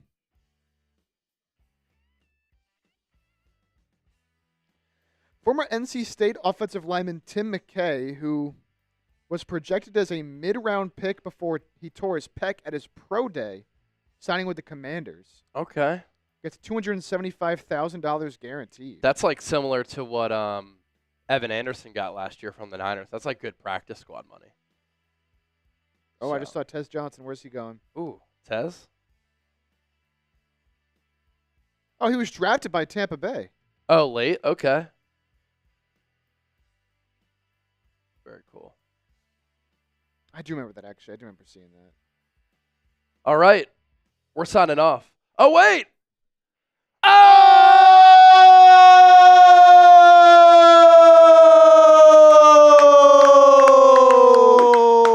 Jesus Velez officially gets us to 1,000. That's awesome. That is awesome, awesome stuff.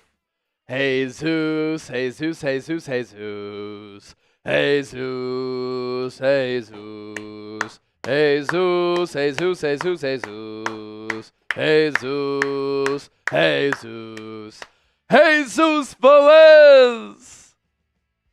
We finally polish off the beer boot. Thank you, brother. Let's go. Thank you, brother. Jesus. Thank you, my man. Wow. We're coming up on an Ah. 8-hour live show. Wow. All right. We're signing off. A sincere thank you to every single person who tuned into our draft coverage from Thursday through Saturday. An incredible 3 days. We broke records here as a company, broke records here at Chat Sports. 6 hours Thursday, 6 hours Friday, almost 8 hours today.